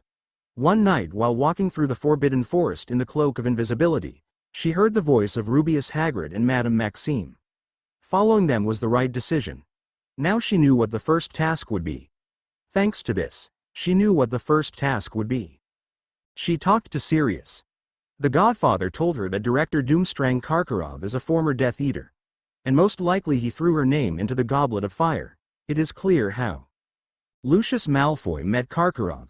They discussed the first task in the tournament and Sirius advised her to learn dragon language and she told Diggory about it.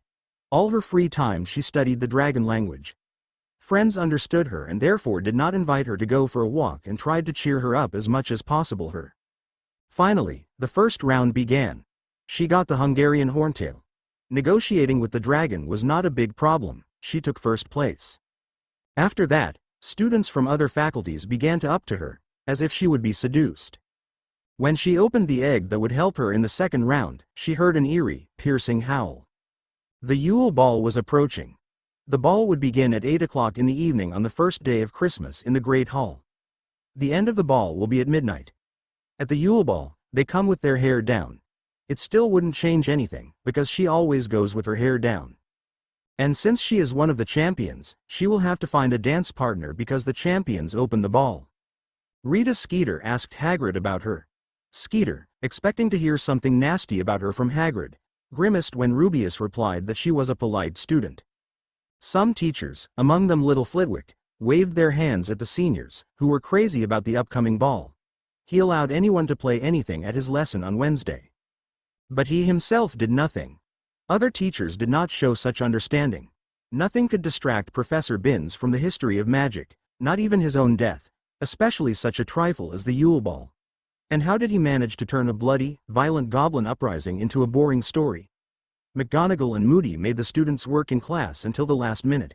And of course, Snape would rather adopt her than let her mess around in the potions lab. Glancing at the class with an unpredictable look, he said that at the last lesson there would be a test on antidotes. Draco went to the ball with Astoria, Daphne with Theodore, Pansy with Blaze, and she went with Marcus Flint. She is wearing a black dress with an American halter, long lace gloves of the same kind, and black school shoes. Guys who didn't have soulmates looked frankly at her, and someone even stared at her breasts. This was not something surprising. Ariana was and remains one of the most attractive and beautiful girls in Slytherin, and despite her young age, she already has almost the second breast size. "Competitors, please come in here," said Professor McGonagall's voice. "See you soon." They waved to their friends, and moved through the noisy crowd where McGonagall pointed. There was a small space to the right of the door. The professor wore a red tartan robe, and a rather ugly thistle wreath adorned the crown of her hat. She explained to the champions that for the time being they had to stand here. They would enter the hall in pairs, ceremoniously, after everyone else had sat down at the tables. Fleur Delacour and Roger Davis were first at the door. Davis did not believe his luck and did not tear his enchanted gaze from the beautiful Fleur. Diggory approached Cho Chang. Her eyes fell on the girl standing with Krum, and she was genuinely surprised. It was Hermione Granger. She definitely did not expect to see her. Just not at all like herself. The hair, usually reminiscent of a crow's nest, is smoothly combed and twisted at the back of the head into a beautiful shiny knot, a light sky blue mantle, and the gait is completely different, probably because the shoulders are not pulled down by a heavy satchel. The doors to the Great Hall swung open, and the crowd poured into the hall. Krum's admirers, the ones that ambushed the library, seemed to be ready to kill her as they passed by. Marcus and the other Slytherins were also surprised. When everyone was finally seated, McGonagall told the rest to line up in pairs and follow her. The hall applauded as they entered, and Professor McGonagall led them to a large round table at the far end, W-herded. The walls of the hall were silver with frost, and garlands of mistletoe and ivy hung from the dark, star-studded ceiling. The long dining tables were gone, replaced by 100 tables, each seating 10. There are lanterns on the tables. The golden plates in front of which the menus lay were still empty. Dumbledore, however, carefully studied the list of dishes, and then ordered, looking at his plate, pork chops. Granger was talking to Krum about something. Ariana had never heard Krum talking to anyone. He was silent more and more, and now he began to talk, and even with obvious desire. And how did she manage to do this? "We also have a palace," she heard. "Not as big and comfortable as yours, only 4 floors, and the hearths we drown only for witchcraft. But our territory is bigger and more beautiful. However, in winter the day is very short, and the night is long, there is little time to admire. But in summer we fly for a long time over lakes and mountains." "Hey, Victor." Karkaroff laughed, but his eyes remained cold and empty. "Look, do not say anything superfluous, as if your charming companion did not find the way to us." Dumbledore smiled, and his eyes twinkled with laughter. "You, Igor, have all the secrets and secrets. You might think you don't like guests. We all, Dumbledore, look after our own domains." Karkaroff bared his yellow teeth. and we jealously guard the centers of knowledge entrusted to us. We are justly proud that no one but us knows all their secrets, and we guard them vigilantly, isn't it? And I, Igor, would not claim to know all the secrets of Hogwarts, said Dumbledore good-naturedly. As recently as this morning I went to the toilet, took a wrong turn, and found myself in a lovely, completely unfamiliar room with an excellent collection of chamber pots. Later I returned to have a better look at it, but the room had disappeared. Of course, I'll still look for it. Perhaps it is available only at 5:30 in the morning, or maybe when the month is in the 1/4 phase or when the bladder is too full. Ariana jumped into the goulash bowl.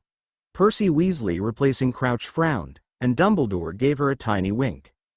After dinner, Dumbledore stood up and invited everyone to follow his example. He waved his magic wand and the tables slid back against the walls, leaving an empty space. One more swing, and along the right wall a stage grew up, with drums, guitars, lute, cello and bagpipes. Let's go, Flint whispered. Now it's time to dance.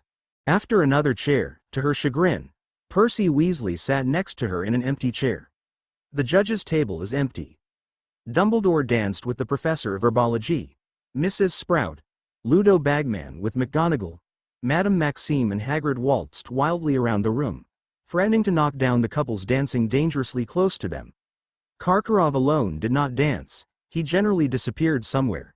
Another dance ended and everyone clapped their hands again. Ludo Bagman kissed McGonagall's hand and walked over to the table when the twins Fred and George overtook him. What do they allow themselves? Percy frowned, eyeing his brothers suspiciously. How dare they pester ministerial workers? No respect. However, Bagman soon got rid of the twins, saw her, waved his hand and approached. I hope my brothers didn't bore you, Mr. Bagman? Percy asked without hesitation. What? And no, not at all. They told me in more detail about the fake wands, they are such inventors, and asked if there would be a demand for them. I promised to set them up with my acquaintances at the Zonko firm. For some reason, Percy was upset. Bagman, turning to her, opened his mouth, but Percy beat him to it. How do you think the tournament is going, Mr. Bagman? Everyone in our department is happy, although a small oversight with the Goblet of Fire. He looked at her. But then everything went like clockwork. Yes, sure. Beaming, Bagman confirmed. Everyone enjoyed it immensely. Too bad old Barty didn't show up. How is he? I have no doubt Mr. Crouch will be well soon, Percy assured him gravely. I am so happy that I was able to take on his burden. After all, we don't just go to balls. Percy laughed with deliberate artificiality. So many things have accumulated in his absence. You heard that Ali Bashir was caught smuggling flying carpets. Now we are conducting difficult negotiations with the Transylvanians, insisting that they sign the international ban on dueling. At the beginning of the year I had a meeting with the head of their department for international cooperation. Ariana went into the depths of the garden, and soon they heard a familiar, hateful voice. I don't see, Igor, any reason for concern. How can you, Severus, close your eyes to what's going on? Karkaroff objected with obvious anxiety, lowering his voice in case someone overhears. The clouds have been gathering for the past few months, and I won't hide it, it's very disturbing. Then run. Snape advised. Run, I'll explain your flight somehow. As for me, I'm staying at Hogwarts. The voices came closer and closer, and soon their owners appeared around the corner. Snape, with some special anger, parted the bushes with a magic wand. Dark figures jumped out from there with frightened exclamations, and Snape poured punishments. Luckily, he didn't notice her. She spent the rest of the ball alone. She didn't feel like dancing at all. At midnight, the Vedunya finished their last dance. They clapped loudly for a long time. The ball ended, and everyone went into the hall. Many were unhappy, but she was glad. Finally she would go to sleep. Ariana, wait. Diggory called out to her. Listen, Ariana, began Cedric. I owe you for the dragon. Did you open the golden egg? Does it howl at you? Well, howl. Then, take a bath. Okay. I'm sorry, what? Take a bath, just bring an egg with you. Open it in hot water and listen. It will give you an idea, trust me. Just go to the elder's bathroom. 5th floor, 4th door to the left of the statue of Boris Stolkovi. Password. Pine freshness. Well, that's it, I have to go. I'll go say goodbye to someone." Cedric smiled again and ran downstairs, where Joe was waiting for him. Ariana wandered alone to the dungeons. What strange advice. How will this bath help solve the mystery of the howling egg? Maybe Diggory is joking like that? Maybe he wants to make her look like a fool? 26. Second test. Voldemort had long ago come to terms with the fact that he would not have a soulmate. But Samhain in 1981 completely changed his life. Because of how fragile his soul had become, he was destroyed by a little girl. Then he hated Areana Potter with all his non-existent heart, and he certainly did not expect that Ariana would be his soulmate. How can it be if the prophecy says that she will kill him, but it doesn't matter anymore? For the first time, he spoke to her to protect. A Quirrell who had a on the back of his head, tried to steal the Philosopher's Stone, and Ariana often went to the room where Cerberus guarded the hatch under which was the mirror of Ainash and the stone. But Ariana did not listen and went to check the stone. Ariana accidentally kills Quirrell and he disappeared somewhere again. Ariana asks Dumbledore about Avada Kedavra and finds out the truth. She feels broken. If Voldemort could, he would try to calm her down, but to say something to Ariana is a waste of a lot of energy. In her second year, when Ariana tried to save the blood traitor Weasley, he helped her. He had already come to terms with the fact that she would not sit just like that and helped her. Ariana meets a Horcrux and she kills him. Feelings and become calm. Most likely it was Barty Crouch Jr. who threw Ariana's name into the cup. He thinks. It's all part of some plan. And most likely the plan is to revive it. In The Prophet they wrote that Hagrid turned out to tear, unhappy that Hagrid did not set her up, found dirt on him and wrote an article about it. According to Draco, he now does not appear in class and he has a deputy. Taking a bath is best at night, Ariana decided. Who knows how long it will take to unravel the golden egg? And the night is long. It's not very pleasant to be obliged to Diggory, but, of course, the bathroom of the Elders' Prefecture is the best. Few people wash in it, you can count it on the fingers. So no one will interfere. Ariana carefully prepared for the sortie. Arriving at the bath of the Elders, Ariana put his things on the floor and went to the pool. Footsteps echoed through the empty marble room.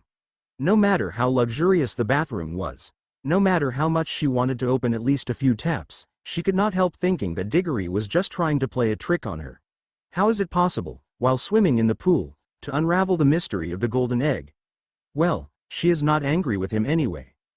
Because you can swim here. Ariana put the towel, robe, and egg card close to the edge of the pool, knelt down, and turned on several taps at once. The pool was quite deep. She barely touched the bottom with her feet. She swam across the pool several times back and forth, returned to the egg, stood at the side and became thoughtful. It's nice, of course, to swim in hot fragrant water full of multicolored foam and bubbles, but the answer hasn't come one iota closer. Ariana shook off the foam from his hands, picked up an egg from the floor and opened it. The familiar high-pitched howl resounded through the bathroom, echoing off the marble walls. There was no way to make out something in it. Peverell quickly slammed the egg. Filch would not have heard. Is this really Cedric's joke? The Peverell heiress dipped the egg into the water and opened it. This time the egg didn't howl, some song gurgled in it, but she couldn't make out the words. Ariana dived into the water. Look for where our voices could sound. But not on land. Here we are dumb, like fish. Seek and know that we managed to pick it up. Which you will be very upset about. Look for where our voices could sound. But not on land. Here we are dumb, like fish. Seek and know that we managed to pick it up. Which you will be very upset about. Search quickly. Only an hour was given to you to search. To return what we stole. Search and remember, going on this path. There is only an hour, then the loss cannot be returned. Peverell pushed himself off the floor, emerged, and, shaking his head, brushed his hair out of his face. She had to dive into the water several more times in order to remember the song for a long time. After thinking for a couple of minutes, she understood. In the second round there will be mermaids. Which means she needs to swim. They sang. We managed to take away something that you will grieve very much about. So they stole something, and it will be necessary to return it. But what exactly? Having changed, Ariana left the bathroom into a dark corridor and consulted the map. Is there anyone nearby? The dots with the names of Filch and Mrs. Norris are in his office. It seems that everyone is still sleeping, except for the poltergeist Peeves. He is worn on the floor above in the Hall of Fame. She was about to move towards her tower, when she suddenly noticed some new movement on the map. In the lower room on the left, in Snape's office, a dot is darting about, signed, Bartemius Crouch. Peverell brought the map up to his eyes. Lord Crouch seems ill, doesn't even go to work, and hasn't been to the Yule Ball. What is he doing at 1 in the morning at Hogwarts, especially in Snape's office? The dot scurried around the room, stopping first in one corner, then in another. Deciding to forget about it, she went back to the dungeons. It is foolish to hope that the next tour will not require a potion or a spell that allows you to breathe underwater. The next day in the library, she found a solution to her problem. The book was written about the ingredients of a potion that allows a person to turn into a mermaid for a while. Thanks to Draco, who knew where these ingredients were sold, she quickly bought everything. On the day of the second round, she was almost late. The stands were packed to capacity, the students were talking animatedly, and an indistinct hubbub, reflected from the water, reached her. On the near bank near the water stood a table of judges covered with gold brocade, and she rushed there straight along the lake. Diggory, Delacour, and Crumb were already at the judges' table, waiting for her. Ariana ran up and came to a halt at the table, nearly splashing mud on Delacour's robes. "Where have you been?" someone asked importantly. "The test is about to begin." Peverell saw Lord Crouch Percy Weasley at the judges' table. Crouch didn't come again? Well, Percy. Ludo Bagman interrupted, breathing a sigh of relief at her appearance. Let her at least catch her breath. Dumbledore smiled amiably at her. Karkaroff and Madame Maxime looked coldly in her direction. It was immediately clear that they were not expecting her. "Is everything all right, Areana?" Bagman whispered, pulling her a few more feet away from Crumb. "Do you know what to do?" "Yeah," Peverell replied, rubbing his side. Bagman jerked his shoulder nervously and returned to the judge's table, pointed his wand at his throat, as he did at the World Cup, and said, "Sonorous." His voice immediately carried across the lake to the high stands. Well, our participants are ready for the second test. Let's start with my whistle. In an hour they must find what was taken from them. So, on the count of 3. 1, 2, 3. After drinking the potion, she immediately dived into the water. The water in the lake was icy and cut her legs, as if it were not water, but fire. Ariana felt as if an invisible pillow had been placed on her face, her mouth and nose were clamped, she sighed convulsively, and her head was spinning and her lungs were empty. The legs abruptly began to disappear and a tail appeared in their place. The icy water suddenly became just cool and pleasant and surprisingly light. A sip of ice water seemed like a sip of life. The head stopped spinning, the second sip of water passed smoothly through the gills, and the brain was saturated with oxygen. Potter looked at his hands, they looked ghostly in the green lake water, and webs had grown between his fingers. Ariana swam for a long time, as it seemed to her, about 20 minutes. She floated over a whole valley of black silt, and from the fact that she floated, the silty dregs rose and spun in whirlwinds. And finally, in the distance, she heard a snippet of a mermaid song from an egg. "We give in search you only have 1 hour." The Peverell heiress swam faster. Ahead, a huge stone appeared in the muddy water. There is a drawing on the stone. Newts are holding spears in their hands and are chasing a monster that looks like a giant squid. She passed the stone and swam to the mermaid song. "Half an hour has passed. Hurry up and take away the loss." Suddenly, out of the darkness, the outlines of houses, molded directly from cobblestones and overgrown with algae, appeared. Faces were visible in the dark windows. These faces were not at all like the mermaid's face from the picture in the elder's bathroom. Gray skin and long, dark green hair, yellow eyes, jagged teeth, pebble necklaces around their necks. Ariana swam by, and they looked at her angrily. Several tritons and mermaids swam out of their stone huts with spears in their hands and, powerfully working with silvery tails, swam up to take a closer look. Ariana swam rather along the mermaid street. There were more and more stone huts, some were surrounded by seaweed gardens, and at the door of one but even a grindillo was tied to a stake. New mermaids and tritons swam out from everywhere, looking at the guests with curiosity. Wonderful sight met her eyes. A crowd of mermaids and tritons gathered in the square, framed by several houses. In the middle of the square there was a statue of a triton, carved from a single piece of rock. A mermaid choir lined up in front of the statue and sang a song to the participants of the tournament. 4 people were tied to the tail of the statue. Draco was tied between Granger and Cho Chang. There was also a girl about 8 years old with silver hair like Fleur Delacour. So this is her sister. All 4 captives were sound asleep. Their heads bowed on their shoulders. All 4 had thin streams of bubbles rising from their mouths.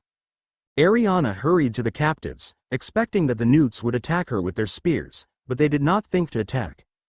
The thick, slippery ropes that tied Draco, Granger, Joe, and Sister Fleur were seaweed and very strong. The bottom of the lake in this place was completely strewn with fragments of stones. Ariana chose a jagged stone, returned to the statue and began sawing the rope with it. About 7 minutes later, the rope around Draco was cut, and Draco, still unconscious, was gently carried by the current right up to the bottom. She looked around again. The other participants of the tournament are nowhere to be seen, and where did they go? Suddenly the newts and mermaids saw something and began to point their fingers somewhere up. Ariana turned, looked up and saw Diggory. Diggory, eyes wide with fear, swam towards the mermaid village, his head in a large bubble of air, and his face seemed wider than it really was. "I'm lost," said Cedric with his lips alone. "Fleur and Crumb will be here soon too." Diggory took a penknife out of his pocket and cut the rope with which Joe was tied, grabbed Chong and sailed upstairs with her. Ariana waited. Where are Delacour and Crumb? The hour will soon be over, and then, according to the song, the captives will not return. Suddenly, the cries of the mermaids were heard. A monster swam towards them. A human body in swimming trunks and a shark's head. Victor Crumb tried to turn into a shark. The half-shark swam up to Granger and bit into the rope around her. Crumb's new teeth would have been easier to bite a dolphin than a rope, and she thought that Crumb would bite Granger in half. Peverell ran up to Crumb, clapped him on the shoulder, and held out a jagged stone. Crumb grabbed a stone, immediately sawed through the rope, grabbed Granger by the waist and, without even looking at her, rushed upstairs. What to do? If only she knew where Delacour was. And she's nowhere to be seen. Nothing to do. Ariana drew his wand. From the road, only a bubble popped out of her mouth, but the newts understood her, widening their yellow eyes with fear, looking at the wand. There are many of them, and she is one, but it is clear from their fright that the wizards from them are the same as from a giant squid. I'm counting to 3. Ariana released a jet of bubbles from his mouth and, just in case, showed 3 fingers to the newts. 1. He bent one finger. 2. He bent the other. Tritons scattered in all directions. Peverell rushed to the little girl and began to see her rope, and soon the girl was free. She wrapped her arms around the girl's waist, grabbed Draco by the collar of his robe, and swam up. It was hard to swim and drag such a load with her. She could no longer row with her hands. She worked hard with her tail, but Draco and Sister Delacour, like sacks of potatoes, pulled her to the bottom. She looked up. Still very deep, black water ahead. It became hard to breathe. The neck ached again. The water tasted wet again. It was already lighter upstairs, lighter. Ariana kicked with such force that his legs seemed to howl in pain, and her head was soaked with water. She couldn't breathe anymore. Need to breathe. Need to swim on. Need to swim. Resurfaced. The wonderful fresh cool air prickled his wet face. Potter swallowed the air and enjoyed it, as if for the first time in his life he breathed deeply. He kept Draco and the girl afloat with him. Green-haired newts with mermaids surfaced behind him and smiled. The stands cheered and whistled, and everyone jumped to their feet. Everyone must have thought that Draco and the little girl were drowning, but no, they woke up and opened their eyes. The girl was embarrassed and frightened, and Malfoy spat out water, blinked from the bright light and, turning to her and said, "Well, dampness." The blonde grimaced. "And why did you bring this one?" "No matter how crazy Dumbledore is, he wouldn't let us drown. He doesn't want problems with my father." Swimming together, they dragged Sister Delacour along with them to the shore, where the judges were already waiting. 20 tritons sailed along with them, like a guard of honor, and sang terrible hymns in hoarse voices. Madame Pomfrey busied herself on the shore with Granger, Crumb, Diggory, and Cho, wrapping them in thick woolen blankets. Dumbledore and Ludo Bagman smiled gleefully at them.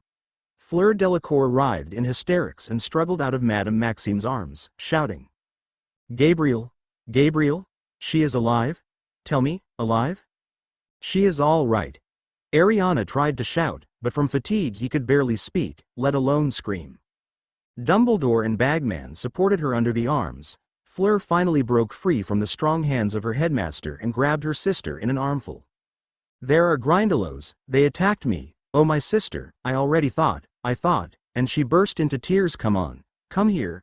Madame Pomfrey ordered her, picked her up, dragged her to the others, wrapped her in a woolen blanket so tightly that she was pulled into a straitjacket, and poured some kind of potion into her mouth, but so hot that smoke came out of her ears. Her friends congratulated her and Ariana felt a little silly. It was necessary to take Draco and sail away and not wait for the other participants in the tournament. You saved my sister, Delacour said enthusiastically, although she wasn't your prisoner. Save, answered Ariana. Delacour leaned over and kissed her on both cheeks before turning back to Draco. And you helped, she said. Probably. Malfoy was confused. Fleur quickly leaned over and kissed him too. Then behind the backs of the participants came the thunderous, magically amplified voice of Ludo Bagman, and as they flinched, the audience in the stands fell silent. Ladies and gentlemen, the leader of the mermaids and newts told us exactly what happened at the bottom of the lake, and here is our decision. The champions will be graded on a 50-point scale. So, Miss Fleur Delacour showed remarkable mastery of the head bubble spell, but she was attacked by Grindylows, and she failed to save her captive. We decided to give her 25 points. There was clapping in the stands. I'm not worthy, Delacour said in a hoarse voice, shaking her charming little head. Mr. Cedric Diggory also used a head bubble spell and was the first to return with his prisoner, but returned a minute later than the said time. The Hufflepuffs in the stands burst into shouts and applause. Jo Chong looked at him, and her eyes shone with joy. Mr. Diggory, we bet 47 points. Mr. Victor Crumb showed an incomplete transformation, which, however, did not prevent him from completing the task, and he returned second. His score is 40 points. Karkaroff pouted with pride and clapped the loudest. Miss Areana Potter successfully used the potion. She was the last to return and spent much more time on the task. However, the leader of the newts and mermaids told us that Miss Potter was the first to find the captives and lingered at the bottom only because she wanted to return to land not only her own, but certainly all the captives. Her friends looked at her together in admiration and plaintively. Almost all judges. Here Batman looked at Karkaroff with hostility. The cohavior speaks of high moral qualities and deserves the highest rating. However, Miss Potter's score is 45 points. She shared first place with Diggory. Those who did not clap unless Karkaroff, Crumb, Weasley and Granger. The third and final test will take place at sunset on the 24th of June, Bagman continued. A month before, the champions of the tournament will announce what kind of challenge it will be. Thank you all for supporting our champions. That's it, thought Ariana as she followed Madame Pomfrey into the castle with a bunch of champions and captives to change into dry clothes. That's it, it's over. Now you can forget about everything until the 24th of June. 27.3 tour. After the second test, everyone became curious to know the details of the underwater adventure, and part of her fame fell on Draco. They both just bathed in the rays of fame. Draco said the same thing as the other prisoners. They were taken to McGonagall's office, where Dumbledore bewitched them, promising that they would be all right and that they would wake up as soon as they were back on the surface of the lake. March was dry and windy. The owls were blown away in gusts, they were off course, and the mail arrived late. Crow Melania, which belongs to her, returned only on Friday during breakfast. As soon as she untied the note with Sirius's answer from her leg, she immediately flew away in fear that she would be sent somewhere again. Sirius, like last time, wrote briefly. At 2 o'clock on Sunday afternoon, be at the stile at the turnoff for Hogsmeade. From the direction of Dervish and Bangs. Take more food with you. On Sunday, she showed up at the appointed time. She hasn't gotten that far yet. The path often twisted, houses came across less and less often, soon they left the village and went to the mountain, at the foot of which the village stood. The path veered for the last time, and a stile was found at its end. Leaning on him with his front paws, with a newspaper in his mouth, a skinny black dog, very familiar in appearance, was waiting for her. Hello, Sirius, Ariana greeted the dog. The black dog sniffed the air. A strong smell of chicken was coming from the backpack behind her. Wagged his tail with satisfaction, turned around and trotted between the bushes to the rocky foot of the hill. Peverell climbed over the fence and followed. Sirius led them to the very foot of the hill, completely strewn with stones. It was easy for him, on his 4 paws, to rise, and it was hard for her to puff.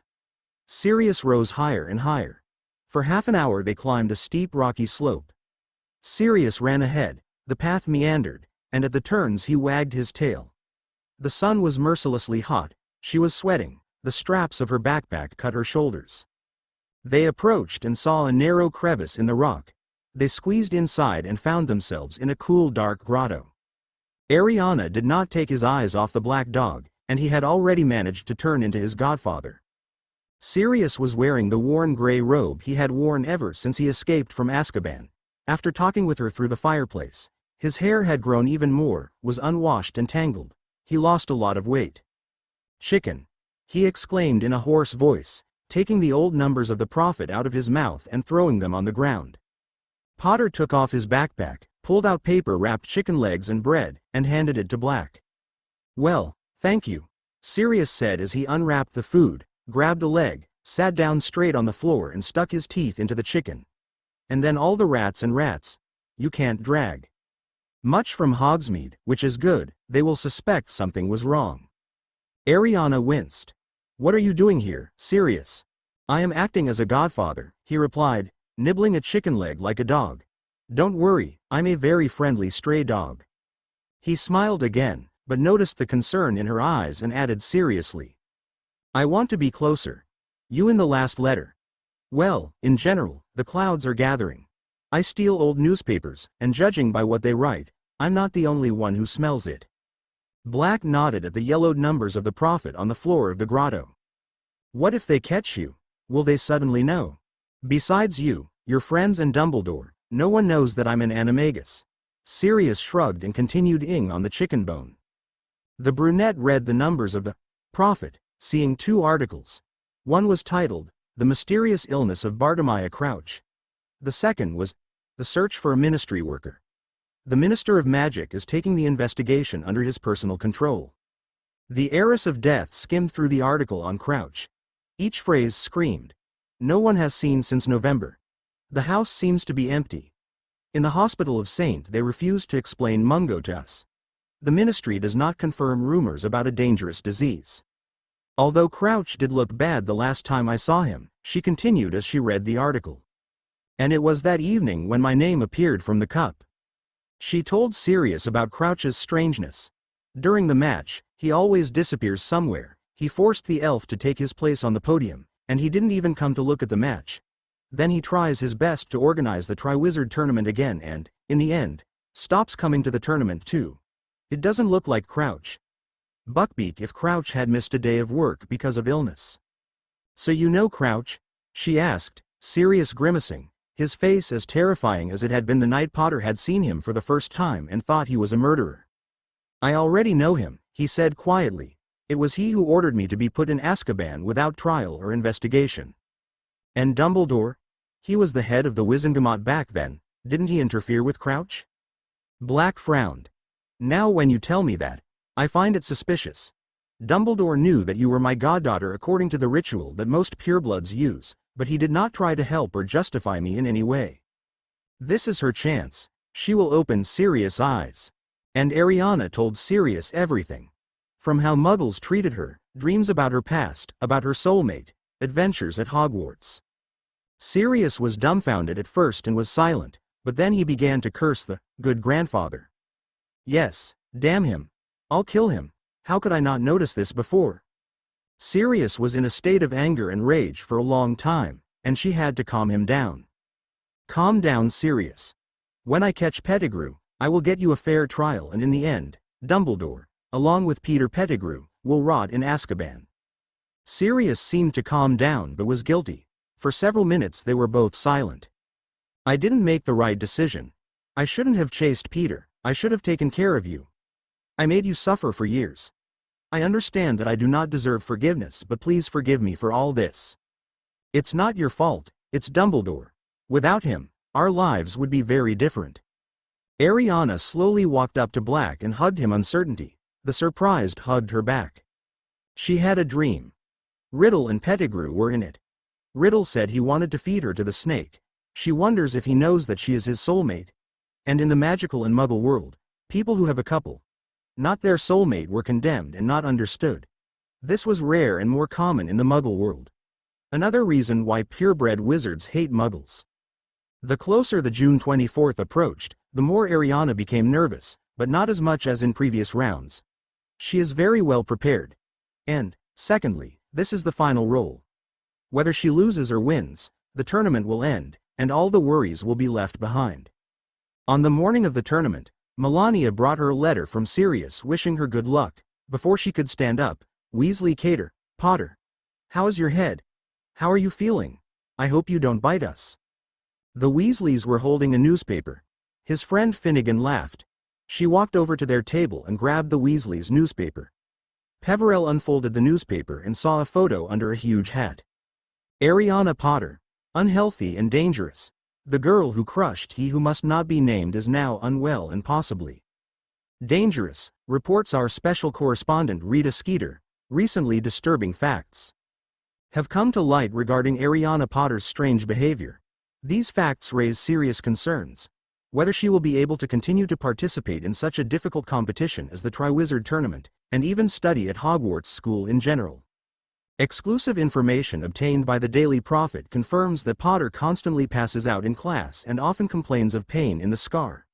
The mark on his forehead is the result of the curse that you know who tried to kill him with. On Monday, our special correspondent witnessed how Potter ran out of the numerology room screaming. Her scar hurt so much that she could no longer sit in class. Leading experts at St. Mungo's Hospital for Magical Diseases and Injuries believe that Potter's brain may have been damaged during the attack by you-know-who, and that repeated complaints of pain in the scar are a manifestation of an old mental instability. Maybe she's even faking it, said one of the experts. It is known that this is one of the many ways to attract the attention of others. The Daily Prophet has been able to uncover some disturbing facts about Areana Potter that Hogwarts headmaster Albus Dumbledore has kept from the wizarding public. Potter, as you already know, can talk to snakes. Ronald Weasley, a fourth-year student at Hogwarts, told us. A couple of years ago, there were a number of attacks on students in the castle. Many suspected Potter of them. In the dueling club, in front of everyone, in a fit of rage, she ordered the snake to attack the sophomore. But then it was all hushed up. Besides, Potter has werewolves as friends. It seems that the desire for power can push her to anything. Parselmouth, i.e. the ability to talk with snakes, has long been considered one of the dark arts. No wonder the most famous serpent-tongued magician of our time is he who must not be named. A member of the Defense Against the Dark Arts League, who asked not to be named, stated that he believed all Parselmouths should be investigated. I personally, he said, I have great distrust of anyone who can talk to snakes, since these creatures are often used in the most sinister types of black magic and they are traditionally associated with pure evil. And of course, anyone who makes friends with such evil bearers as werewolves cannot help but have a propensity for violence. Albus Dumbledore should seriously consider whether to allow such a student to participate in the Triwizard Tournament. There is a danger that Potter, overwhelmed by the reckless desire to win, will want to resort to black magic, because tonight is the final competition of the tournament. Out of anger, Ariana burned the newspaper without noticing it. I'll kill her. Ariana looked terrible in anger. I'll kill her. Ariana, calm down. We also want to put her in her place as well as you do. But first you need to calm down. Daphne tried to calm her down. Theodore gave the brunette a glass of pumpkin juice and she drank it in one gulp. The Peverell heiress took a deep breath. When do you think Skeeter will calm down and not bother me? Potter's voice was tired. Hopefully after the tournament, Draco said. She walked around the castle all day and returned to the Great Hall only in the evening. Finally Dumbledore got up from the table and the whole room fell silent. Ladies and gentlemen, in 5 minutes I will invite you to go to the Quidditch pitch, where the third and final competition of the Triwizard Tournament will begin. And now I ask all participants to proceed to the stadium for Mr. Bagman. We soon arrived at the stadium. The Quidditch field has changed beyond recognition. A dense hedge, 20 feet high, rose all around the perimeter. Directly in front of them, in the hedge, an opening blackens. The entrance to the labyrinth. The corridor inside it, formed by dense shrubs, goes into blackness. 5 minutes later, the first spectators appeared at the stadium. The air was filled with excited voices and the sounds of hundreds of footsteps as the spectators hurried to take the stands allotted to them. The sky was painted in a deep black-blue color, and the first stars lit up on it. Bagman and the participants were approached by Hagrid and Professors McGonagall, Moody and Flitwick. The professors had big red stars on their hats. Hagrid had big red stars on the back of his mall vest. "We will patrol outside," Professor McGonagall told the contestants. "If anyone is in trouble and feels that help is needed, send a shower of red sparks into the air and we will immediately come to the rescue. All clear?" The champions nodded. "Then go ahead," Bagman commanded the 4 patrolmen cheerfully. Touching his wand to his throat, Bagman said softly, "Sonorous," and then his magic-enhanced voice resounded throughout the stadium. "Ladies and gentlemen, the third and final competition of the Triwizard tournament begins. Let me remind you of the standings of the participants today. The first place is shared between Mr. Cedric Diggory and Miss Areana Potter, both from Hogwarts School, each with 85 points. Second place is Mr. Victor Crumb, Durmstrang Institute, 80 points. Again thunderous applause. And in third place is Miss Fleur Delacour, Beauxbatons Academy. So, Ariana and Cedric, start on my whistle," Bagman rumbled. 3, 2, 1. He whistled sharply, and she and Diggory rushed into the maze. A tall hedge cast a black shadow over the path. Either the hedge was too thick, or it was enchanted, but the sounds of the stadium died away as soon as they entered the darkness of the labyrinth. She even thought for a moment that she was underwater. Peverell pulled out his wand, ordered "Lumos," and heard Diggory say the same thing behind him. They walked 20 meters together and ended up at a fork. They looked at each other. "See you later," said Ariana, turning left. Diggory went to the right. The bagman blew his whistle again. So, Crumb entered the labyrinth. They must hurry. The path he chose seemed completely deserted. He turned to the right and quickened his pace, raising his wand above his head so that the light from it fell as far as possible. The front was still empty. In the distance, Bagman's whistle blew again. So all the champions are inside the labyrinth. She kept looking back. The familiar feeling that someone's eyes were following her returned to her again. The sky grew blacker every minute, the shadows thickened even in the labyrinth. The path led to another fork. "Direction," she whispered. The wand made one turn and stopped, pointing to the right, into the thick hedge. So the north is there, and the center of the labyrinth, as no, is in the northwest. The best thing to do is turn left and turn right as soon as possible. There is still no one ahead. The Ariana turned to the right, and it was empty. There were no obstacles. She began to suspect. Still no danger. There is something not right here. The labyrinth seemed to lure into a trap, lulling attention. Behind him, something rustled. Potter raised his wand and turned around, ready to repel the attack. Diggory appeared in the beam of light, jumping out from somewhere to the right. He was shaking all over, the sleeve of his robe was smoking. "It's Hagrid's snot-tails," he whispered. "Giant. I barely got rid of them." Cedric nodded and disappeared around the next turn. She almost ran forward. It's better to stay away from Rubius Hagrid's snot-tails. At the next fork, she turned the corner and saw a DRD's her. More than 3 meters high, the face is hidden under the hood. Rotting scaly hands are exposed forward. The Dementor clearly senses her presence and moves straight towards her. What is he doing here? The Peverell heiress heard his hoarse breathing. Cold sweat broke out on her face, but she knew what to do. Concentrating on her happiest thought, a world where she and Riddle study together at Hogwarts, she raised her wand and exclaimed, "Expecto Patronum."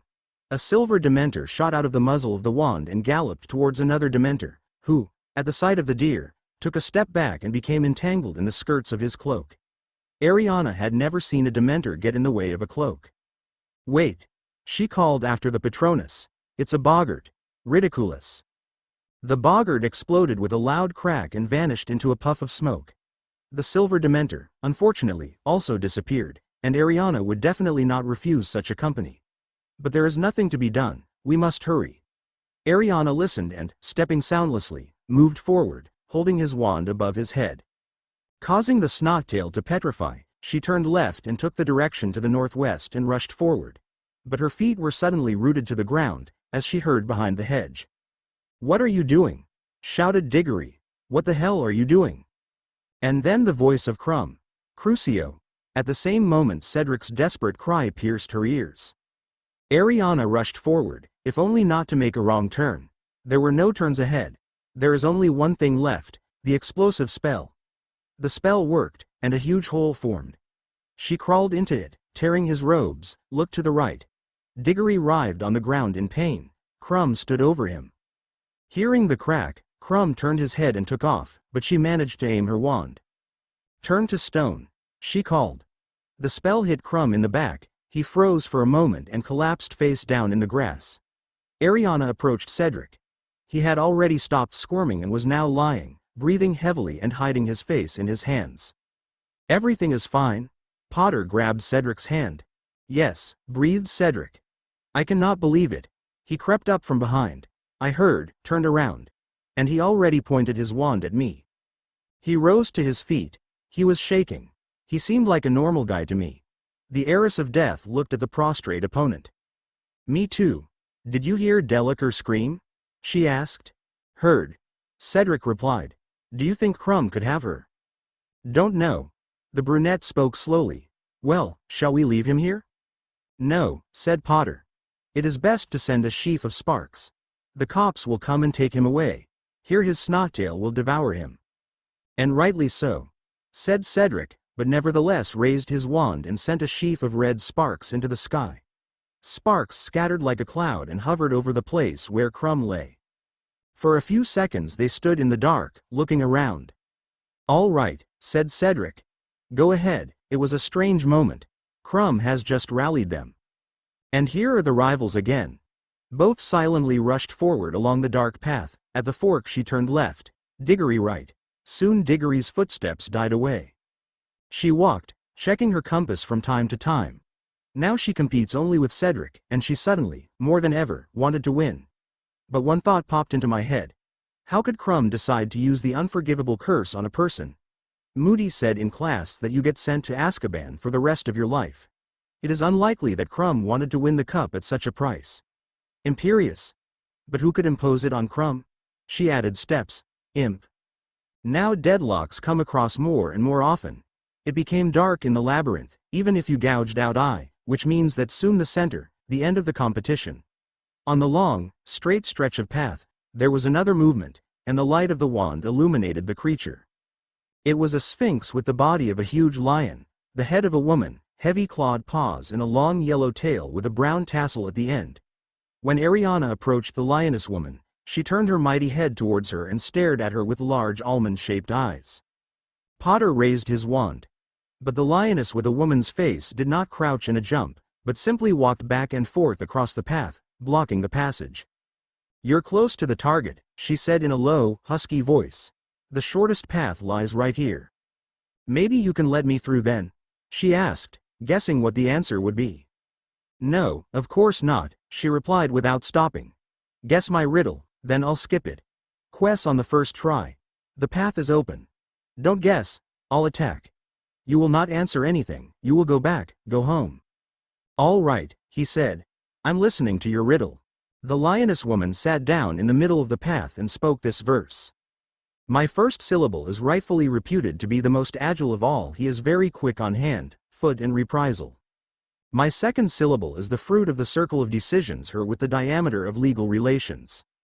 My third syllable is an abstractly named man. No skin color, no surname, no rank. Putting them together, you form a being, what you would rather die than kiss." "Can I do it again, just a little slower?" she asked politely. The Sphinx blinked, smiled enigmatically, and repeated the riddle. "So the clues will make a monster that I'd rather die than kiss?" The Sphinx smiled benevolently. She decided that this was an affirmative answer, and began to think feverishly. There are many creatures that she, for the life of her, would not kiss. For example, Snottail. But the riddle of the Sphinx is clearly about someone else. Perhaps we should start with hints. What is the first syllable? Fast. Fast, fast. Well, then you can think more. Could you please repeat the next line? She repeated. Circumferences of decisions, her with the diameter of lawful relations, can I have one more hint? Sphinx repeated. An abstractly named man, muttered the brunette. Man, it's, he. The Sphinx smiled at him. So, that means the first syllable is fast, that is, fast, well, fast, he. Harry repeated as he paced the path. A creature I wouldn't want to kiss, Scorpion. The Sphinx broke into a smile, rose to her feet and stepped aside. Thank you. She must be on target, for sure. The wand said she was on the right track. If nothing else happened, she won. Fork again. Direction. She whispered, the wand making a circle and pointing to the right. The brunette rushed along the right path, at the end of which a dim light soon dawned. And Ariana saw. 300 meters away from him, on a low pedestal, the coveted cup shines. She quickened her pace when Diggory jumped out of the bushes on the left ahead of her. 28. Truth, the area around was nothing like Hogwarts. There were no mountains surrounding the castle. It looked like they had traveled several miles, maybe even 100. They stood in the middle of a dark, densely overgrown cemetery, to the right, behind a huge yew tree, the silhouette of a small church blackened. On the left is a hill, on the slope of which is an old beautiful mansion. Diggory looked at the Triwizard goblet. Did anyone tell you that this goblet is a portal? No, Ariana answered honestly. She looked around the cemetery. All around is quiet and somehow unreal. She got the feeling that they were being watched. Get your wand. It seems we are being watched. Diggory took out his wand. Someone is coming. Diggory suddenly said. Peering into the darkness, they noticed how slowly, bending around the graves, a man was approaching them. Not tall, his face is hidden by a hood, in the hands of a bundle, which he carries with care. The distance between them decreased. The man came very close, and Peverell sg a baby in his arms. Or maybe just a bundle of clothes. Both stared at the short stranger, who stopped 2 paces away near a high marble headstone. For a second or two, the three of them kept their eyes on each other. Then something happened and both of them looked at the short stranger, who stopped 2 paces near a high marble tombstone. For a second or two, the three of them kept their eyes on each other. And then something happened that Ariana least of all expected in this situation. To put it mildly, the charm began to hurt very much. The wand almost fell out of her hands. The cold, piercing voice of came. Kill the extra. It was Voldemort. Ariana reacted faster. She sent a sleep spell at the man and took his wand. Voldemort yelled at her, but she sent Silencio at him and he fell silent. The man she put to sleep turned out to be Pettigrew. How fortunate. Who were they? Voldemort and his servant. Ariana mentally summoned the goblet. To avoid unnecessary questions, she says, it should work. Grab the goblet. Diggory walked over to the goblet and looked at her before touching it. I'll be okay. Diggory, believing her, touched the goblet and disappeared. Ariana took the sleeping Pettigrew by the hair and touched the goblet. The audience was stunned to see Areana Potter holding the some man by the hair. Who is he? I caught Peter Pettigrew. She shouted loudly to the whole area. At first there was only silence, but then people began to whisper. There was a commotion. The minister ordered Pettigrew to be brought to the ministry. All. This happened too quickly. Here she is already at Pettigrew's trial and the truth is revealed that Peter is a traitor and Sirius is innocent. In court, Ariana talks about her adventures at Hogwarts for several years. She did not say anything about the fact that the Dark Lord is her soulmate. That will make you wonder. Dumbledore was imprisoned in Azkaban for almost life. She's already imagining the annual Prophet's article about Sirius' innocence, Pettigrew's betrayal, and Dumbledore's imprisonment in Azkaban. Now Sirius is finally free. 29. Medallion and Ball. The day after the Triwizard tournament, her appearance changed. Her dark emerald eyes turned black with no glare, making them intimidating. Black hair became pure black and wavy, the scars are gone. The same day a letter arrived from Gringotts. Trusted Peverell and Potter families informed her that she became Lady Peverell Potter. They explained this by the fact that magic recognized her as an adult, because she participated in the Triwizard tournament. Thus, Ariana became of age. friends, as soon as they received a letter about this news, began to send a letter of congratulations. Since no one knew that magic had declared her of age, the ministry made Sirius, who was found not guilty, her guardian. On that day, she will move into a house in the Black Mansion. Having collected all her things in cages with Tanis and Melania, she began to wait for her godfather. The Dursleys already knew everything, so they didn't bother her all day, fearing Sirius.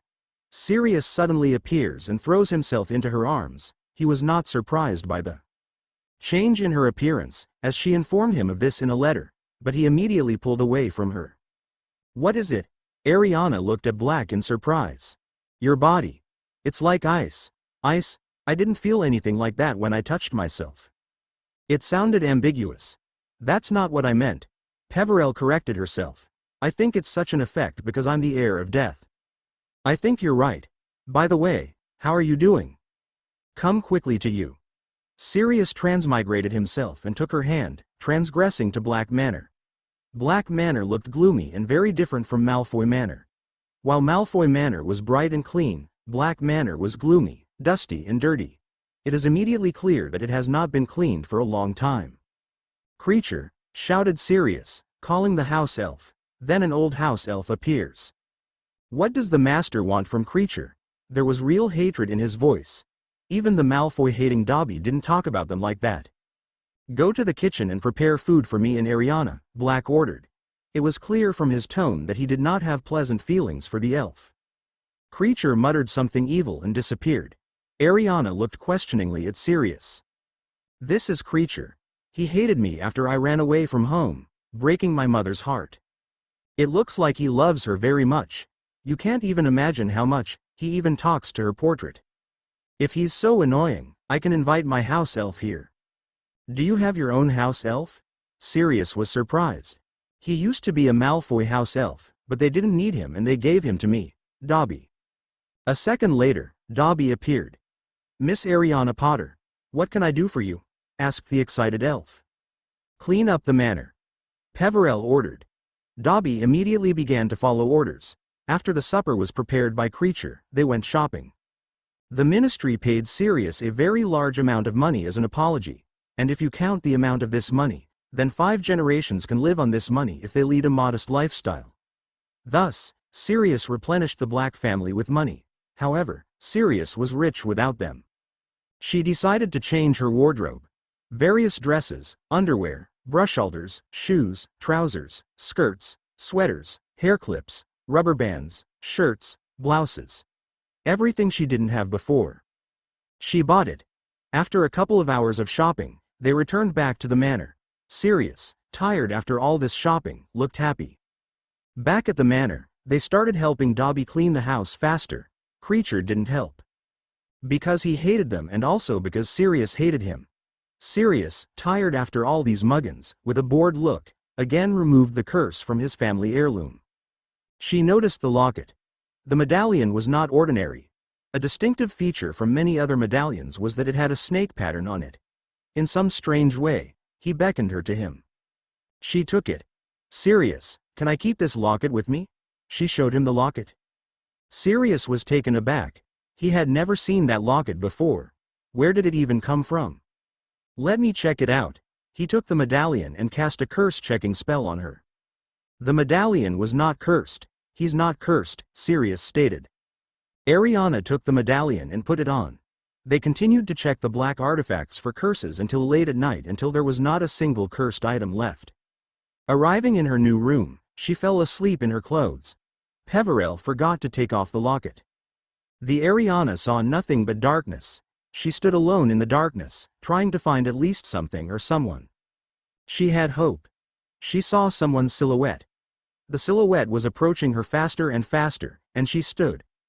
The silhouette became clearer and she saw Riddle in front of her. But he did not look like a 16-year-old boy, but like a 20-year-old young man. She didn't know what to say. Is it a memory again? Watching the dumbfounded Peverell, Riddle touched her head. Ariana perfectly felt that he was looking into her head, but did not resist. Why should she resist if this is most likely a dream? When Riddle was finally out of her head, he stared at her, dazed.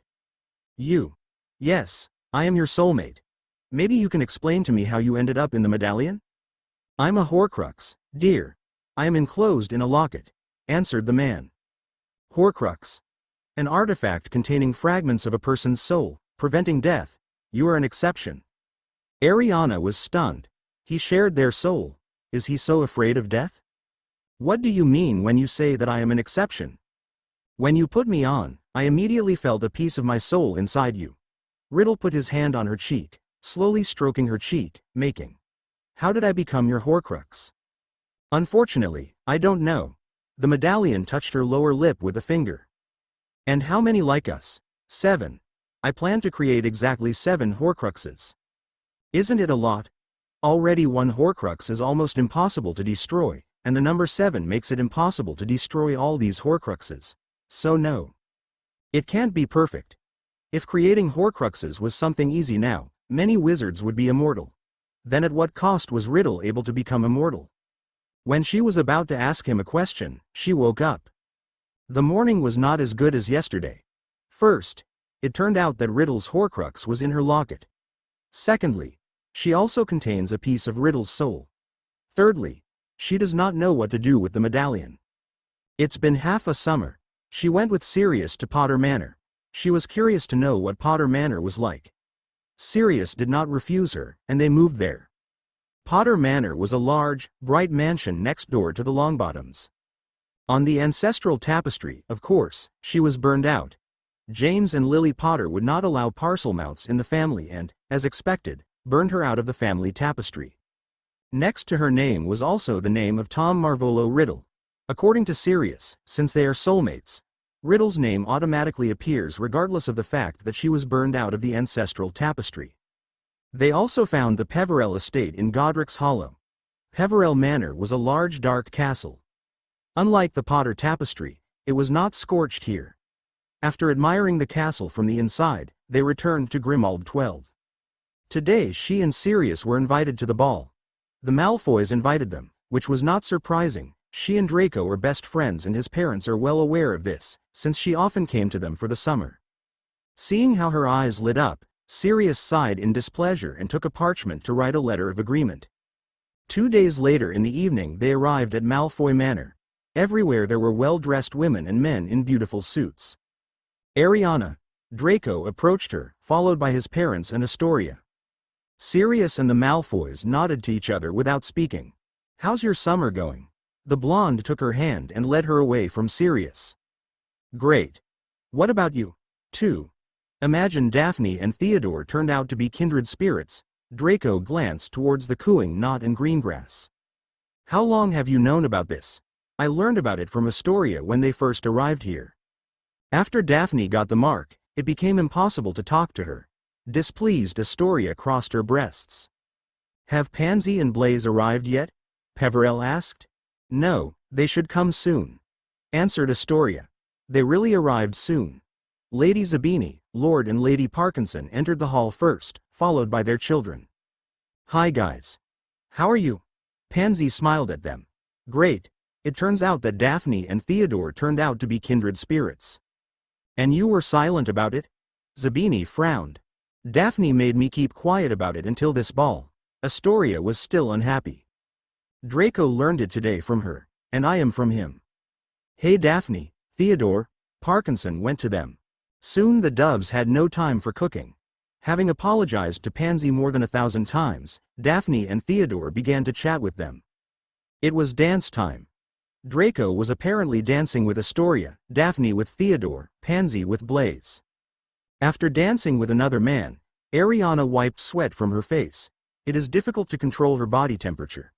A tall young man who looked 20 to 25 approached her. Areana Peverell, as I understand it. The man kissed her hand. A month ago, she informed the wizarding world about her legacy, and this aristocrat, of course, knew about it. You guessed it, answered Peverell. Sirius, who had previously flirted with women, noticed an unfamiliar man next to her, frowned and approached them. Good evening. Are you the new lord? Sirius asked. You are right, Lord Black. I am Harold Macmillan, answered Lord Macmillan with a charming smile. She remembers that a guy with that last name is studying at Hogwarts, so these two are relatives. May I know what you need from my goddaughter? What a pureblood needs from the heiress of the ancient family. The man smirked. Sirius flared up. Ariana immediately understood what this meant. It is not uncommon for pureblood wizards to agree with each other that their children get married in the future. Most pureblood soulmates are purebloods or half-bloods. Yes, how dare you? This man naively thought that Sirius would give it to him. What do you think of Lord Macmillan? Lady Peverell smiled coldly. I think the one who imagines himself as you, Lady Peverell. The man looked at her mockingly. Suddenly, the temperature of the hall dropped dramatically. The hall became too cold. The aristocrats began to whisper to each other, trying to understand the cause of the frost. Lucius and Narcissa became nervous. What's going on? Thought Macmillan. He didn't like the frost. Ariana just grinned at his thoughts. I hope you shut up, Lord Macmillan. There was a threat in her voice. Frightened, Lord Macmillan quickly began to nod and walked away from them. 30. The Peverell's estate found was very, of course, were not only the family tapestry, but also a huge library, which helped her gain insight into the Peverell family. When she learned from books, otherwise how to explain so many books about necromancy whose authors have the surname Peverell. The Peverells are descendants of necromancers. Necromancers were the descendants of death. In the end, the people who had the most blood in their bodies were the Peverells. The Peverells did not become the heirs of death, but even compared to wizards, they lived long and were much stronger than ordinary wizards of those centuries. Ariana decided to start training seriously at Hogwarts when it became known that she spoke Parseltongue. Everyone except her faculty began to gossip and hate her. Last year they hated her again because Ariana became another champion, although she did not throw her name into the cup. They even tried to attack her, but Seamus Finnegan was too weak for her, and as a result of the duel, he shamefully lost after a few seconds. The Gryffindors made fun of him for losing to a girl. Obviously, this year the Hogwarts students learned about her heritage and hated her even more than before. There will be more people like Finnegan who will attack her no matter what, and Ariana needs to prepare herself before the school year starts. Perhaps she would set a trap, and then she would not be able to win. Sirius wanted to help her, but she refused, advising him to go to the healer to help his mental wounds. He could definitely use some help from a healer. Time passed, and she progressed with spells and curses. In a few days, she would go to Hogwarts and see her friends, but right now her mind was far from meeting her friends. She was going to take revenge on the Dursleys. You! Petunia screamed. And we hoped that we would never see you again. Ariana said nothing and cast Wingardium Leviosa on them, and they immediately fell to the floor. Shut up, Peverell ordered and threw Silencio at his aunt. The woman tried to say something, but realizing that she could not speak, fear and horror appeared in her eyes. Dudley gasped in fear and Vernon flew into a rage. Stop it right now, girl, and break the spell back on her. Vernon's face turned red with anger. Ariana looked at them with disgust, and they immediately found themselves tied to ropes. It's time for retribution, relatives. Lady Peverell said the last word more slowly. Crucio. Both Dursleys immediately screamed at the top of their voices. It seemed to them that their whole body was burning with hellish flames, and Ariana felt dark pleasure from Petunia back, and she joined in their screams. You! They will save us, one of the neighbors will call the police, and you'll be done. Oh, that's what you think, cousin? Ariana looked at him mockingly. No one will save you. Did you seriously think that I didn't take care of this? I put a spell in the kitchen and now no one will hear you except me. Their screams were so loud that if there had not been a spell in the kitchen, all the neighbors would have heard them. When Ariana was already tired of their torture and the pleasure was gone, she stopped torturing them and took out a dagger. The Dursleys, seeing the dagger in the girl's hand, only remained silent, already resigned to their fate. No, they didn't feel the slightest remorse for what they did to Ariana all these years. They felt sorry for themselves. They're completely normal, kind, decent people. Why is fate so cruel to them? This abnormal female should have been killed when she was just a child. Her puffy red lips had a grin, and she approached 3 bodies in the kitchen on the floor. That's all. Last words? You will burn in hell. Vernon barely croaked. Instantly, a dagger was stabbed into the man's heart. Petunia and Dudley cried silently. Having finished with the man, Lady Peverell stabbed the dagger into the woman's heart and then into the guy. Ariana put a cool kettle on the stove and boiled it, took the port kit out of his port kit and moved to Grimo 12. Sirius was sitting on the couch. Where were you? You were gone for 2 whole hours. Ariana felt guilty. Still, she really could have been kidnapped. For example, Death Eater Barty Crouch Jr., who for a whole year was the professor of defense against the dark arts under the guise of Moody. Ariana exhaled. I killed the Dursleys. I forgot to warn you. Killed the Dursleys? I'm so proud of you. Sirius pulled her into his suffocating embrace. You are my pride. Ariana almost suffocated. Let me go, Sirius, the girl wheezed. Sirius laughed and released her from his embrace, but then he got serious. It would be better if you didn't repeat this in the future. I don't doubt your intelligence and caution, but it's better not to take unnecessary risks. Ariana nodded.